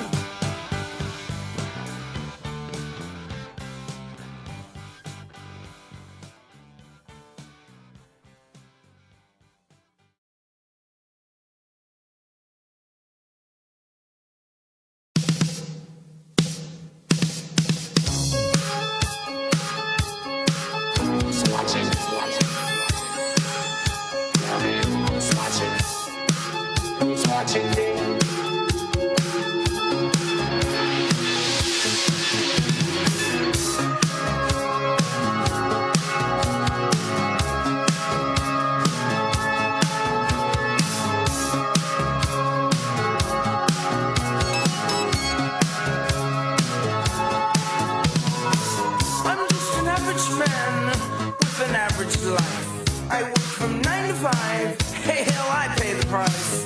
All I want is to be left alone in my average home. But why do I always feel like I'm in the twilight zone? And I always feel like somebody's watching me, and I have no privacy. Oh, I always feel like somebody's watching me. Tell me, is it just a dream? When I come home at night, I break the door real tight. People call me on the phone, I'm trying to avoid. Well, can the people on TV see me, or am I just paranoid? When I'm in the shower, I'm afraid to wash my hair, 'cause I might open my eyes and find someone standing there. People say I'm crazy, just a little touch, but maybe showers remind me of psycho humor. That's why I always feel like somebody's watching me,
Now that's a spooky combo, warns Yvonne. Werewolves of London and Rockwell's Somebody's Watching Me.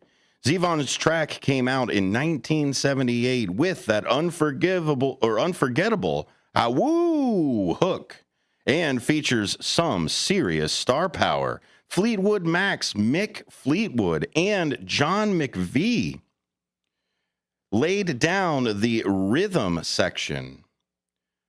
Zevon joked it started as a joke song, but it ended up being his biggest hit. Rockwell, on the other hand, had Motown in his blood.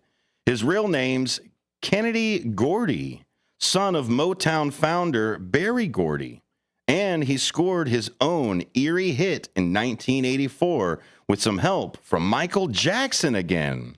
That's MJ singing the I Always Feel Like chorus line. Pretty good friends to have in the studio, huh? All right, my creepy compadres, when we come back, grab your brooms and fangs. We're headed towards the witching hour with a back-to-back blast from the Charlie Daniels Band, The Devil Went Down to Georgia, and the Screamin' Jay Hawkins with I Put a Spell on You. Stick around for some of that amazing music happening here on WRMN. We'll see you on the other side. I'm Trey Westerberg on 1410 WRMN Elgin, proudly serving the Fox River Valley. This update brought to you by Centos. Aurora Mayor John Leish is hoping to create more transparency within the city government with a new ordinance that would put a cap on campaign donations from businesses with city contracts. The proposed ordinance looks to limit donations to $500 from entities doing or hoping to do business in Aurora, require economic interest disclosures, and set limits on how city property can be used for political reasons. The Rules, Administration, and Procedures Committee is set to discuss the proposed ordinance on October 14th. A small number of National Guard troops from Texas has started protecting federal property in the Chicago area and assisting law enforcement in Memphis. An element of 200 Texas Guard troops were working in the Chicago area Wednesday. They are in the city to protect ICE buildings and other federal facilities and law enforcement personnel. Emergency crews recovered a body believed to be the man who was thrown from a boat on Fox Lake Monday evening, according to authorities. The body was recovered at around 4 p.m. Tuesday. The identity of the person has not yet been released. The recovery of the body comes after nearly a full day of searching for a missing boater on Fox Lake. Emergency crews initially responded to Fox Lake at around 5:30 p.m. for a report of two men who went overboard after their boat took a turn at too fast of a speed, according to authorities. The incident happened near Captain's Quarters on North Bolton Place in Antioch. A man was critically injured when he was hit by a car while riding his bike in McHenry County Tuesday evening. The Cary Fire Protection District was called to the collision in the 6500 block of Silver Lake Road in unincorporated McHenry County at around 5:45 p.m. Tuesday and found the bicyclist lying in the roadway. The man sustained critical injuries and a medical helicopter was called to the scene to transport the man to Advocate Condell Medical Center in Libertyville. The driver of the sedan was not injured in the crash. The cause of the crash remains under investigation. I'm Trey Westerberg on 1410 WRMN Elgin, proudly serving the Fox River Valley. Confidence is knowing you're ready to handle whatever comes your way. That's what it feels like to take on your workday with Centos. They make sure your AEDs are up to date, your fire extinguishers are tested and inspected, your floor mats are cleaned and delivered, and your workwear looks good, feels good, and is freshly laundered with the Centos Apparel Plus program. So are you ready to take on today? Visit Centos.com. Oh, I'm ready! And get ready for the workday. When you switch to Progressive, you could save bundling your home and auto. Then you could put that money towards some of the surprisingly more expensive things in life.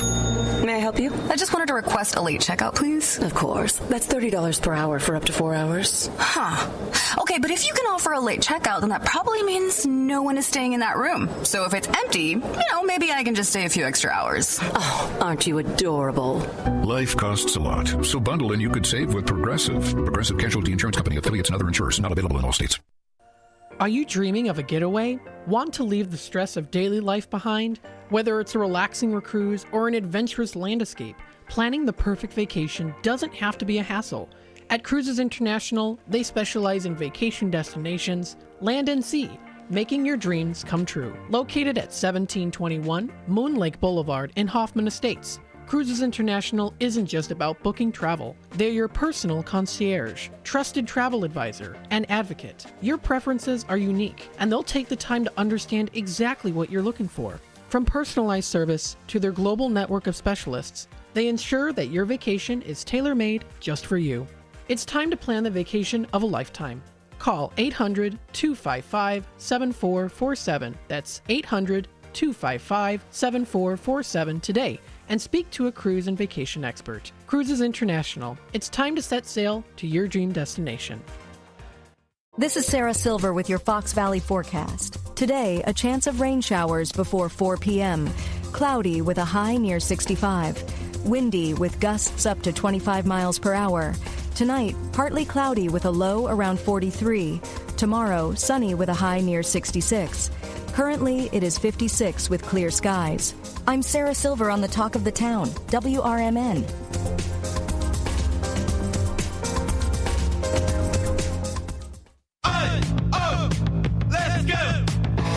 You're still glowing, flirting, grooving. You still got it.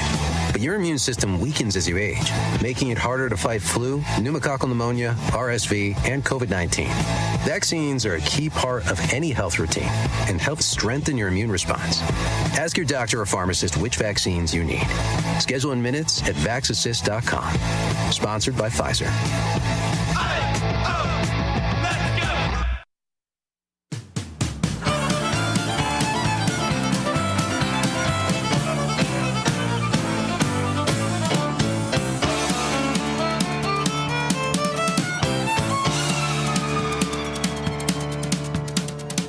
Down to Georgia, he was looking for a soul to steal. He was in a bind because he was way behind and he was willing to make a deal. When he came across this young man sawing on a fiddle and playing it hot, and the devil jumped up on a hickory stump and said, "Boy, let me tell you what. I guess you didn't know it, but I'm a fiddle player too. And if you'd care to take a dare, I'll make a bet with you. Now you played pretty good fiddle, boy, but give the devil his due. I bet a fiddle of gold against your soul because I think I'm better than you." The boy said, "My name's Johnny, and it might be a sin, but I'll take your bet and you're gonna regret, cause I'm the best as ever been. Johnny, rosin up your bow and play your fiddle hard, cause hell's broke loose in Georgia and the devil deals the cards. And if you win, you get this shiny fiddle made of gold, but if you lose, the devil gets your soul."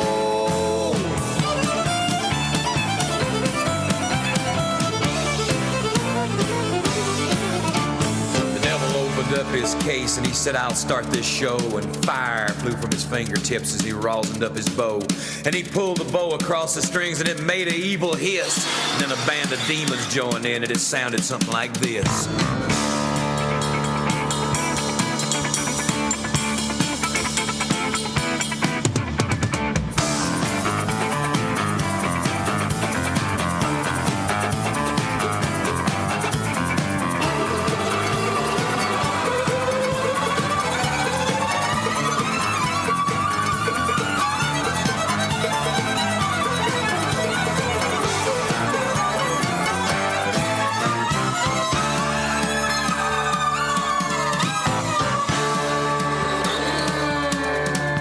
When the devil finished, Johnny said, "Well, you're pretty good, old son, but sit down in that chair right there and let me show you how it's done. Fire on the mountain, run, boys, run. The devil's in the house of the rising sun. Chicken in the bread pan, picking out dough. Granny, does your dog bite? No child knows."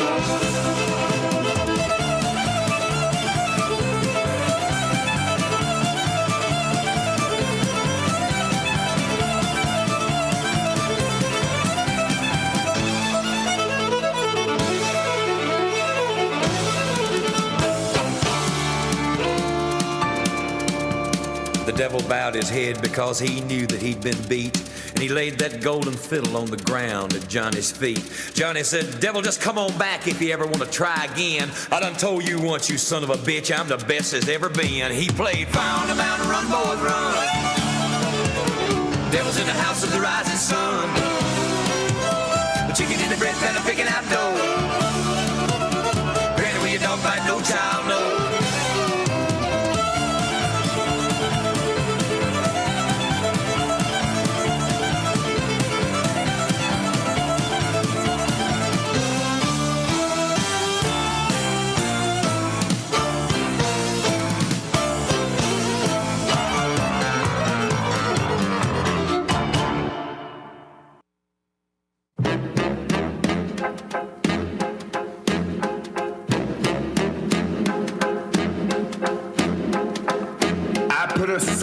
on you.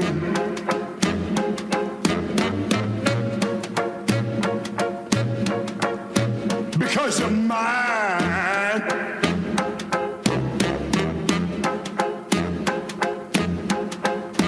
Stop the things you do.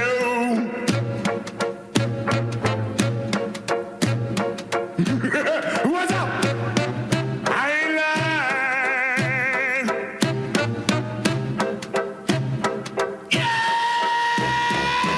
I can't stand. Woo! No running around. I can't stand. No putting me down. I put a spell on you.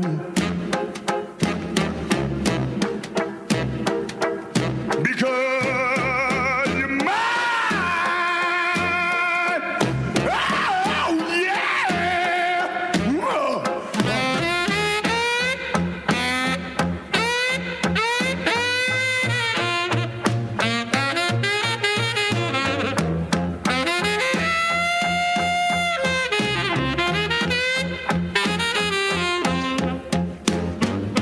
Stop the things you do.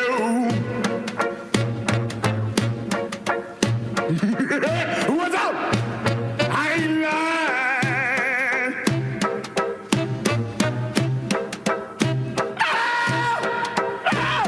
I love you. I love you. I love you anyhow. I don't care if you don't want me. I'm yours right now. I put a spell on you. That was I Put a Spell on You, and boy, did Screamin' Jay Hawkins mean it. Released back in 1956, Hawkins recorded that while reportedly a few drinks deep. And what came out was one of the wildest, most unhinged performances ever put on wax. His stage act was legendary, emerging from coffins, wearing bones and capes, breathing fire. It was shock rock before Alice Cooper even picked up a snake. And before that, The Devil Went Down to Georgia showed us that even old Scratch himself can't beat a fiddle-playing farm boy. Charlie Daniels and his band laid down that Southern Showdown in 1979, and it's been a storytelling staple ever since. Now, as we creep towards the end of our haunted hour, we'll close with a few more bone-chilling classics. Here is Creedence Clearwater Revival's Bad Moon Rising.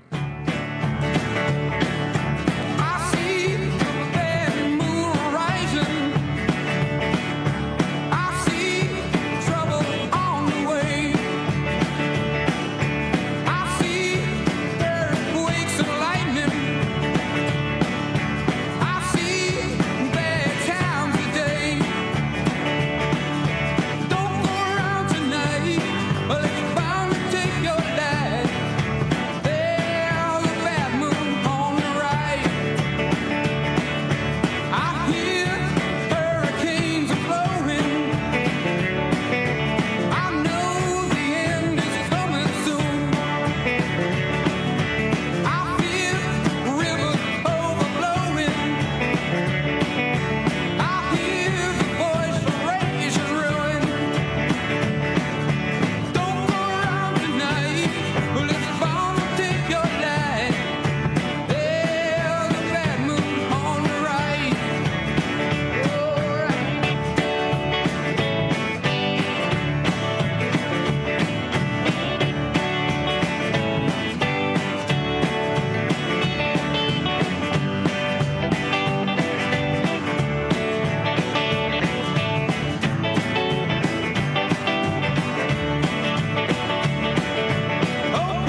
That was Creedence Clearwater Revival with Bad Moon Rising, a tune that still makes me want to grab a flashlight and check the windows.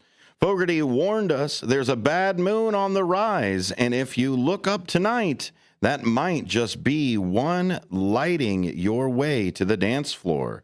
Now, before we close the lid on this haunted hour, I've got one last trick up my sleeve.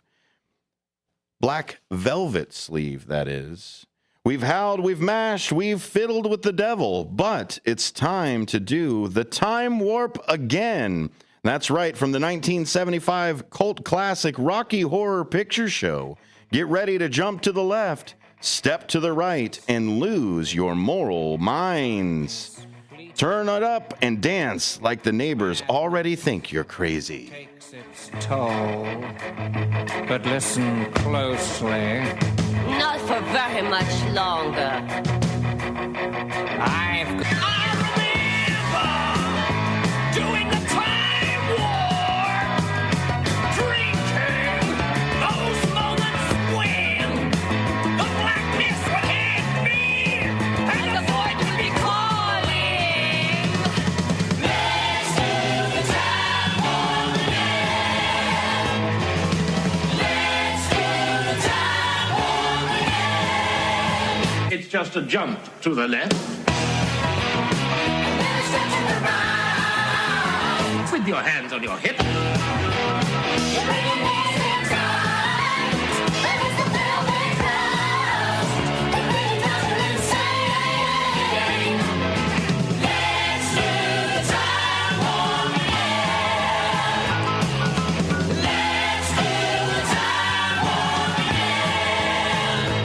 It's so dreamy. Oh, fantasy, free me. So you can't see me. No, not at all. In another dimension. With voyeuristic intention. Well secluded. I see all. with a bit of a mind flip. You're into the time slip. And nothing can ever be the same. You're spaced out on sensation. Like you're under sedation.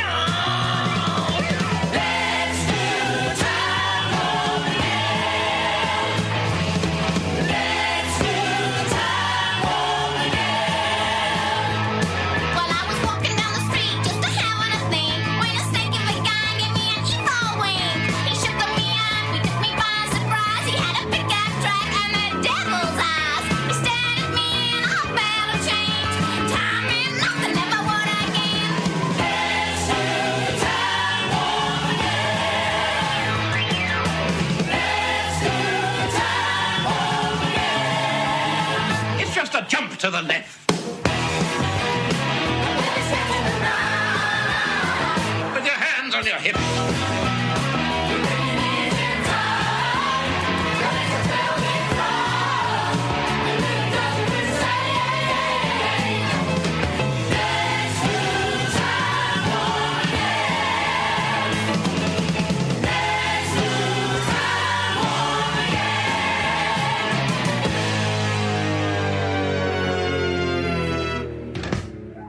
Woo!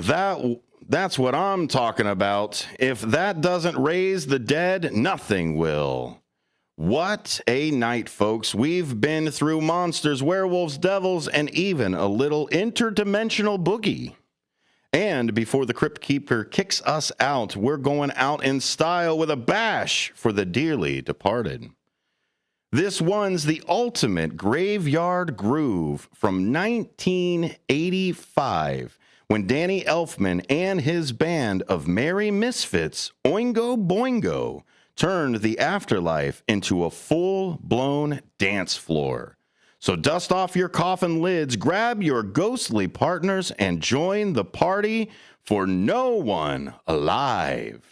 I'm your host, Sonar, saying thanks for spending your Halloween hour here on WRMN's Radio Retro Rewind. Until next time, keep your pumpkins lit, your spirits high, and your radio tuned to the past that still rocks the present. You're listening to WRMN 1410.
soul at the door.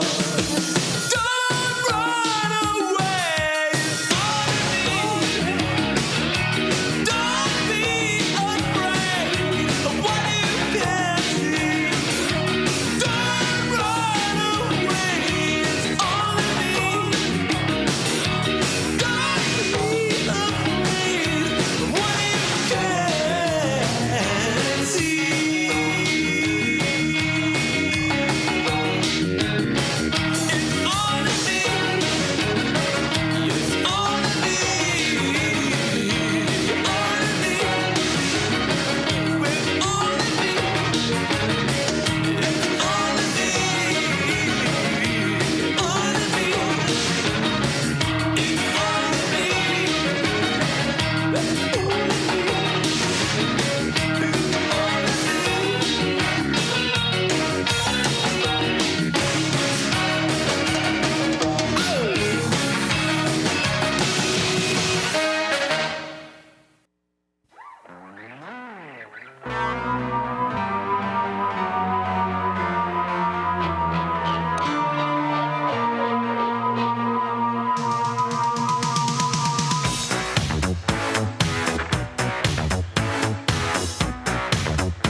Something strange in your neighborhood.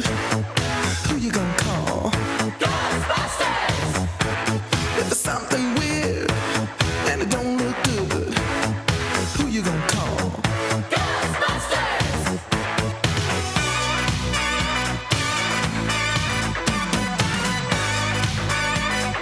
I ain't afraid of no ghosts.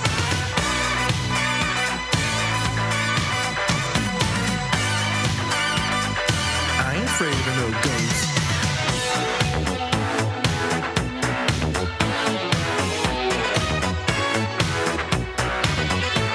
If you're seeing things running through your head, who can you call?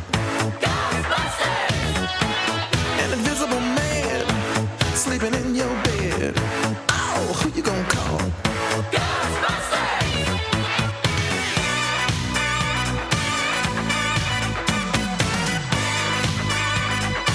I ain't afraid of no ghosts.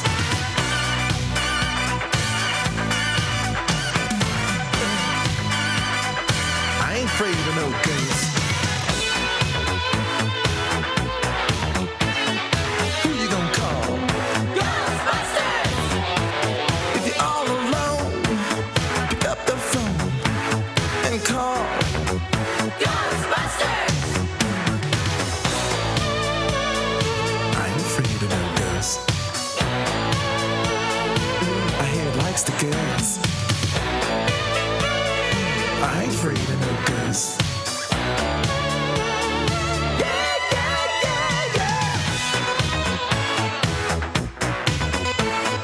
Who you gonna call? Ghostbusters!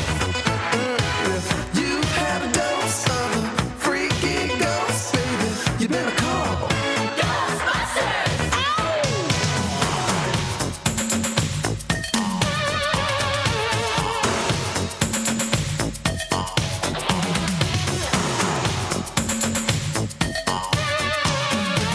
Let me tell you something. Bustin' makes me feel good.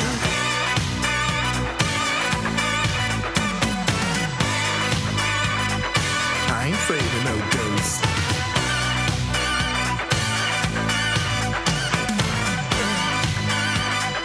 I ain't afraid of no ghosts. Don't get caught alone, oh no. Ghostbusters! When it comes through your door, unless you just want some more, I think you better call Ghostbusters! Ow! Who you gonna call? Ghostbusters! Who you gonna call? Ghostbusters! Think you better call Ghostbusters! Who you gonna call? Ghostbusters! I can't hear you. Who you gonna call? Ghostbusters! Louder! Ghostbusters! Who you gonna call? Ghostbusters!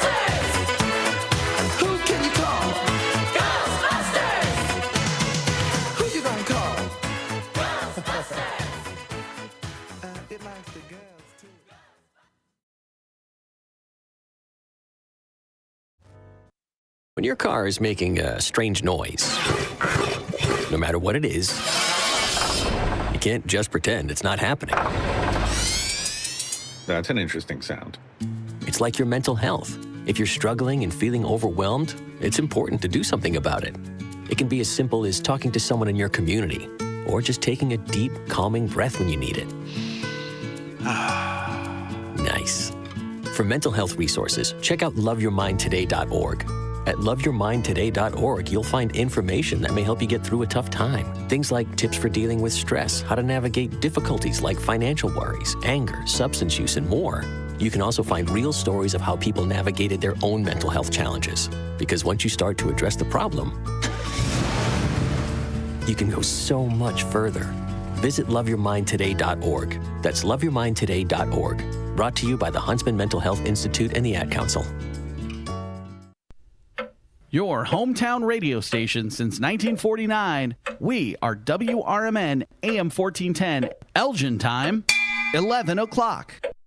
I'm Trey Westerberg on 1410 WRMN Elgin, proudly serving the Fox River Valley. This update brought to you by Sky Rizzi. A man was critically injured when he was hit by a car while riding his bike in McHenry County Tuesday evening. The Cary Fire Protection District was called to the collision in the 6500 block of Silver Lake Road in unincorporated McHenry County at around 5:45 p.m. Tuesday and found the bicyclist lying in the roadway. The man sustained critical injuries and a medical helicopter was called to the scene to transport the man to Advocate Condell Medical Center in Libertyville. The driver of the sedan was not injured in the crash. The cause of the crash remains under investigation. Aurora Mayor John Leish is hoping to create more transparency within the city government with a new ordinance that would put a cap on campaign donations from businesses with city contracts. The proposed ordinance looks to limit donations to $500 from entities doing or hoping to do business in Aurora, require economic interest disclosures, and set limits on how city property can be used for political reasons. The Rules, Administration, and Procedures Committee is set to discuss the proposed ordinance on October 14th. A small number of National Guard troops from Texas has started protecting federal property in the Chicago area and assisting law enforcement in Memphis. An element of 200 Texas Guard troops were working in the Chicago area Wednesday. They are in the city to protect ICE buildings and other federal facilities and law enforcement personnel. Emergency crews recovered a body believed to be the man who was thrown from a boat on Fox Lake Monday evening, according to authorities. The body was recovered at around 4 p.m. Tuesday. The identity of the person has not yet been released. The recovery of the body comes after nearly a full day of searching for a missing boater on Fox Lake. Emergency crews initially responded to Fox Lake at around 5:30 p.m. for a report of two men who went overboard after their boat took a turn at too fast of a speed. According to authorities, the incident happened near Captain's Quarters on North Bolton Place in Antioch. I'm Trey Westerberg on 1410 WRMN Elgin, proudly serving the Fox River Valley. Confidence is knowing you're ready to handle whatever comes your way. That's what it feels like to take on your workday with Cintas. They make sure your AEDs are up to date, your fire extinguishers are tested and inspected, your floor mats are cleaned and delivered, and your workwear looks good, feels good, and is freshly laundered with the Cintas Apparel Plus program. So are you ready to take on today? Visit Cintas.com. Oh, I'm ready! And get ready for the workday.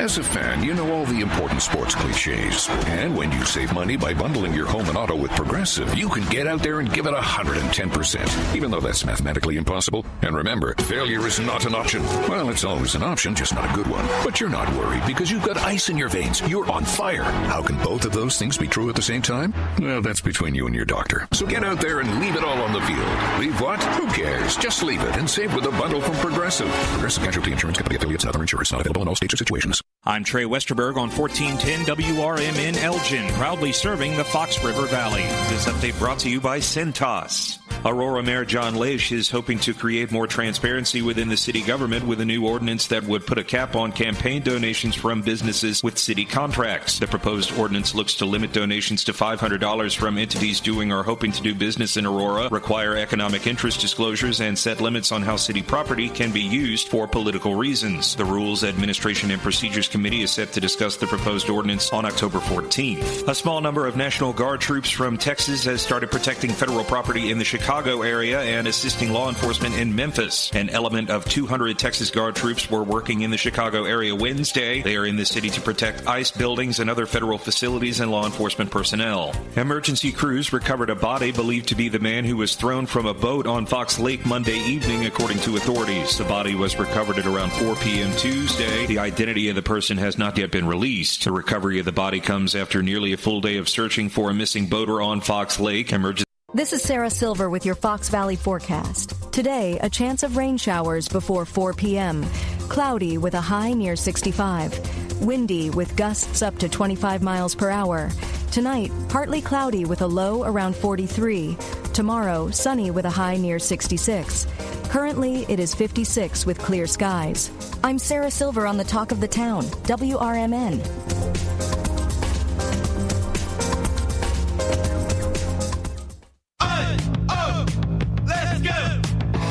You're still glowing, flirting, grooving. You still got it. But your immune system weakens as you age, making it harder to fight flu, pneumococcal pneumonia, RSV, and COVID-19. Vaccines are a key part of any health routine and help strengthen your immune response. Ask your doctor or pharmacist which vaccines you need. Schedule in minutes at vaxassist.com. Sponsored by Pfizer. Nobody had to tell your grandparents not to drive while using their typewriters. Why should it be any different for us kids and our cell phones? Distracted driving was the cause of more than 3,000 deaths in 2022. Come on, we're smarter than this. Let's put down the phones and focus on the roads. Drive safe, everybody. Don't drive distracted. A message brought to you by the National Highway Traffic Safety Administration, Project Yellow Light, and the Ad Council. For nearly 2,000 severely injured veterans, everyday life has become filled with barriers. So we build specially adapted homes at Homes for Our Troops. And thanks to our donors and supporters, this life-changing gift of freedom is provided mortgage-free to these veterans. But we need you to join us too in completing this important mission. Please visit hfotusa.org and help build homes and rebuild lives.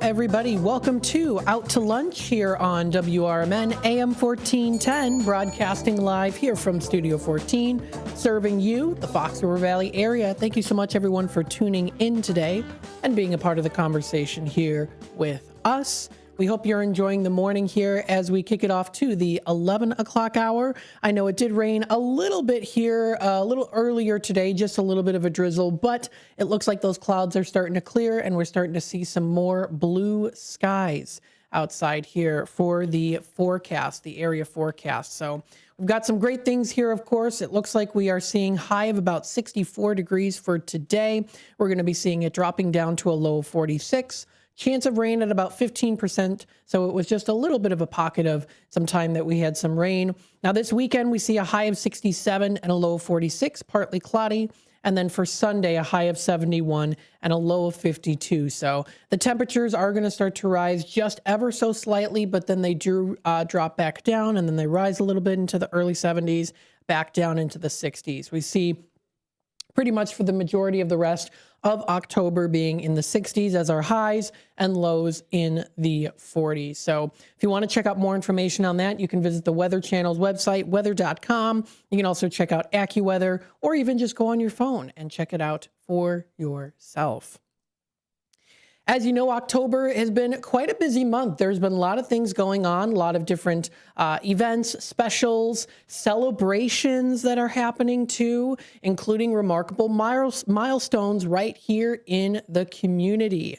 I'm telling you, for more than 7 decades, a particular place here that is such a strong staple in the community, that's the Elgin Symphony Orchestra, is celebrating their 76th anniversary.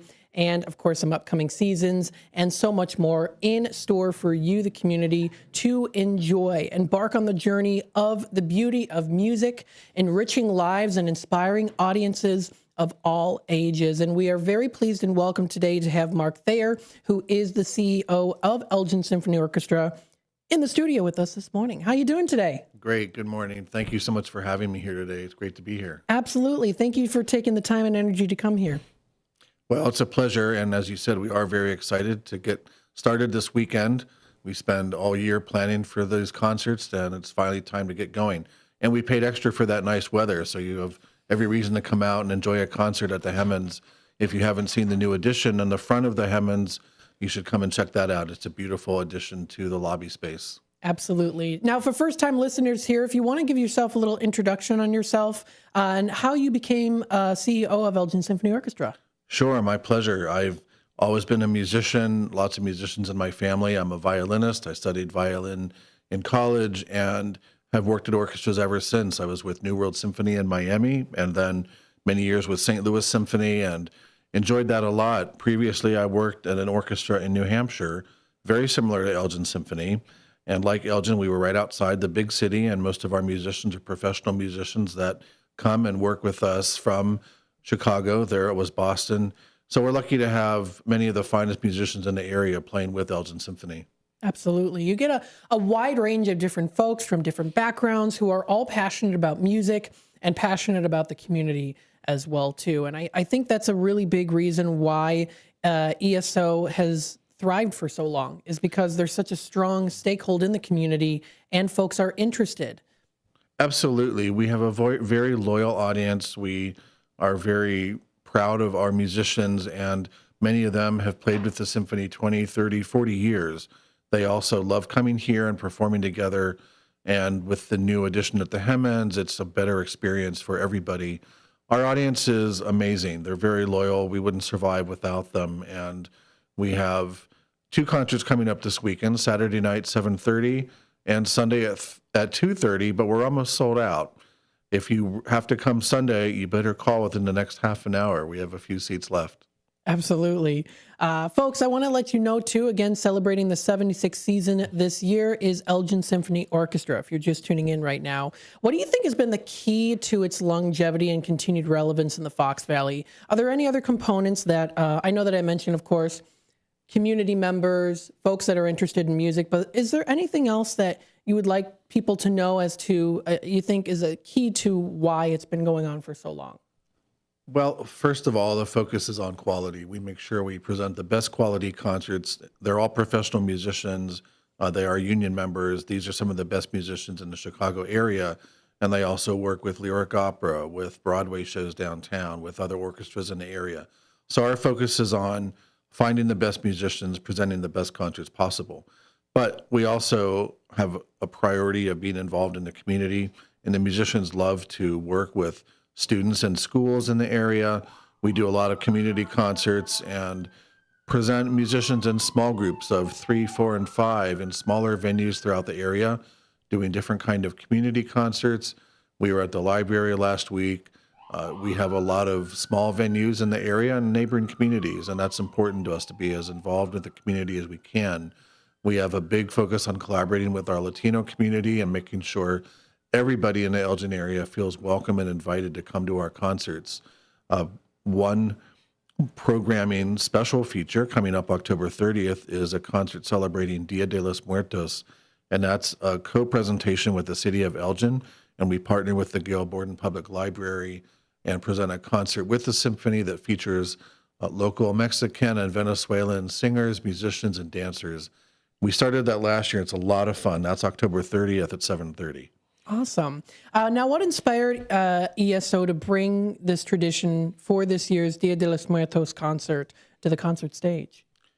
Well, besides there being a lot of great music from Mexico and all of Latin America that's important to the orchestras and our local community, we want to partner with the people living here in Elgin. This is everyone's orchestra. This is the orchestra for the people of Elgin and our neighboring communities. And again, we want everyone to feel welcome and invited and part of our community, part of our audience.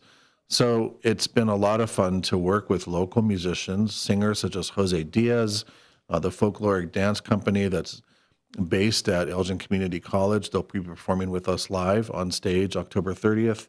And we have such a rich culture, a rich community of musicians, artists, and dancers.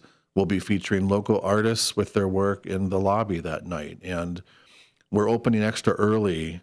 That's a Thursday night, the day before Halloween. We're opening the lobby at 5:30 so people can come in with their families and enjoy games and crafts, face painting, food and food trucks, and other fun things for families to enjoy together before the concert starts. Absolutely. And folks, you can check it out. Seating is general admission. You can find more information online at elginsymphony.org. Looks like we have here adult tickets are $25, student tickets at $5. Is that correct? That's right. And we want all of our concerts to be affordable. I hear people say, I don't know what to wear. I can't afford it.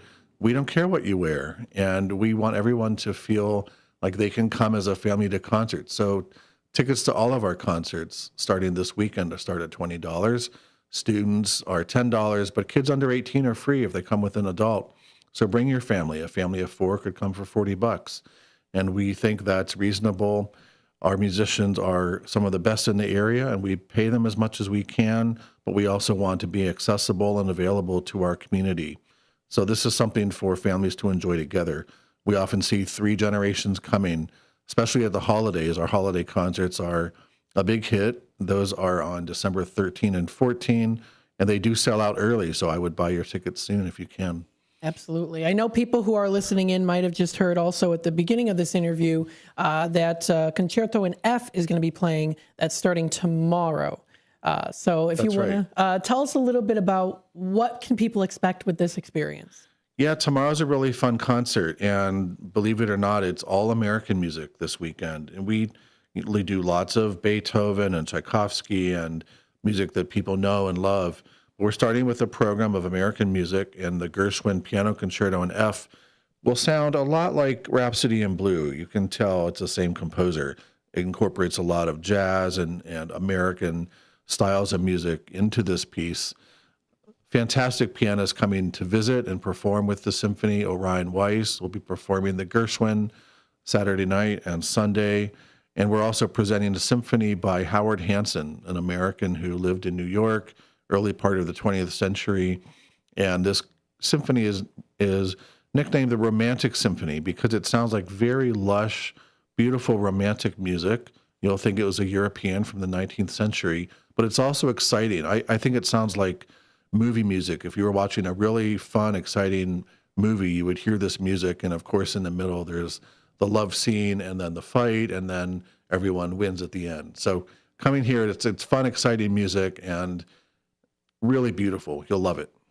And I always tell people this too, you know, of course, we have the age of technology where you can just listen to music at home with your headphones on, but nothing beats an experience of actually going into the auditorium, experiencing the vibrations and the physical people that are there that are putting on this performance for you. So definitely check it out. That's right. You never know what's going to happen in a live event. You also can't reproduce that sound, that massive, immersive, beautiful and enormous sound that you get at a live venue.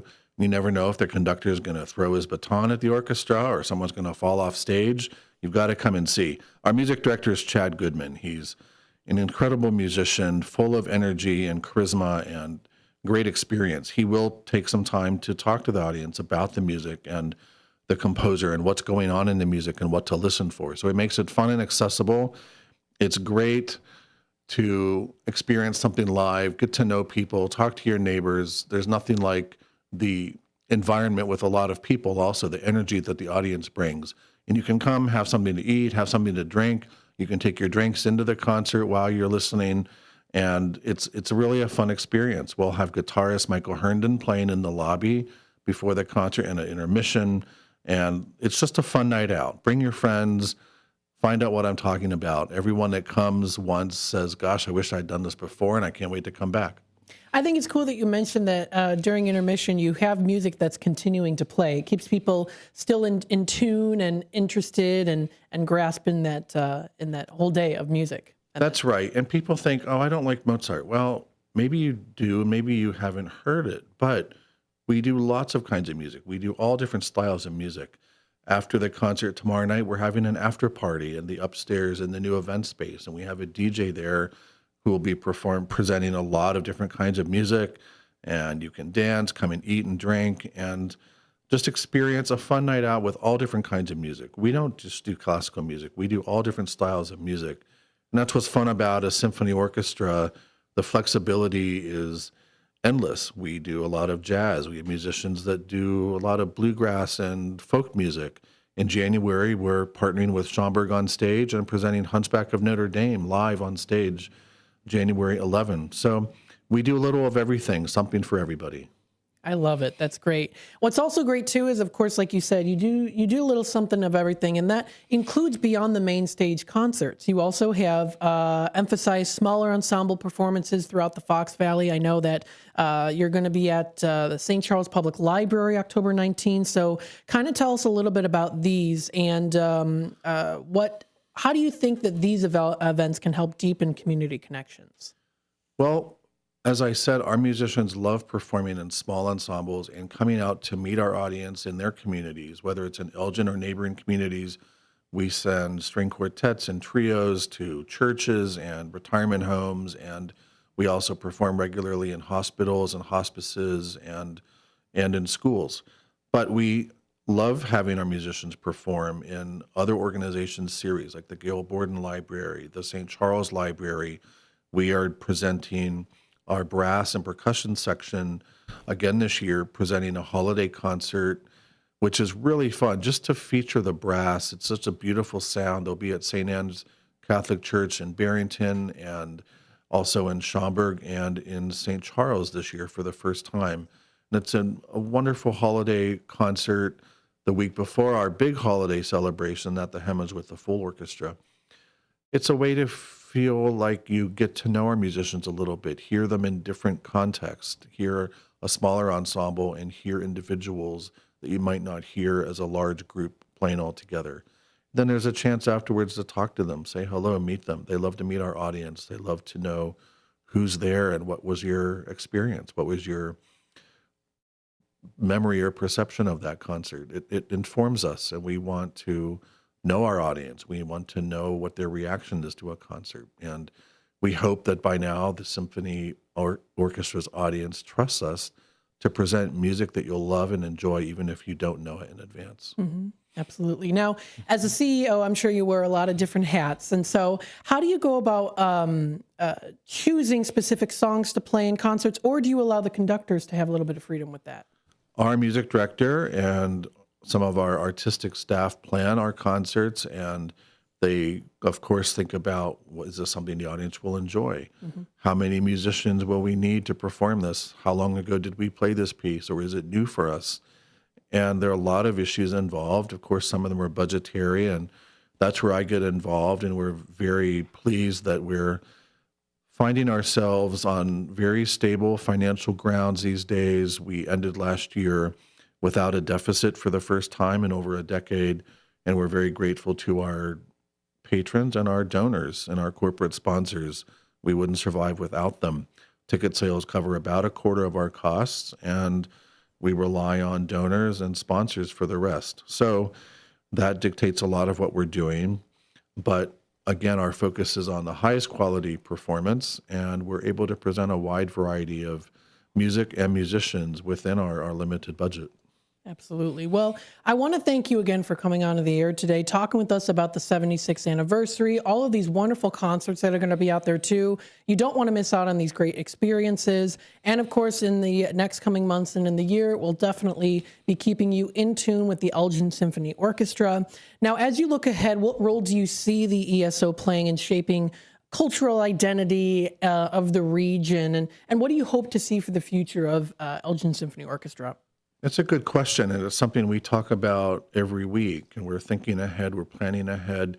We want to be part of the cultural fabric here.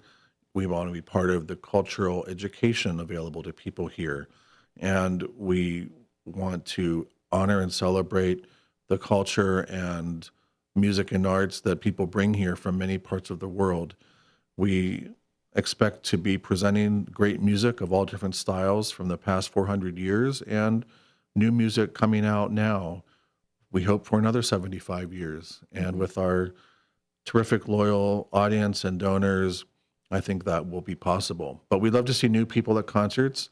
If you haven't been before, we'll give you free tickets to come the first time.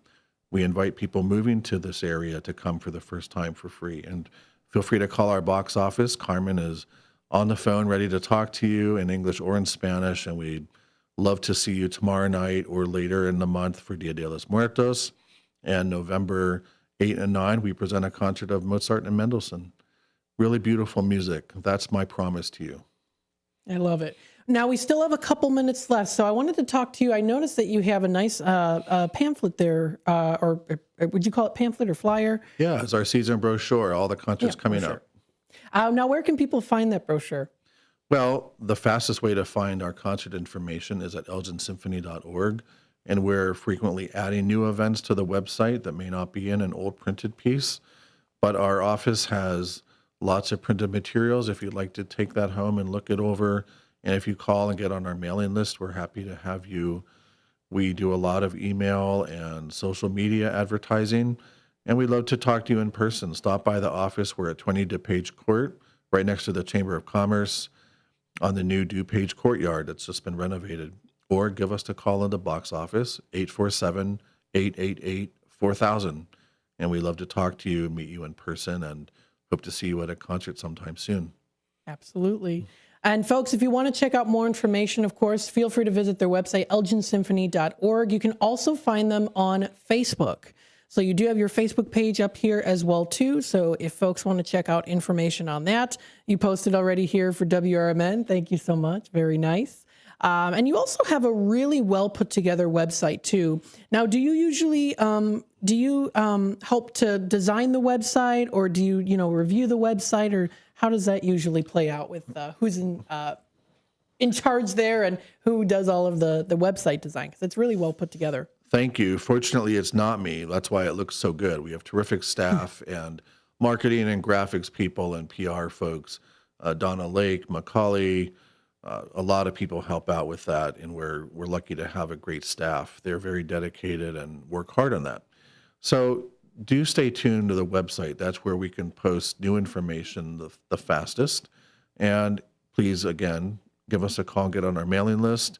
We don't send you too much junk. We just send you updates and occasional information about our concerts coming up. Email is the best way for us to communicate, and we put a lot on Facebook and Instagram, so please join us there. Now, say someone here is listening in right now and they say, I love hearing about all these concerts and I'd love to attend them, but I want to be a part of the concerts. I want to be a part of the ensemble. How can people sign up, and what are some things that people might have to go through in order to acquire a spot? Well, we do have auditions when there's an opening, and that's also something you can call and ask about. If you're not looking for a spot in the orchestra but want to be more involved with the organization, we have a league of volunteers, the Elgin Symphony League, that does various fundraising projects for us. They have a boutique in the lobby during concerts where they're selling specialty items. They have monthly meetings and lunches and fun events with our musicians. We also present a pre-concert talk with our music director and some of our guest artists an hour before each concert. And that's a way to learn more about the music and what was going on. What's the music about? What was the composer thinking about when he wrote the music? And those are fun and informal. I think a lot of people have this idea that going to a symphony concert is a very formal affair, and I have to sit there and be quiet. And we're doing our best to change that. We want people to have fun. Come, have a drink, come out with their friends, have a good time. And I think you'd be surprised at what a fun experience it is. We have people of all ages, from all different backgrounds, coming to our concerts now. I don't think anyone will feel out of place. And again, I don't care what you wear. Just come and relax and have a good time. And if you come for the first hour and have to leave, that's fine. Not a big deal. Sometimes I do that. But again, it's great music. It's just fun to sit and relax and hear something new or hear something you know and love and have a good time. Absolutely. Well, Mark, this does wrap it up here for our interview. I thank you so much for joining us today, coming into the station, and we'll definitely have you on again. And I'm looking forward to seeing it's already thriving. Elgin Symphony Orchestra is already thriving, and I'm so excited for the future. And a wonderful celebration of 76 years here as well. So, folks, check out more information. ElginSymphony.org is the website to go to. That's ElginSymphony.org. Don't forget, you can also check them out on Facebook, Facebook.com/Elgin Symphony. Get all of the inside scoops and updates on what is happening, of course, where they're going to be performing, how you can be a part of it as well with them, too. This is a journey that you can go on to experience the liveliness of music and the beauty that humans have to create this music and to share it with the world too. And no one does it better than Elgin Symphony Orchestra, let me tell you. Thank you so much. I might be a little biased, but I'm just saying that. It's fantastic. So, folks, thanks again for tuning in. We're going to take a quick time out. We'll be back with more here on Out to Lunch, WRMN. Stay tuned.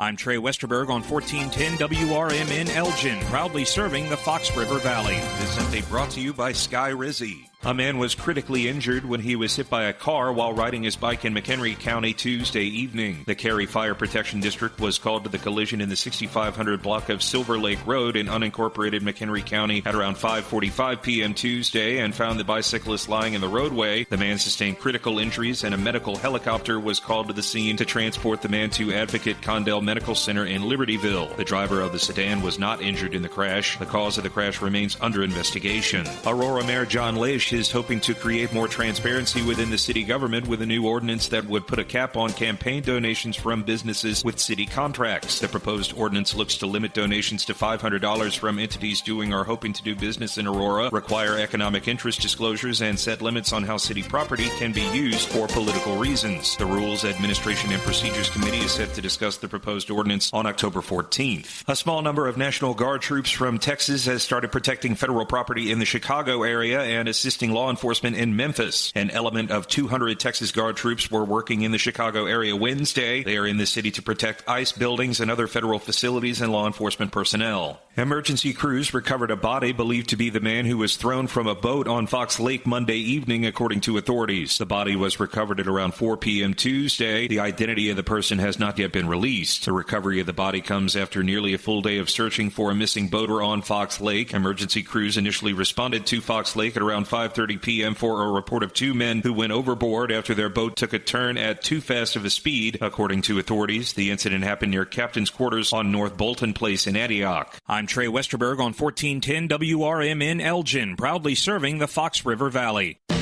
Confidence is knowing you're ready to handle whatever comes your way. That's what it feels like to take on your workday with Cintas. They make sure your AEDs are up to date, your fire extinguishers are tested and inspected, your floor mats are cleaned and delivered, and your workwear looks good, feels good, and is freshly laundered with the Cintas Apparel Plus program. So are you ready to take on today? Visit Cintas.com. Oh, I'm ready! And get ready for the workday. As a fan, you know all the important sports cliches. And when you save money by bundling your home and auto with Progressive, you can get out there and give it 110%, even though that's mathematically impossible. And remember, failure is not an option. Well, it's always an option, just not a good one. But you're not worried because you've got ice in your veins. You're on fire. How can both of those things be true at the same time? Well, that's between you and your doctor. So get out there and leave it all on the field. Leave what? Who cares? Just leave it and save with a bundle from Progressive. Progressive Casualty Insurance Company affiliates and other insurers, not available in all states or situations. Are you dreaming of a getaway? Want to leave the stress of daily life behind? Whether it's a relaxing cruise or an adventurous land escape, planning the perfect vacation doesn't have to be a hassle. At Cruises International, they specialize in vacation destinations, land and sea, making your dreams come true. Located at 1721 Moon Lake Boulevard in Hoffman Estates, Cruises International isn't just about booking travel. They're your personal concierge, trusted travel advisor, and advocate. Your preferences are unique, and they'll take the time to understand exactly what you're looking for. From personalized service to their global network of specialists, they ensure that your vacation is tailor-made just for you. It's time to plan the vacation of a lifetime. Call 800-255-7447. That's 800-255-7447 today and speak to a cruise and vacation expert. Cruises International. It's time to set sail to your dream destination. This is Sarah Silver with your Fox Valley forecast. Today, scattered rain showers before 4 p.m. with cloudy skies and a high near 65. This afternoon, temperatures around 62. Tonight, partly cloudy with a low around 43. Temperatures rising to around 45 overnight. Tomorrow, sunny with a high near 66. Currently, it is 60 with clear skies. I'm Sarah Silver on the Talk of the Town, WRMN. Get in the zone, AutoZone. Annie's first oil change wasn't as hard as she thought because she went to AutoZone, where a friendly AutoZoner helped her find the right oil and save on an oil filter. He explained the job and showed her free how-tos on AutoZone.com. When she was done, AutoZone recycled her old oil for free. No hassles, just help. Everything you need, nothing you don't. Get in the zone, AutoZone. Restrictions apply.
And welcome back, folks, to Out to Lunch here on WRMN, the voice of the Valley, and the Talk of the Town, broadcasting live here from Studio 14, serving you, the Fox River Valley area. Got my playlist here. You know what my top 3 favorite songs are from this playlist? And you know what? I don't think I've even shown you what this playlist looks like. Let me see if I can show it to you. I don't think you can. Let me see if I can show it to you. Happy funk music, royalty-free music. That's what it is. I'm just showing that to you on the screen. So this is one of them. It's called Soldier in the House. Of course, you got the main one. That's the intro. This one is called Train of Liberation. And then another one I like is called Margarita Breezing Through. That's this one. That one's pretty nice, which I'll play that one next. So stay tuned for that. But that being said, again, hello, everybody. Welcome to Out to Lunch on WRMN. Thank you to Mark Thayer, ESO's CEO, coming into the station to talk with us about the 76th season. It's their 76th year of doing this, of playing music, of performing music, of wowing audiences, experiencing the grand, fantastic, amazing, everything thing. I don't even know what I'm trying to describe here. That's about orchestras, right? Elgin Symphony Orchestra. It's fun and it's exciting. It's unique. You get to have a wide range of different emotions when you listen to music. And I said this too. You can, of course, all day long listen to music in your headphones, but nothing beats going to a physical concert where you feel the vibrations. You get to experience the show in person with your eyes, your ears, your senses, all at once in that experience. And so it's something to definitely consider if you've never gone before. Check out more information online on their website, elginsymphony.org, or check them out on Facebook, facebook.com/Elgin Symphony. You can follow along by following their page, giving them a like, subscribing. Also, to our YouTube channel so you can keep up to date on when we have these different interviews. We always have these interviews posted onto our YouTube channel, so you can find them, of course, online, and we're going to get that up and running here. We'll almost get that video posted. It just goes through a little bit of a dynamic processing on the YouTube side of things, does some checkups, things like that before it is posted, but it'll be posted before 12 o'clock. So stay tuned for that and more here on WRMN. We hope you're enjoying the morning so far here. It is the 11 o'clock hour. Let's go through and see what we have for an interesting story today. Now, this is something that we've been noticing. Of course, I usually go through the inspirational stories on sunnyskies.com, right? But this is one I wanted to talk about. It's under fun and interesting stories. You might have been seeing this on Facebook or maybe social media pages where people do side-by-side pictures or continuous of pictures where they take a new picture every year and it's in the same outfit, or, you know, they have a picture of them as a baby being held by their mother, you know, back in the 80s, and then it's them in modern day, and they're recreating the picture, right? So there's a particular story. It was posted yesterday, and it's titled, "It Began with One Matching Batman Shirt Photo. 11 years later, they're still doing it." So for more than a decade, Nick Tommaso and his son have shared a special father-son tradition that's captured the hearts of many online, and it all revolves around their favorite superhero. 11 years ago, when his son was born, Tommaso snapped their first picture together of them wearing, of course, the Batman shirts. And as time has flown by, pun intended, as it's Batman, they have been doing it every year. What started as a fun moment has since become an annual ritual that the pair proudly continue to do every year as they grow older. Tommaso wrote in a Reddit post saying, quote, "I wanted to share one of my favorite traditions with my son, our annual Batman picture. I've been doing it since I was born, although I didn't realize it was a thing until year 3. Now that his son is 11 years old, the duo continues to strike the same heroic pose year after year, always dressed in their signature Batman shirts. Tommaso says he plans to keep the tradition alive for as long as possible and tries to take the photo every September 20th, which happens to be Batman Day, celebrated since 2014 to honor the Dark Knight's 75th anniversary. So maybe you have pictures that are similar to this too. If you want to, feel free to share them here on the text line 505-926-1410. That's 505-926-1410. If you want to shoot over any pictures, maybe you know of someone that does pictures like this, we would love to share them here on YouTube. So please feel free to do that. We'd love to share that with you, for you to share it with us so we can share it with others. So there you go. So you can find some interesting stories like that. This and more can be found again on sunnyskies.com. Let's see here. We still have a little bit of time left. I know that usually Fridays is a little bit shorter for out to lunch. So what we'll do is we'll touch base a little bit with the National Day calendar. We'll take another quick time out. And then when we come back, we'll finish off talking about what are some local events happening here in the Fox River Valley area. There is a particular event that is happening today, and it's the last one today. So we'll talk a little bit about that coming up after the break. But before we do that, let's hop into our National Day calendar and see what are some days that we can recognize, celebrate, and enjoy. And oh my goodness, it is quite the sweet and sugary filled one today. It is National Angel Food Cake Day and National Cake Decorating Day. So not only can you, of course, enjoy a nice cake decorating, you can have your cake, you can decorate your cake, and you can also eat it too on National Cake Decorating Day and also National Angel Food Cake Day. So National Cake Decorating Day is a way for all of the creative artists out there who elevate cake design to another level. You can join them as we celebrate a yummy food holiday that requires a little bit of some artistic talent. Many professional cake decorators started their careers as hobbyists. It allows them to express themselves in an edible form. We make our purchase decorating cakes for many of life's events, for baptisms, for birthdays, weddings, things like that. I usually, when we do bake a cake, I usually am the one in the family who does a lot of the more detailed decorating things. So I'm going to see if I can find if there's any pictures here of any of the cakes I decorated. I don't know if I have any in particular, at least posted. Maybe I'll have to look in my Google Photos and see. The nice thing about Google Photos, you can do a keyword search and see if there's any that's out there.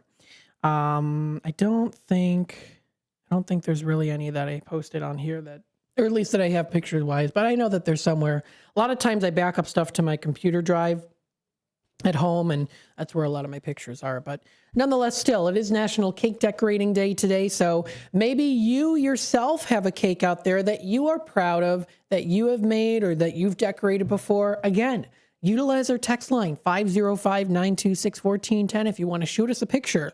We'd love to share it on the screen with the audiences out there. So definitely check that out. It's also National Angel Food Cake Day today, too. So, of course, you can enjoy this fluffy treat that is quite literally the food of the angels. Now, it was first popularized in the late 19th century. It's an American origin, got its name from for a reason. One bite and you'll understand it, of course. It's pure, simple, and absolutely divine. Angel food cake is more than just a plain cake. It's a simple slice of heavenly on its own. A perfect canvas for a world of toppings and desserts. Its airy layers act like a sponge, soaking up delicious flavors. It's no wonder there are a few different ways to enjoy this delicious treat. The classical style is commonly topped with a simple glaze, a drizzle of sweet fruit sauce like strawberry or raspberry, and then it's a dollop of fresh whipped cream right in the center. You can also do stunning trifles, allowing for layers and cubed angel food cake to be created with pudding, fruit, and whipped cream, creating an elegant and effortless dessert. Seamless to the touch, the taste is even better. It absorbs flavors like chocolate, caramel, and even liqueurs beautifully. Elegant angel food cake parfaits can also be created by using individual desserts and layering angel food cake in yogurt and or mousse with fresh berries and a tall glass will definitely be a treat of choice. They say it's a tall glass of water, tall drink of water. This is a tall glass of elegantness. That is angel food cake parfaits. And if you want something a little bit more unique, a little surprising twist, lightly grill slices of the cake until they have a golden brown mark or marks on them. Serve with grilled peaches and a scoop of vanilla ice cream, and you're set and ready to go off to bed, all full and happy. So that is a day recognized today, National Cake Decorating Day and Angel Food Cake. And if you want to pair the two together with a nice, nifty handbag, it is also National Handbag Day today. Definitely a survival kit for those who do have them. Fashion statement and part of Mobile Command Center. That's your handbag, recognized today on October 10th, celebrating the indispensable companion on National Handbag Day. From the tiniest of the clutch to the mightiest of the totes, handbags are a perfect blend to form and function. And that's not all, too. It's also no longer just for women as well. We as a culture, as a society, have become more open-minded when it comes to men also having handbags as well, or sometimes there's the term merce or a man purse, right? But, it can be for anyone. It doesn't necessarily just have to be for women. Men can also have handbags as well, too. So the word handbag is a catch-all of the universe of styles, which is why it's essential to know the different types that you're carrying. The tote is the undisputed champion of carrying capacity, of course. It's your office, it's your gym locker, it's your grocery bag, all in one package. The clutch is always a little bit more sleek, it's a little more elegant and minimalistic. Your phone, lipstick, and keys can go in there for the bare essentials. The crossbody is the hero of hands-free convenience, ideal for running errands, exploring a new city, or dancing the night away without a care. And then you got the satchel, always structured and sophisticated. With its top handles and sturdy shape, the satchel means business. It's polished and choiced well for the office. So again, you can check out this and more posted onto National Day Calendar and nationaltoday.com to check out more days to recognize and celebrate. Stay tuned. We'll be back with more Out to Lunch here on WRMN. It is approaching 11:48. We'll be back with more in just a bit. At Britain's Touchless Car Wash, they know life gets busy. That's why they're here 24/7 to keep your car looking spotless, fast, and easy. Their advanced brush-free wash technology delivers a sparkling clean without a single scratch. because they treat your car like it's their own. Here's the best part. Right now, you can get a free car wash just for joining their text club. It's simple. Just text BRITT to 30400, and your first wash is on them. Britain's Touchless Car Wash has 2 convenient locations, 1923 Larkin Avenue in Elgin and 555 Willow in West Dundee. They're proud to keep your car clean while giving back to our community. Text BRITT to 30400. That's BRITT to 30400 now for your free car wash, and see why Britain's Touchless Car Wash is the fast, gentle, and reliable choice. Businesses come in all shapes and sizes. Integrity doesn't. For more than a century, the Better Business Bureau has set the standards for how businesses should operate honestly and ethically. So when you're looking for a business you can trust, check to see who's BBB accredited and who isn't. Always choose the Better Business. Look for the BBB seal because it's looking out for you. That's why it's the sign of a better business. And find a better business anytime at bbb.org. Want to read some action-packed, exciting pulp fiction? Read the works of Michael Tooman, now featuring their international crime thriller, I Married a Bot Madam. Available on Amazon in hardcover, paperback, and Kindle editions. The paperback is also available at other book retailers. Check out Michael Tooman's webpage at scilink.net. That's Papa Sierra Yankee Lima India November Kilo dot November Echo Tango. Get ready for Around the House every Saturday night from 5 to 7 p.m. on WRMN AM 1410. If you're a homeowner or contractor looking to tackle those projects that feel a bit too big, this is the show for you. Join Eric along with his knowledgeable guests as they dive deep into everything from DIY renovations to creating a healthy home environment. We'll provide you with the tools and tips you need to complete your projects with confidence and ease. But it's not all work and no play. We believe in having fun.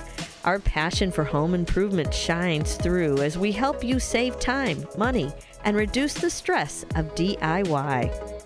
So whether you're a seasoned pro or just starting out, don't miss Around the House. Tune in every Saturday night and let's tackle those home projects together.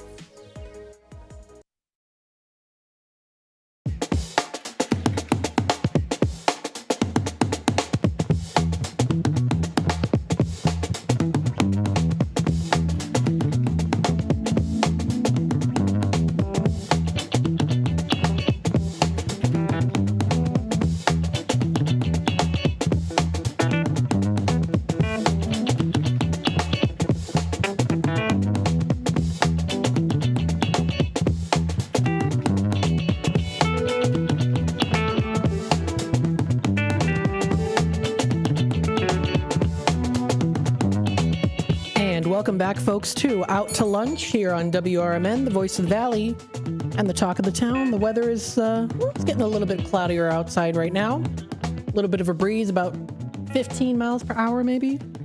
At least we had a little bit of a gust just right now.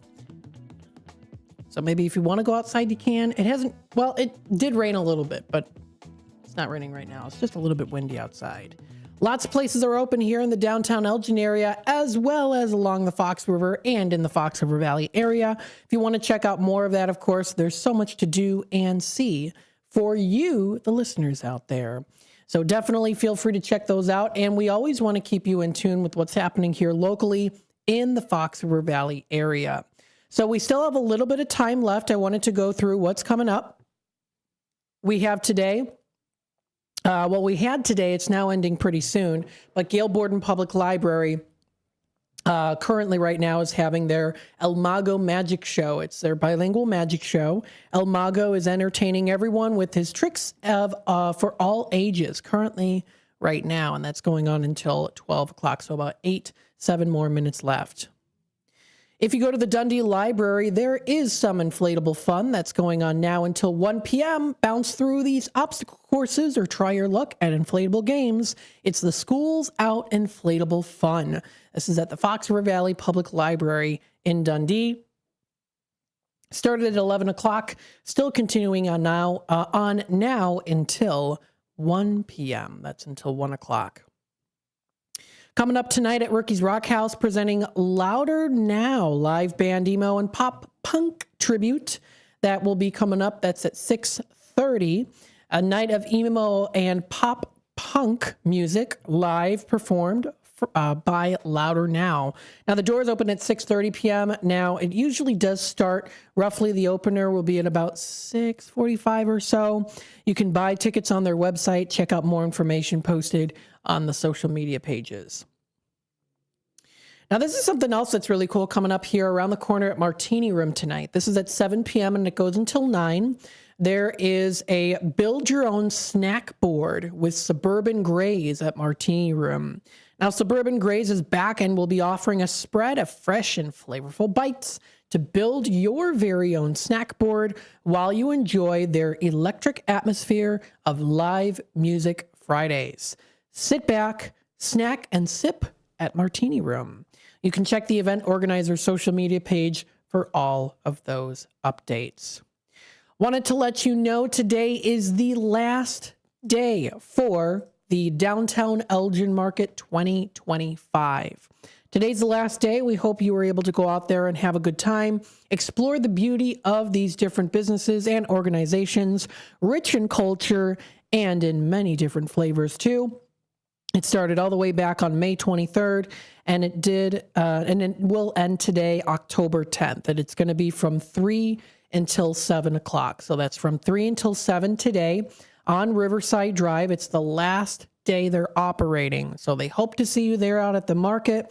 It's, again, now ending the incredible season that they've had for fresh produce, handmade goods, delicious eats, and local treasures. Again, today is the last day for this season before they come back next year, 2026, at the end of spring, early summer. So again, today's the last day. It's the final one here for the Downtown Elgin Market 2025. You can check it out coming up today at 3 o'clock, going on until 7 o'clock. Again, we're excited for next year also. Let's see what we've got here for some out to lunch talks. I've got some good emails here that I received with some information I want to talk about here. Of course, we have our very own here, Linda, good listener here, avid listener on WRMN. Linda always sends me and shares some great information. The Family Fun Pack, 4 for any day tickets, is $119.99 at the Santa's Village Pumpkin Patch and Fall Festival. It is valid any operating day through till October 26. They're also going to be open on Columbus Day, 11 a.m. to 6 p.m., so that's going to be a lot of fun. And then don't forget, of course, you can also go to their new or revived Polar Dome ice rink. Saturday public skate will be coming up tomorrow, 7 p.m. to 9 p.m. You can meet skates from the Chicago Wolves. Very cool. So check this out and more information on the website. That's santasvillagedundee.com. Of course, I always like to talk about the 4 for the weekend from Fox Valley Magazine. Here are 4 things to do this weekend. The first one, part 1, is, of course, scary season upon us, haunted houses. If you want to take a look and see at the different haunted houses they have posted on their magazine, the October issue, which was released 2 days ago, you can check out that at foxvalleymagazine.com. So that's foxvalleymagazine.com. So that's coming up there. The second thing that they have, of course, is, they have a list of 4 for the weekend. 3 of them are haunted houses. So the first one is Basement of the Dead. Second one is Sunny Acres Farm. And the third one is Massacre Haunted Houses. And then finally, it's the Thriller on 38 coming up tomorrow. Vargo's Dance presenting the 8th annual Thriller Party. That is in downtown Geneva. So if you want to check out more information on that, you can find it. That's posted on their website. And again, that is foxvalleymagazine.com. Lots of other great things that are coming up. Keep in tune with the different Chamber of Commerces and different things that will be coming up there too. You can find different events that will be coming up, different live happenings, corporate events, specials that are going on, all those good things. They have a whole list. some really cool things. Coming up Saturday, Dark Hollow's Haunted Hayride at the new Whispering Woods Haunted Trail. You can find that. They've got Spooktastic Stained Glass Workshop tonight at Side Street Studio Arts. That's from 6 to 9. And a lot of other fun things out there, too. So definitely check those out. Thank you, everyone, for tuning in today to Out to Lunch, WRMN AM 1410, as we broadcast live here from Studio 14, serving you, the Fox River Valley area. Got some fun things coming up for the rest of these programs. Of course, we do have the life experiences with William Pellerinos coming up next. Stay tuned for that, and we hope you all have a spectacular rest of your Friday and a wonderful weekend. Do you own an annuity, either fixed rate, indexed, or variable? Are you paying high fees and getting low returns? If so, Annuity General would like you to have this free book to learn the pitfalls and mistakes of buying an annuity. The Annuity Do's and Don'ts for Baby Boomers contains the little-known truths about annuities, like how to help reduce your fees and increase retirement income. And it's free. That's right, free. As a bonus, we'll also throw in a free annuity rate report just for calling. We researched over 1,000 annuities and summarized rates and benefits from financially strong insurers. You get Annuity Do's and Don'ts for Baby Boomers and the Annuity Rate Report, both absolutely free for calling Annuity General today. Hurry, supplies are limited. Call now. 800-760-1845.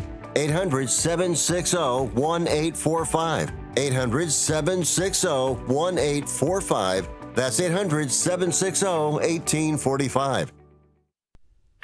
Your hometown radio station since 1949. We are WRMN AM 1410, Elgin time, 12 o'clock. I'm Trey Westerberg on 1410 WRMN Elgin, proudly serving the Fox River Valley. This update brought to you by Centos. Emergency crews recovered a body believed to be the man who was thrown from a boat on Fox Lake Monday evening, according to authorities. The body was recovered at around 4 p.m. Tuesday. The identity of the person has not yet been released. The recovery of the body comes after nearly a full day of searching for a missing boater on Fox Lake. Emergency crews initially responded to Fox Lake at around 5:30 p.m. for a report of two men who went overboard after their boat took a turn at too fast of a speed. According to authorities, the incident happened near Captain's Quarters on North Bolton Place in Antioch. A man was critically injured when he was hit by a car while riding his bike in McHenry County Tuesday evening. The Cary Fire Protection District was called to the collision in the 6500 block of Silver Lake Road in unincorporated McHenry County at around 5:45 p.m. Tuesday and found the bicyclist lying in the roadway. The man sustained critical injuries and a medical helicopter was called to the scene to transport the man to Advocate Condell Medical Center in Libertyville. The driver of the sedan was not injured in the crash. The cause of the crash remains under investigation. Aurora Mayor John Leish is hoping to create more transparency within the city government with a new ordinance that would put a cap on campaign donations from businesses with city contracts. The proposed ordinance looks to limit donations to $500 from entities doing or hoping to do business in Aurora, require economic interest disclosures, and set limits on how city property can be used for political reasons. The Rules, Administration, and Procedures Committee is set to discuss the proposed ordinance on October 14th. A small number of National Guard troops from Texas has started protecting federal property in the Chicago area and assisting law enforcement in Memphis. An element of 200 Texas Guard troops were working in the Chicago area Wednesday. They are in the city to protect ICE buildings and other federal facilities and law enforcement personnel. I'm Trey Westerberg on 1410 WRMN Elgin, proudly serving the Fox River Valley. Let's go! You're still glowing, flirting, grooving. You still got it. But your immune system weakens as you age, making it harder to fight flu, pneumococcal pneumonia, RSV, and COVID-19. Vaccines are a key part of any health routine and help strengthen your immune response. Ask your doctor or pharmacist which vaccines you need. Schedule in minutes at vaxassist.com. Sponsored by Pfizer.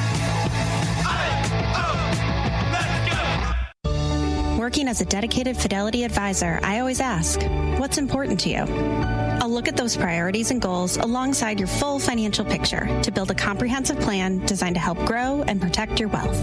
With proactive portfolio insights and an eye on taxes, I'm here to help you make the most of your money. I'm Laura Maxwell, and I'm a dedicated Fidelity advisor. Learn more at fidelity.com/wealth. Investment minimums apply. Fidelity Brokerage Services, LLC, member NYSE, SIPC. Progressive presents the Sports Flash on News Talk Radio 1410 WRMN. A huge Big Ten matchup this Saturday. Number 1 Ohio State battles number 17 Illinois. The Illini 5-1. The defending national champion Buckeyes come in at 5-0. The Blackhawks visit the Bruins tonight in Boston. Chicago coming off a season-opening 3-2 loss at Florida on Tuesday. The Cubs stayed alive with a 4-3 win over the Brewers on Wednesday. The teams will play Game 4 today at Wrigley. They put up all their runs in the first inning of last night's game, and the eventual game-deciding run came on a wild pitch. Ian Happ came across the plate. The Brewers pressed. Jake Bauers hit an RBI single in the fourth and then a solo homer in the seventh. As far as tonight's game, both teams keeping their starting pitchers close to the vest. Cubs veteran Matthew Boyd, the likely starter. Save big when you bundle auto and home, renters, or condo with Progressive. I'm Chuck Sanders on News Talk Radio 1410 WRMN.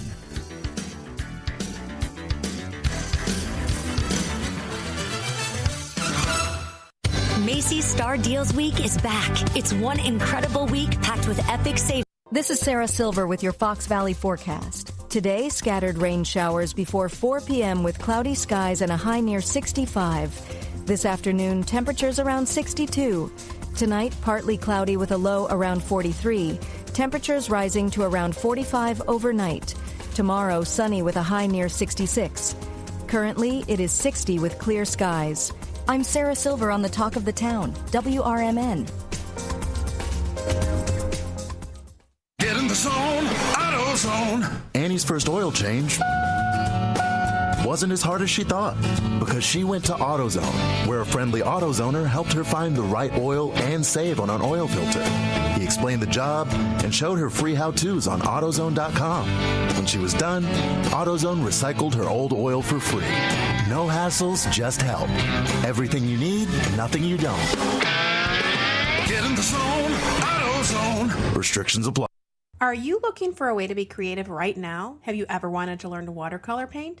You can now do that from the comfort of your own home with Zoom watercolor classes. Get professional instruction from nationally showing artist Victoria Elizabeth.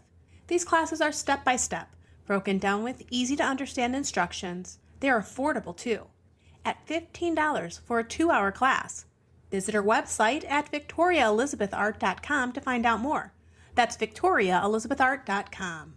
The new novel, titled DUI Jury Trial, is the true story of two lawyers who defend a truck driver who is charged with DUI. If he's convicted, this truck driver faces a lifetime disqualification of his commercial driver's license, which would prevent him from ever driving a truck again. This 3-year legal battle culminates in a courtroom showdown, which involves the testimony of a DUI expert witness. This book, DUI Jury Trial, is now available on Amazon.com and BarnesandNoble.com. Twin Zeros at 4870 North Harlem Avenue in Harwood Heights, Illinois. Check out the full menu at twinzeros.com. Twin Zeros restaurant in Harwood Heights not only serves traditional gyros, but also has chicken gyro sandwiches. Twin Zeros also serves a variety of sandwiches ranging from cheeseburgers and Vienna beef hot dogs that have recently been inducted into the Vienna Beef Hot Dog Hall of Fame. Italian beef, Italian sausage, and combo sandwiches. To ethnic favorites such as Slovaki and Grecian chicken. Slovaki is shish kebabs, specifically chicken or pork shish kebabs, grilled to perfection, served on a warm pita with tomatoes, onions, and our homemade tzatziki sauce. You can also enjoy barbecue ribs served every day. Twins is open 7 days a week and also delivers locally. Located at 4870 North Harlem Avenue in Harwood Heights. Check out the full menu at twinzeros.com. That's twinzeros.com. Every year in Illinois, over 30,000 drivers are arrested for DUI. Due to improper testing procedures, many people end up being wrongfully charged. The book DUI is Decoded cuts right to the chase and tells you how proper DUI's arrests are supposed to be made, from the initial traffic stop to the reasoning behind the field sobriety test, all the myths and facts about taking a breathalyzer, and more. DUI is Decoded is written by nationally recognized DUI expert witness William Polarinos. Available now at Amazon and BarnesandNoble.com. Are you looking for a way to be creative right now? Have you ever wanted to learn to watercolor paint? You can now do that from the comfort of your own home with Zoom watercolor classes. Get professional instruction from nationally showing artist Victoria Elizabeth. These classes are step-by-step, broken down with easy-to-understand instructions. They are affordable, too, at $15 for a 2-hour class. Visit her website at victoriaelizabethart.com to find out more. That's VictoriaElizabethArt.com.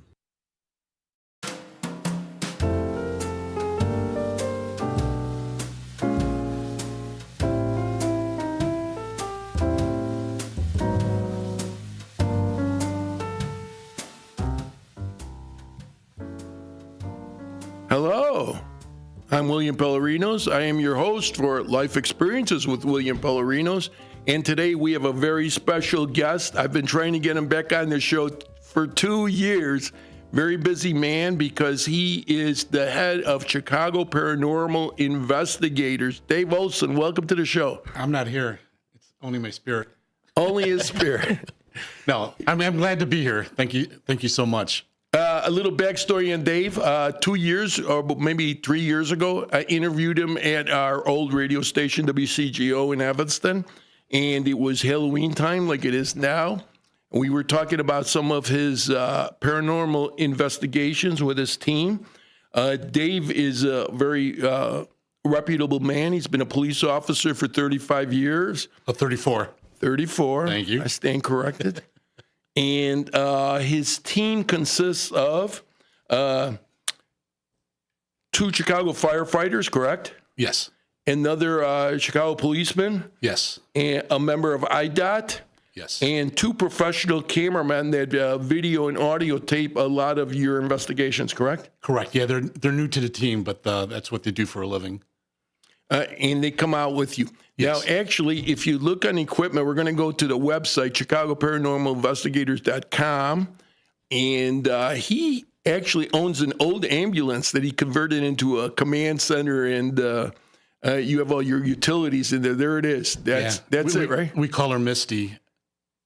And, I kept, with the police department, we had an ambulance we would use as a camera van, and all the camera feeds would come, like if we would follow protesters and stuff like that, or situations. And I'm like, man, this would be great to have something like this on investigations, because before I got the ambulance, I would have a 6x12 enclosed trailer, and it would take so long to set up all the gear inside the trailer, plus inside the location. So, yeah, the ambulance has been a blessing.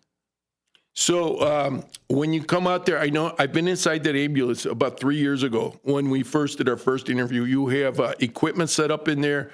You have video equipment. Yes. You have audio equipment, something like a sonar type thing, correct, for movements or heat thing? Oh, yeah, that's all for inside. But, yeah, basically the ambulance is used. It's set up with 2 different DVR systems. You have an analog, and then you have one with all network cables, 4K video, which will saturate the inside of the location we're investigating. So all the camera feeds and audio will come back to the ambulance. And then we also have a computer station in there. And then, all that other stuff like thermal imaging and that's what I was looking for. Thermal imaging. That's the one. That's the word I was looking for. You have thermal imaging equipment. So what you do, this ambulance or command center, whatever you want to call it, you also lay down cables to lay power to this equipment once you're inside the site, whether it's a house or a barn or a hotel, correct? Yeah, sometimes that takes 4, 5, 6 hours, depending on how large the location is. Yes. So with this equipment and this team, he goes and investigates ghostly happenings, people complain, and here's the kicker. He does it for free. There's no charge. These guys do this for free. This is a very expensive endeavor for these young men. And a couple of women. You have a couple of women on the team, right? Yeah. Depending on what location we're investigating, there's times that we want a female investigator, so they're kind of on standby, part-time investigators. But we used them just recently, and they're great. They're outstanding. There's 3 of them we use, and they came out to an investigation we did about a month ago.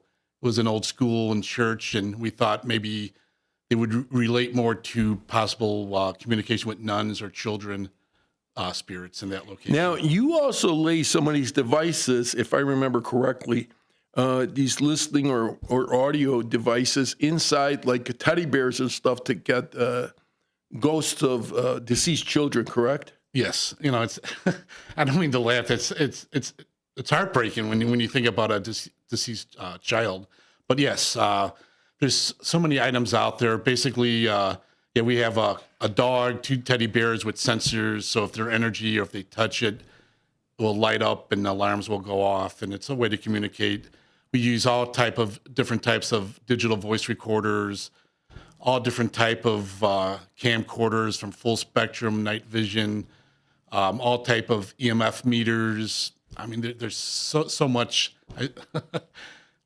My wife's ready to kill me. I invested so much money. There's a lot of technical to this, and I'm doing this from memory because I remember our first interview 3 years ago, and I'm glad I remembered that teddy bear caper. But let's talk about some of these investigations you've done. Sure. In the city of Chicago, you went to the Congress Hotel. The Congress Theater. Congress Theater. I've been in that Congress Hotel, but the theater is where I investigated. And what was going on there? We got a lot of light anomalies that were intelligent movements to a lot of unexplained voices, EVPs. And what do you mean by EVP? It's the electronic voice phenomenon where, most of the time you don't hear it with your own ears, but the recording device, if it's the camcorder with the mic to just digital voice recorders, it will capture an unexplained voice that isn't yours or your team members. Now, let's go through some of these phenomena. There's EVP. Right. It's on his website. There's EVP. What's the next one? Anomaly? Yeah, you got apparitions, shadow figures. There you go. From left to right, you have EVP. Yes. You got shadow figures. What is that for our listening public? It's not an apparition. You see a partial, you just fast movement of a shadow. There's different claims of what it could be, but I've captured quite a few of them in my past. I've seen them with my own eyes.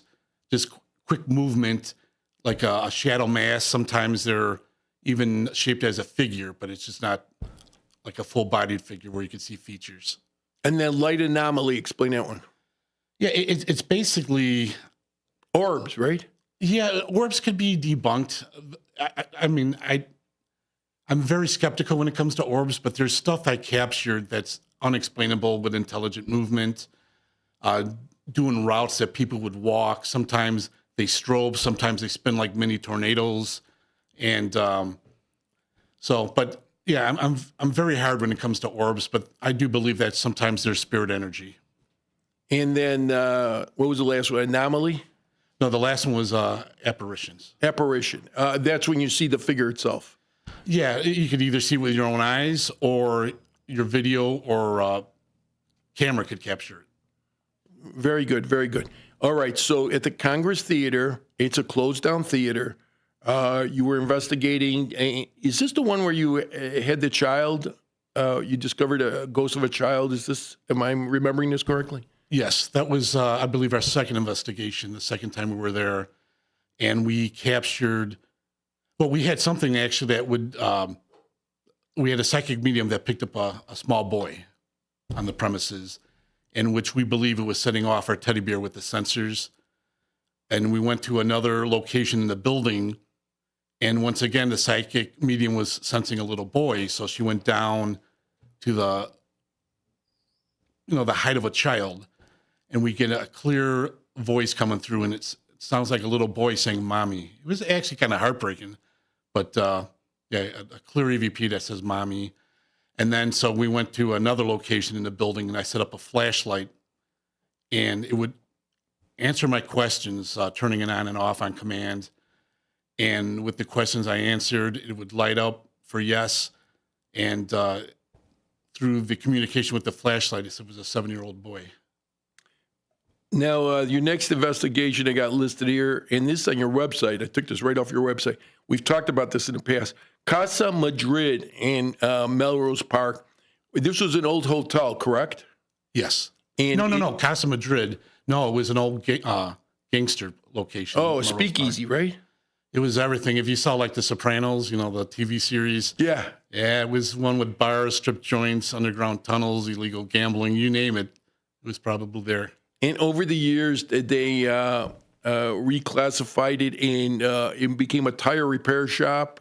Correct? They did tire repair, alarm systems, and sound systems. I think it was called at one time, I don't know if it still is, Big Timer Sound Shop, I believe. So the owner of the tire repair shop called you in to do investigations because of strange happenings, correct? Yeah, that place was on TV once before. Actually, it was a bunch of off-duty police officers that went there. The evidence they got some really good evidence there. So I got to talk to the owner, and he invited me in. And one of his concerns was sometimes he'll be there alone, and he would hear the sounds of car rims like being thrown to the ground. And, he knows it's no one, no employees. He's the only one, in the building. And, it kind of spooks him. And we were lucky enough to capture that on video and audio. Now, when you were there, did a bunch of tire rims fall down? Yeah, it was a stack of 3. The top 2 were like pushed, went to the middle of the floor and bounced around. It was pitch dark in there. I remember I was watching, at the time, I was in the command center watching it on video, live on video, and the other investigators were inside. And I remember grabbing the walkie-talkie, the 2 rims just flew off the stack, and then it scared them. It was a loud echoing noise when it landed. But that was really cool because we were able to confirm what the owner's, one of his complaints, we're talking about. And we got a lot of evidence there. And I remember that location, you could actually hear voices with your own ears. It wasn't just EVPs, it was disembodied voices you could actually hear with your own ear at times. That incident was caught on videotape by your equipment, correct? Yes. Very good. Yeah. Let me see what else is next.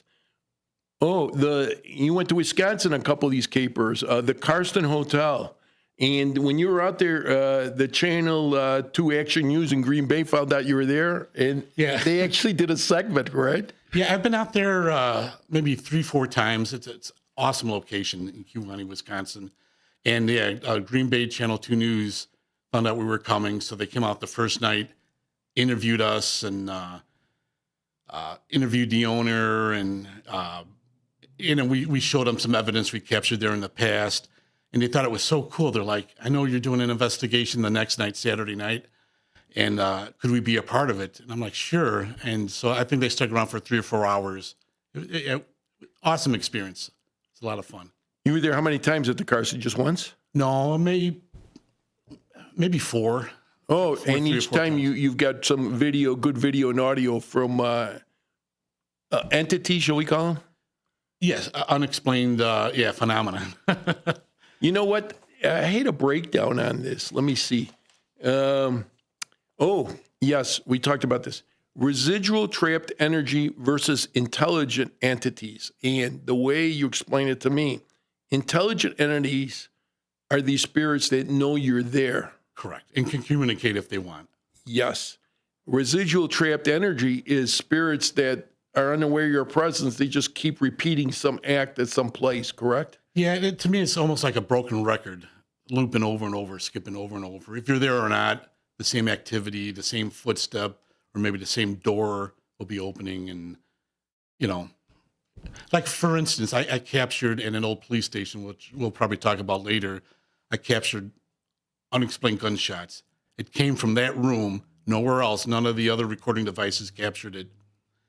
Captured 6 shots in a voice. And I believe that was residual energy. And I found out later that was a gun range back when it first opened. So that's just trapped energy making these gunshots over and over again if you're there or not. There's an incredible amount of interest in these type cases. I mean, I've seen documentaries on the Travel Channel, on, as a matter of fact, History Channel. They have segments on many of their shows. And you were actually in the Biography Channel for when they did a segment on one of your investigations, correct? Yeah, I think it was called, if I remember correctly, My Ghost Story. So the Casa Madrid made it, and also the Congress Theater investigation made it. So it was kind of cool. They flew us out to California, to LA. We did some studio there, and then they came back and did the reenactments, and it was a cool experience. You're talking about going back to residual energy and going back to the Casa Madrid. Now, I believe this was trapped residual energy. Like I walk into a room and I don't believe they were talking to me at that time, but I could hear, I recaptured voices of ladies of the night. And I know we're on the radio, so I won't say anything, but offering what we would say their services. And then hearing male voices answer. So I think it's like, I walked in that room and maybe it was 1930, 1940s or whatever it was. And I just can't see it, but all this activity is going on, kind of behind the scenes. So strictly audio, you're getting audio impressions out of this place, correct? Correct. Yes. Well, you got it documented on your equipment and on your tapes, correct? Correct. That's nice. That's the first location I was actually ever sworn at from the other side. That's the first time because it was, usually when it comes to locations, I don't provoke or anything like that, especially if it's someone's home, someone's business. The last thing I want to do is make it worse.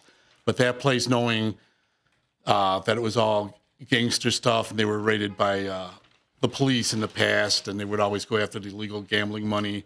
So I had, I brought some police gear with me from handcuffs, probably a star, certain things like that. Just using them as trigger objects. Had a stack of paper in my hand, and siren was going by outside. I don't know if it was an ambulance or a squad car, but I thought, okay, here's the perfect opportunity. Took out the star, handcuffs, had the paperwork. I said, Rocco DeGrazia, here's my boys. They're pulling up now. I got a search warrant. I'm going to find your money, find your safe, and take your money. And then, boom, the swear words started coming on the recordings. Like, I won't say the word, but it's like, you got to be effing kidding me. We're effed. And then there was a threat. I don't know if it was to me or something back in time, but it's, you're effing dead. And, stuff like that. It was, sometimes when you act the part, and that's what they're used to, it helps, creates this energy and they come through. But I thought that was pretty cool. You got a reaction through aggravating the spirits, my friend. Yeah, and like I said, I don't want to do that at someone's house or business, but there's certain locations that might stir the pot up a little bit, Let's jump a little bit with that same train of thought. You went to the old Lake County Jail in Crown Point, Indiana. This was where Dillinger was held and escaped from in the 30s. Yes, that was... And if I remember correctly, you did the same thing. You had a baton rattling the cages, the cells, correct? Right. Yes. I brought some old uniform shirts and old gear that I don't use anymore, and just doing reenactments again. Once in a time, once in a while, that will stir up the activity more because that's what they're probably used to seeing is maybe uniforms, maybe handcuffs, nightsticks, shackles, and stuff like that. So yeah, it worked. Yeah, we got some unexplained voices, and some of it seems to be intelligent because they were answering our questions. Now, for the average person, I believe the Lake County Jail in Crown Point, Indiana, gives historical tours. Do they not? Yes. At least when I went there, they were doing that. They were given overnight investigations and tours. I like that historical stuff. Years ago, there used to be a John Dillinger Museum with many items from that era and Dillinger, and they closed up. There's a lot of interest in historical evidence and tours like this, not just ghostly, but there is a lot of interest. Let's go back to Wisconsin, the Brunder Mansion. The Brunder Mansion, I've been there maybe a half dozen times. The owners are great. It's a bed and breakfast and has a lot of history to it, some gangster history too. But yeah, it's an awesome place. The bed and breakfast, they allow investigations there. And I've got some really good stuff from that location. Now, the Brunder Mansion, for people that don't know, like you said, it's a bed and breakfast currently. In Milwaukee. And people go there because they know of the hauntings and they're interested in that type of stuff, correct? Yes. Yeah, there it is there. Yeah, it's an awesome place, and the owners, terrific people. you know what? I understand people have a fascination with these ghostly stories, and they want to check this stuff out. But I sure wouldn't want to go stay the night at the Shining Hotel. You know what I mean? I haven't been there, but I definitely would go. You would go? Oh, yes. You'd spend the night? Oh, without a doubt. You know, you're at your weakest when you sleep. You know this, right? I've captured at haunted locations, sometimes the most haunted bedroom or hotel room. And I would have equipment running in the middle of the night, especially at that Karsten. The one room, I forget the number of it. I think it was on the third floor. It was supposed to be the most haunted room, and I had the cameras running overnight, and I captured a voice, unexplained voice, telling me to wake up. It goes, "Wake up." Anyways, I don't want to spend the night there. But with that being said, we got some more. We're going to go in their second half, and I want to talk and let the people know about some malevolent encounters you had, some evil spirits that actually caused you some physical harm. And we've talked about this a couple of years back. So I want to use that for the second half because it's kind of an intricate story. But where's your website before we go to commercial? Tell everybody. It's ChicagoParanormal.com. And your Facebook? Chicago Paranormal Investigators. And then same thing with Instagram. Chicago Paranormal Investigators. There it is. You guys can Google it while we're going to break. We will be back in about 2 minutes, right after this quick news break. So stay with us. I have Dave Olson from Chicago Paranormal Investigators, a real-life ghost hunter, ghost buster. This is it. Who are you going to call? Dave Olson. We'll be right back. Stay with us.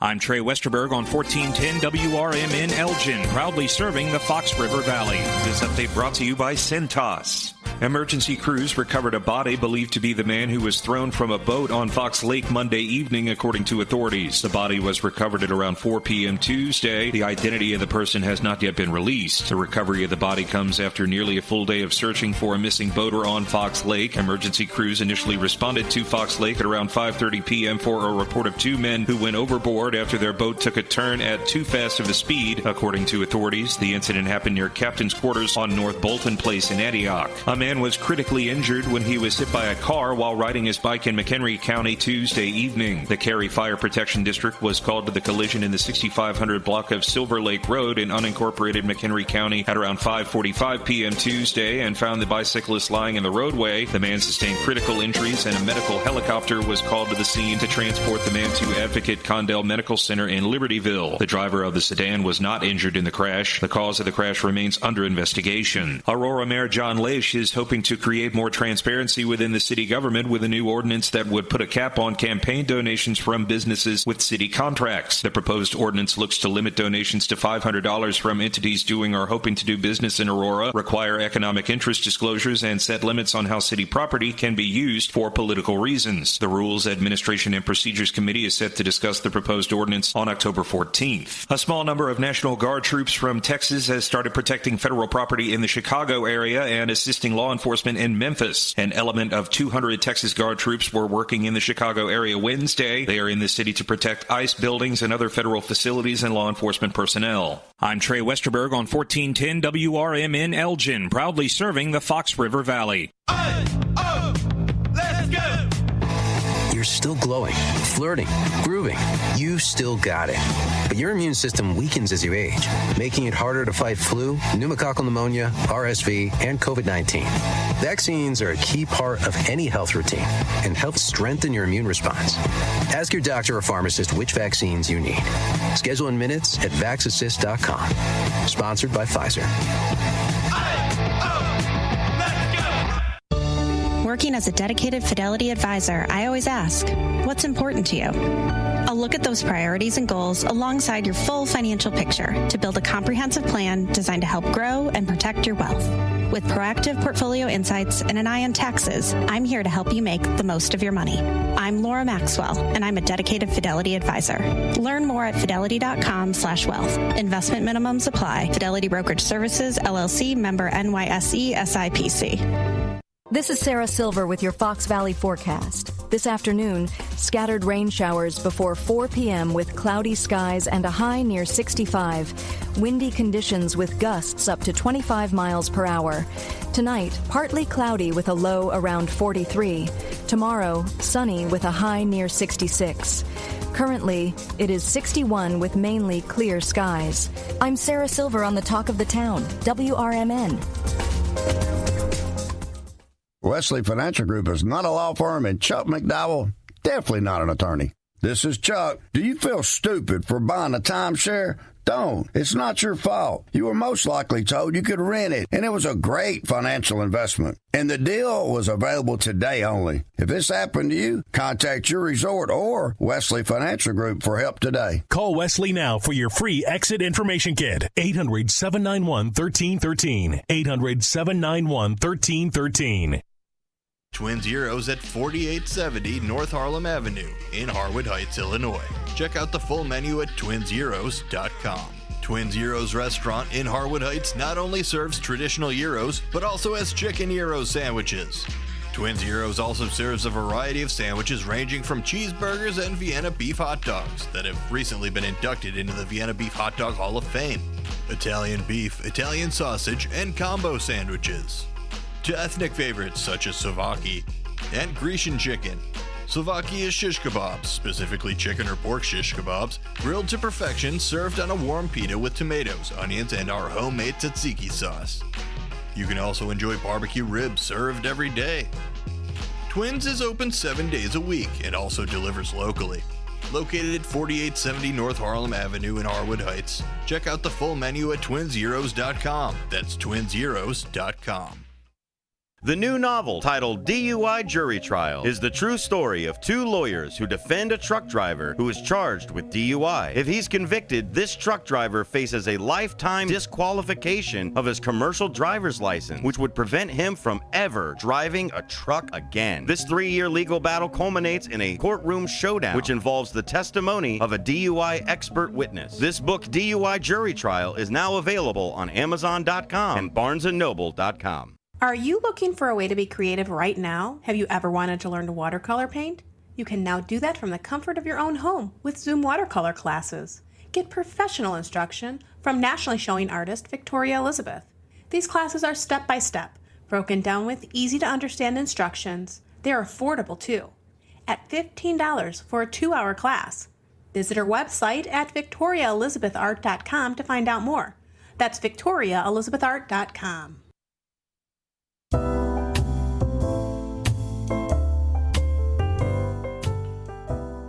Welcome back to the second half of Life Experiences with William Pellerinos. And if you are just joining us, I have the privilege of having the great Dave Olson here.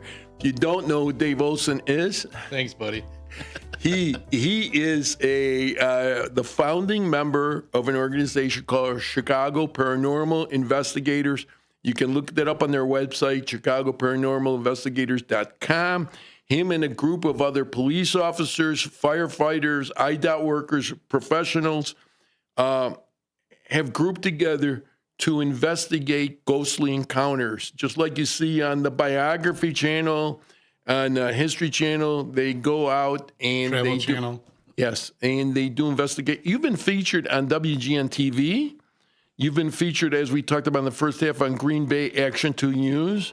Yeah. I saw you, it was about 2 years ago on WGN, and it's always around Halloween time they bring you on. Right. Yeah, I've been on the radio station and the studios, the Channel 9 studios. I've been on WLS a couple times. I've been on Mancow once. I was on Mancow.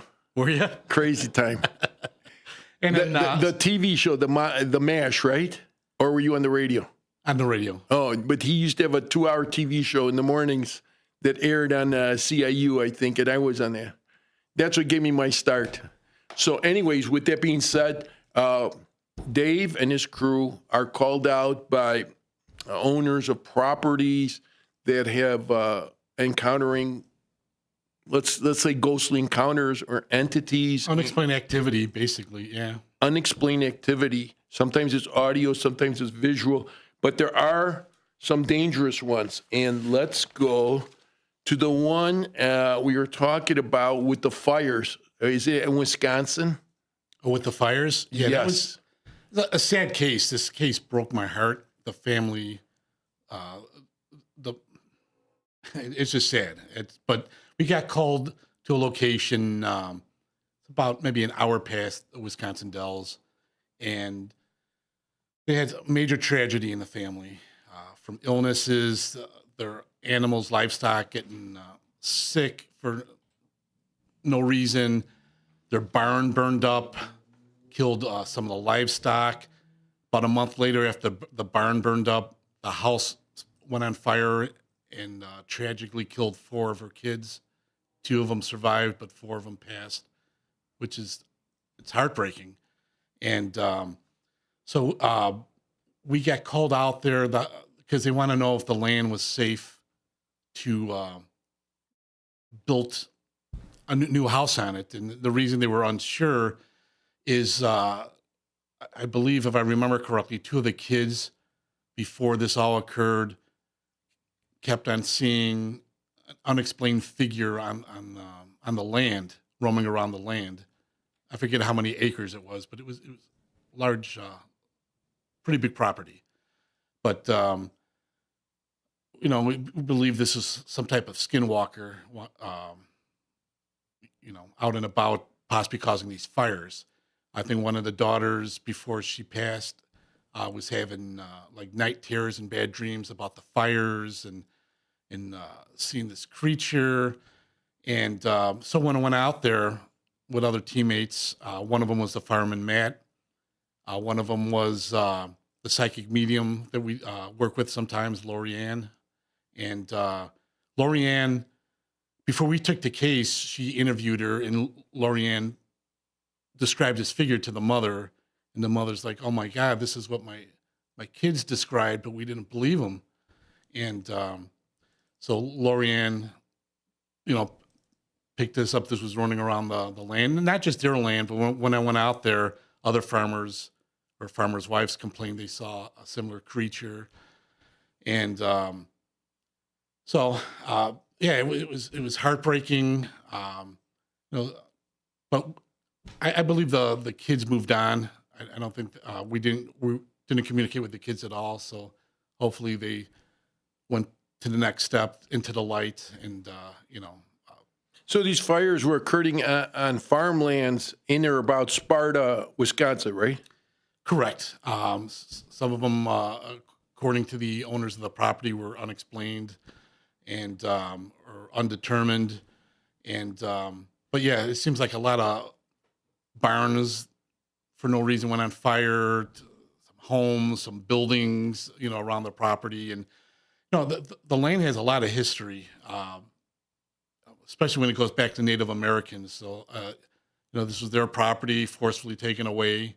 And they could have cursed the land with, and maybe this is what the creature they saw was some type of skinwalker that's upset, and their job is to destroy and move people off the property that was theirs at one time. So have these fires ceased over the years? That I don't know. I haven't had a chance to do a follow-up. And all right, let's talk about these malevolent encounters. And by malevolent, what I mean is evil spirit type encounters. There's 2 that I'm aware of that you dealt with. Tell our listeners. All right, the first one, and like I say, until things happen to me, I keep an open mind, but until I experience it myself, that's when I become a believer, or if it happened to a team member. But I went to this house in Appleton, Wisconsin, and this happened right in front of the homeowners and in front of my team members. I walk in, approximately 30 seconds or so, something attacked me, where I forget what side of the face, but right next to my eye, welted up, then dug down deep, ripped open my ear, and then a big scratch down my neck. And, they said, Dave, you're getting scratched. And then seconds later, it started burning and stuff like that. And then I got attacked a second time at that location approximately about 2 a.m. or so. And I'm near the same area, and we were going to do a group session with the homeowners, EVP session. So I asked questions and see if we could get any answers back on recordings. And as I'm standing there, it's pitch dark and I'm burning. It's like someone's taking a lighter to my neck. It's like I'm on fire. And so they come with the flashlights and cameras, and a long line of welts started forming in front of their eyes. And then I remember we got a unexplained voice, a male voice at that time, saying the word rash. And so I admit that's the first time something like that ever happened to me, where whatever's there, I feel like wanted to do me harm. And so before driving home, when the investigation was over, I wanted to try to get a couple hours sleep before driving home. And I admit I was a little bit nervous to shut my eyes because I thought it was going to get me again a third time. But it was weird. After we left the premises, the property, all the marks, all the scratches, I don't know how it can happen, but they all disappeared. They just went away. Yeah. When you break skin, how does that even happen? That opened my eyes. I didn't even know that was possible, to be honest. Was there a second separate incident with an evil spirit like that? Yeah, this one really opened my eyes, and it got me a little more religious, where I started getting blessed items. Because after a few of these investigations where we came to something nasty, I had to learn to protect myself, protect my family, protect the other investigators.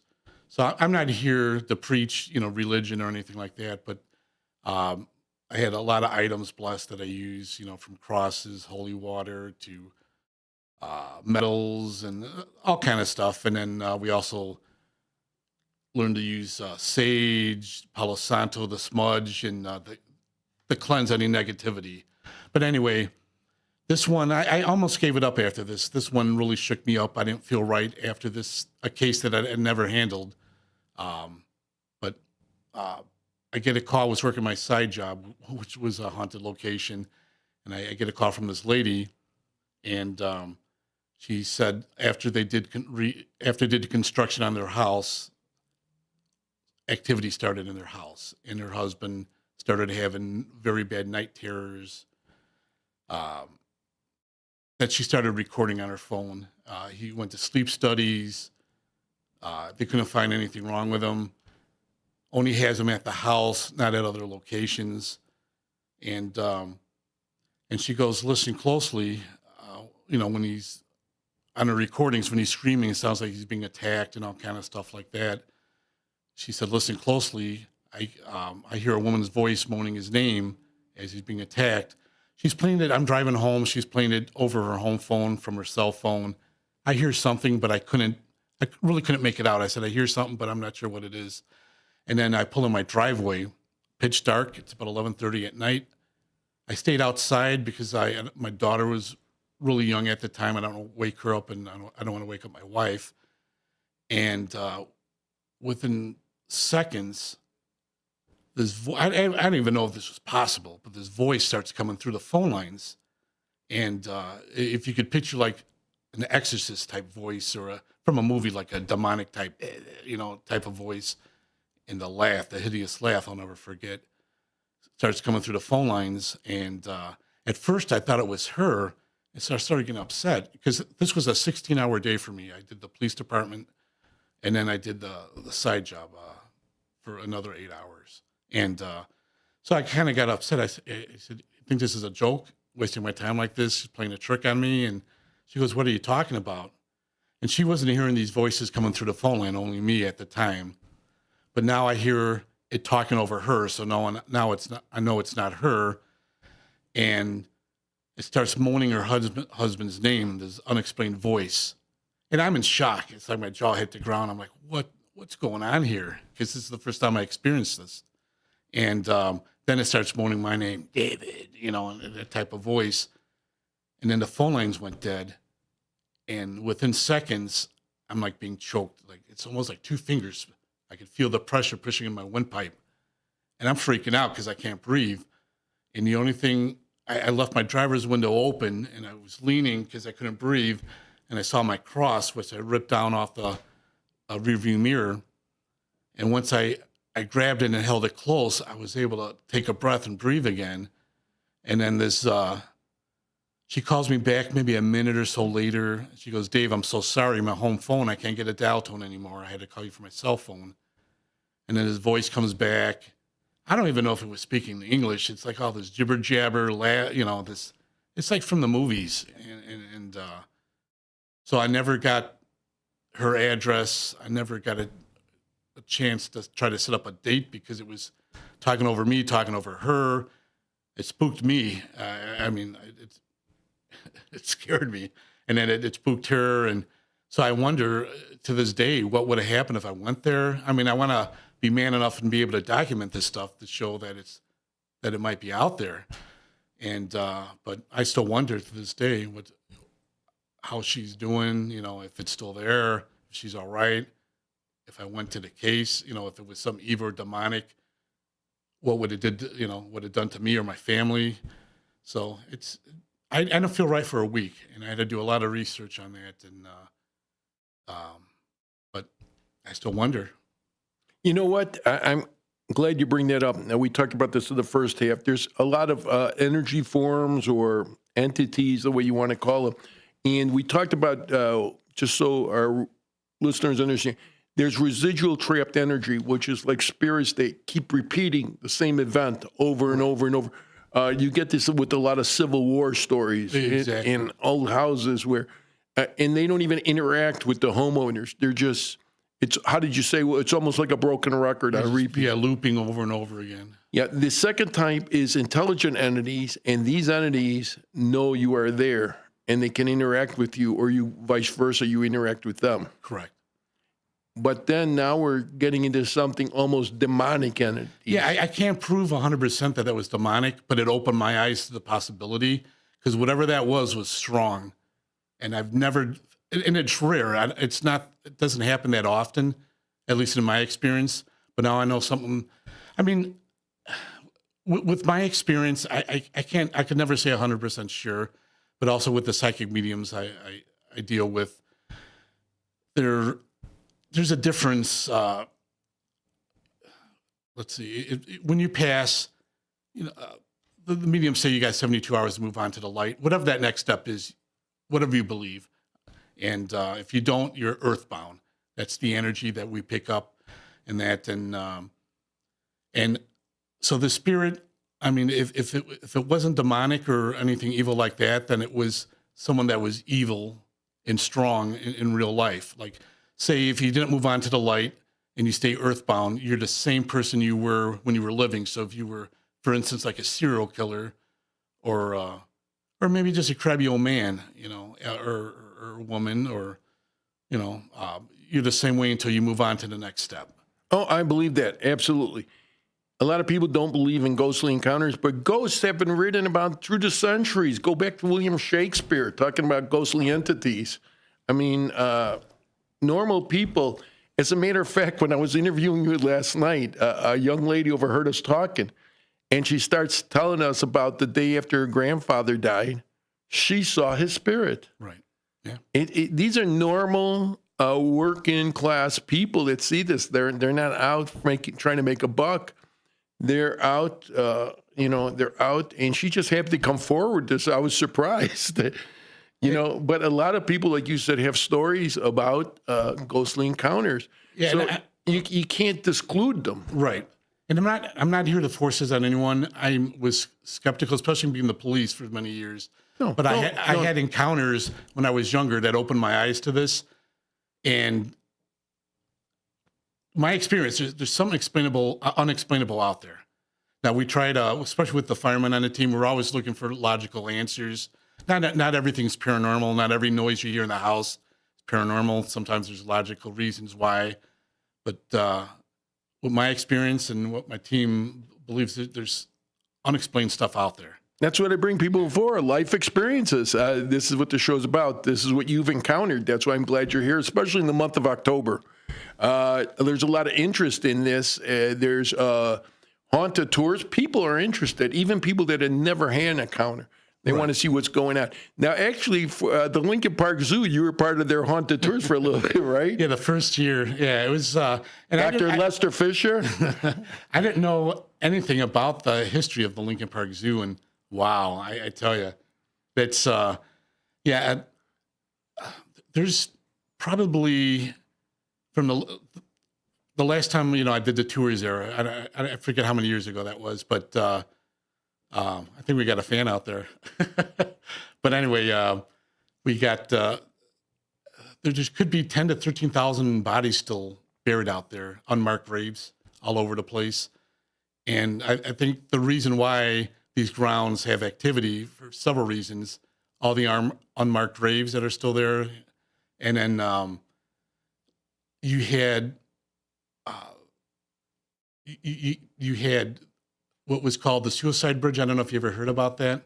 It goes back to the World's Fair time where it was a 4-story bridge. And you had people that committed suicide off that bridge. For some reason, they were attracted to that bridge. It would, commit suicide. You know what? If these poor tortured souls killed themselves for depression or whatever it was in this life, they could be trapped in the next life repeating these type of you said like loops, repeating the event in the afterlife as residual trapped energy. You also what could be part of this too. You had the gangsters, the Irish mob. That lived, like the St. Valentine's Massacre wasn't far from the zoo at all. And then you had, was it Cafe Brower? I forget the name of the cafe. There's rumors that they used that for mobster meetings and gangster stuff. You had all the, I think there was drownings too, in the ponds and stuff like that. So, I mean, you take all this activity from the cemeteries that were there. And the reason why, if I understand correctly, why the bodies are still there, you had the Chicago fire that came through and burned up all the wooden markers. You had all the people that lost everything that left, new people coming in. It was just forgotten about. Almost like the land, the property of Wright College. Yes, we'll get to Wright College on another episode, but I want to touch on a lot of things. There's, as you talk about haunted houses, haunted hospitals you've investigated, right? Mm-hmm. Yes. What's another? Now, what we also touched on, haunted hotels. What we also touched on prior to our broadcast here, you were talking haunted items. With this last 2 minutes, let's talk about that real quickly. This fireplace incident. Yeah, this was the house where I got scratched from. There was different entities there. Whatever was evil that had attacked me. And then there was something that was attached to an item. Like, for instance, I keep my mind open. So this actually showed me proof that was that it's possible. And I do believe in it now. But there was this artsy piece of old fireplace that was found on the roadside. The lady that picked it up used to live at another location ever since she brought that in. She was an artist herself, so she redid it. She liked it, but then she started seeing this male entity hanging around the fireplace and would go to her bedroom, stand over her and back to the fireplace. She didn't think nothing of it. She didn't attach it to the fireplace, but brought it to her new house, same entity, and do the same thing, lean against the fireplace, go to her bedroom, stand over her, and then back to the fireplace, the route it would take. And so we linked it together and told her to get rid of the fireplace. And once she got rid of the fireplace, that spirit was gone. We found out later, or she found out for us, that where she picked it up was maybe a block away from her house. And the guy who built it committed suicide. And this was supposedly one of his favorite pieces that he built. But for some reason, his energy was attached to it. So, folks, when you go to that flea market or that estate sale, be careful of what you're buying. Here, Matthew's smiling. Matthew, did you buy some haunted property? I have a box, and I had got it off eBay, and it's like an old box with a key. And I thought it looked great, and I still think it looks great. But when I opened it, I opened the package, I got a really weird feeling. So I did a little blessing with my great grandma's rosary, and so far so good. But that was the one time I bought something. I was like, and I opened it. Like I didn't open the box yet, but I had opened it in the package. I was like, oh, this feels a little bit odd. Buyer beware. Remember this on these items you're buying. We're running out of time here, Dave. You got to come back for our Halloween show. Thank you for coming in. I appreciate that. Your website is Chicago Paranormal Investigators as well as on Facebook, correct? Yeah, the website is chicagoparanormal.com, but everything else is Investigators. Okay, that's it. I stand corrected. Follow me on Pellerino's Police Project on Facebook. On Twitter, I'm at Police Project 1. Thank you. Catch us next week, and we'll try to get Dave back here for the Halloween episode. Thank you very much. Thank you.